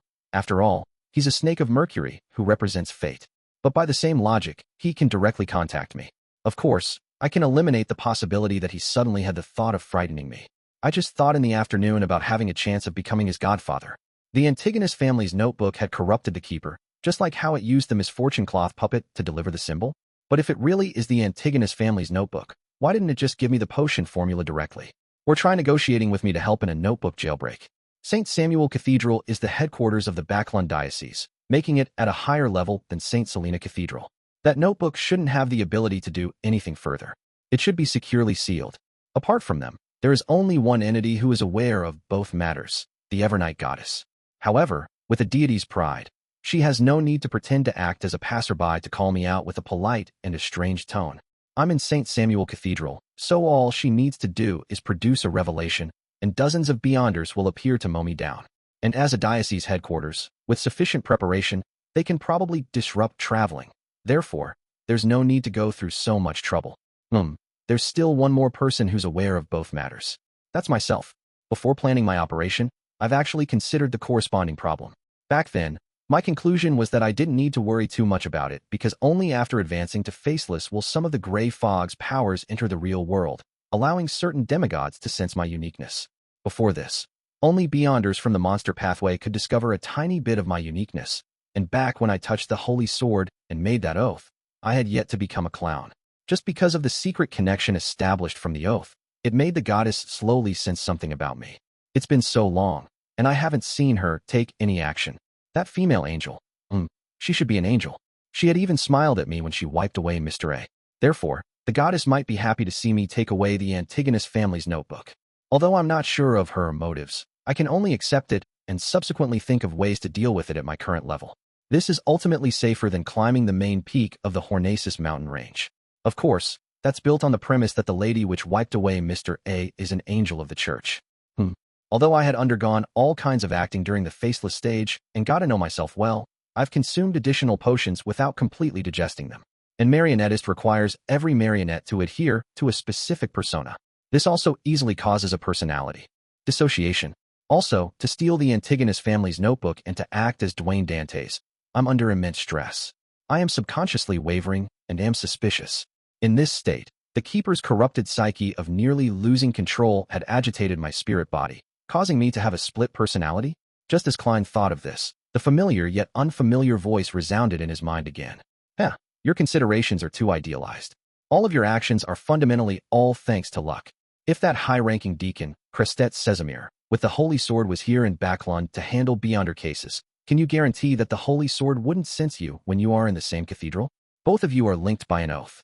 If Deacon Sesamir were to come, I'll abandon this plan. Besides, it's also not possible to avoid it ahead of time. I'll find an excuse or reason to be out of town for some time. Klein mumbled inwardly. Then, he heard the voice belonging to himself sound in his mind. This makes it a situation prone to too many accidents and unpredictable developments. Before coming to the cathedral, didn't you also not consider that the mere observation of spirit-body threads would result in a mutation? My nervousness back then was the anxiety that something happened beyond my expectations. However, as it's a mere observation without me making any direct contact, I didn't believe that there would be too great a problem. I should be more cautious in the future. Also, accidents and developments exist for everything. Who exactly are you? Klein closed his eyes as he pretended to focus on praying. The voice hesitated and said, I'm Klein. You are Zhou Mingrui. No, I'm Zhou Mingrui. You are Klein, indeed. Klein felt his hair stand on end once again. He decided to leave St. Samuel Cathedral immediately, return home, and resolve the problem of his character dissociation. When the symptoms first appear, the situation is easier to resolve. Once the other personality stabilizes and becomes stronger, it will begin to snatch control of the body. I might even need external help when that happens. He opened his eyes and looked at Electra with a tranquil expression. I feel like I've calmed down. Ever since I got a mental illness, my mind is a lot better. As he spoke, Klein inwardly gave a self-deprecating comment. He enjoyed lampooning, partially because it was in his character to do so, and partially to enforce his personality. It was ultimately to remind himself who he was, so as not to lose himself to his acting. Bishop Electra smiled. May the goddess bless you. As he spoke, he took a cup of water from a priest's hand and passed it to Dwayne Dantes. Without any explanation needed, Klein knew that it was holy water. He often drank it in the past. Hence, hiding his anxiety, he received it in a composed manner and downed it. A refreshing feeling slushed down his throat, jolting his mind as he became a lot more awake. Even the voice in his mind weakened. This has the effect of placating the spirit body. The church does view Dwayne Dantes with great importance. Of course, this is created by their beyonders. As Klein nodded at Bishop Electra, he drew the sign of the crimson moon and stately walked to the altar and donated 50 pounds into the donation box.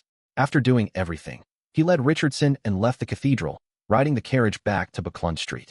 On his trip back, he didn't feed the pigeons, because an ordinary person who had just encountered something would hardly have the peace of mind to do so. After returning home, the silent Klein used the excuse of an afternoon nap to dismiss his servants. In his master bedroom's bathroom, He took 4 steps counterclockwise and headed above the gray fog. Passing through the roars and ravings, he didn't feel his body be purified. He was increasingly certain that the voice in his mind originated from himself.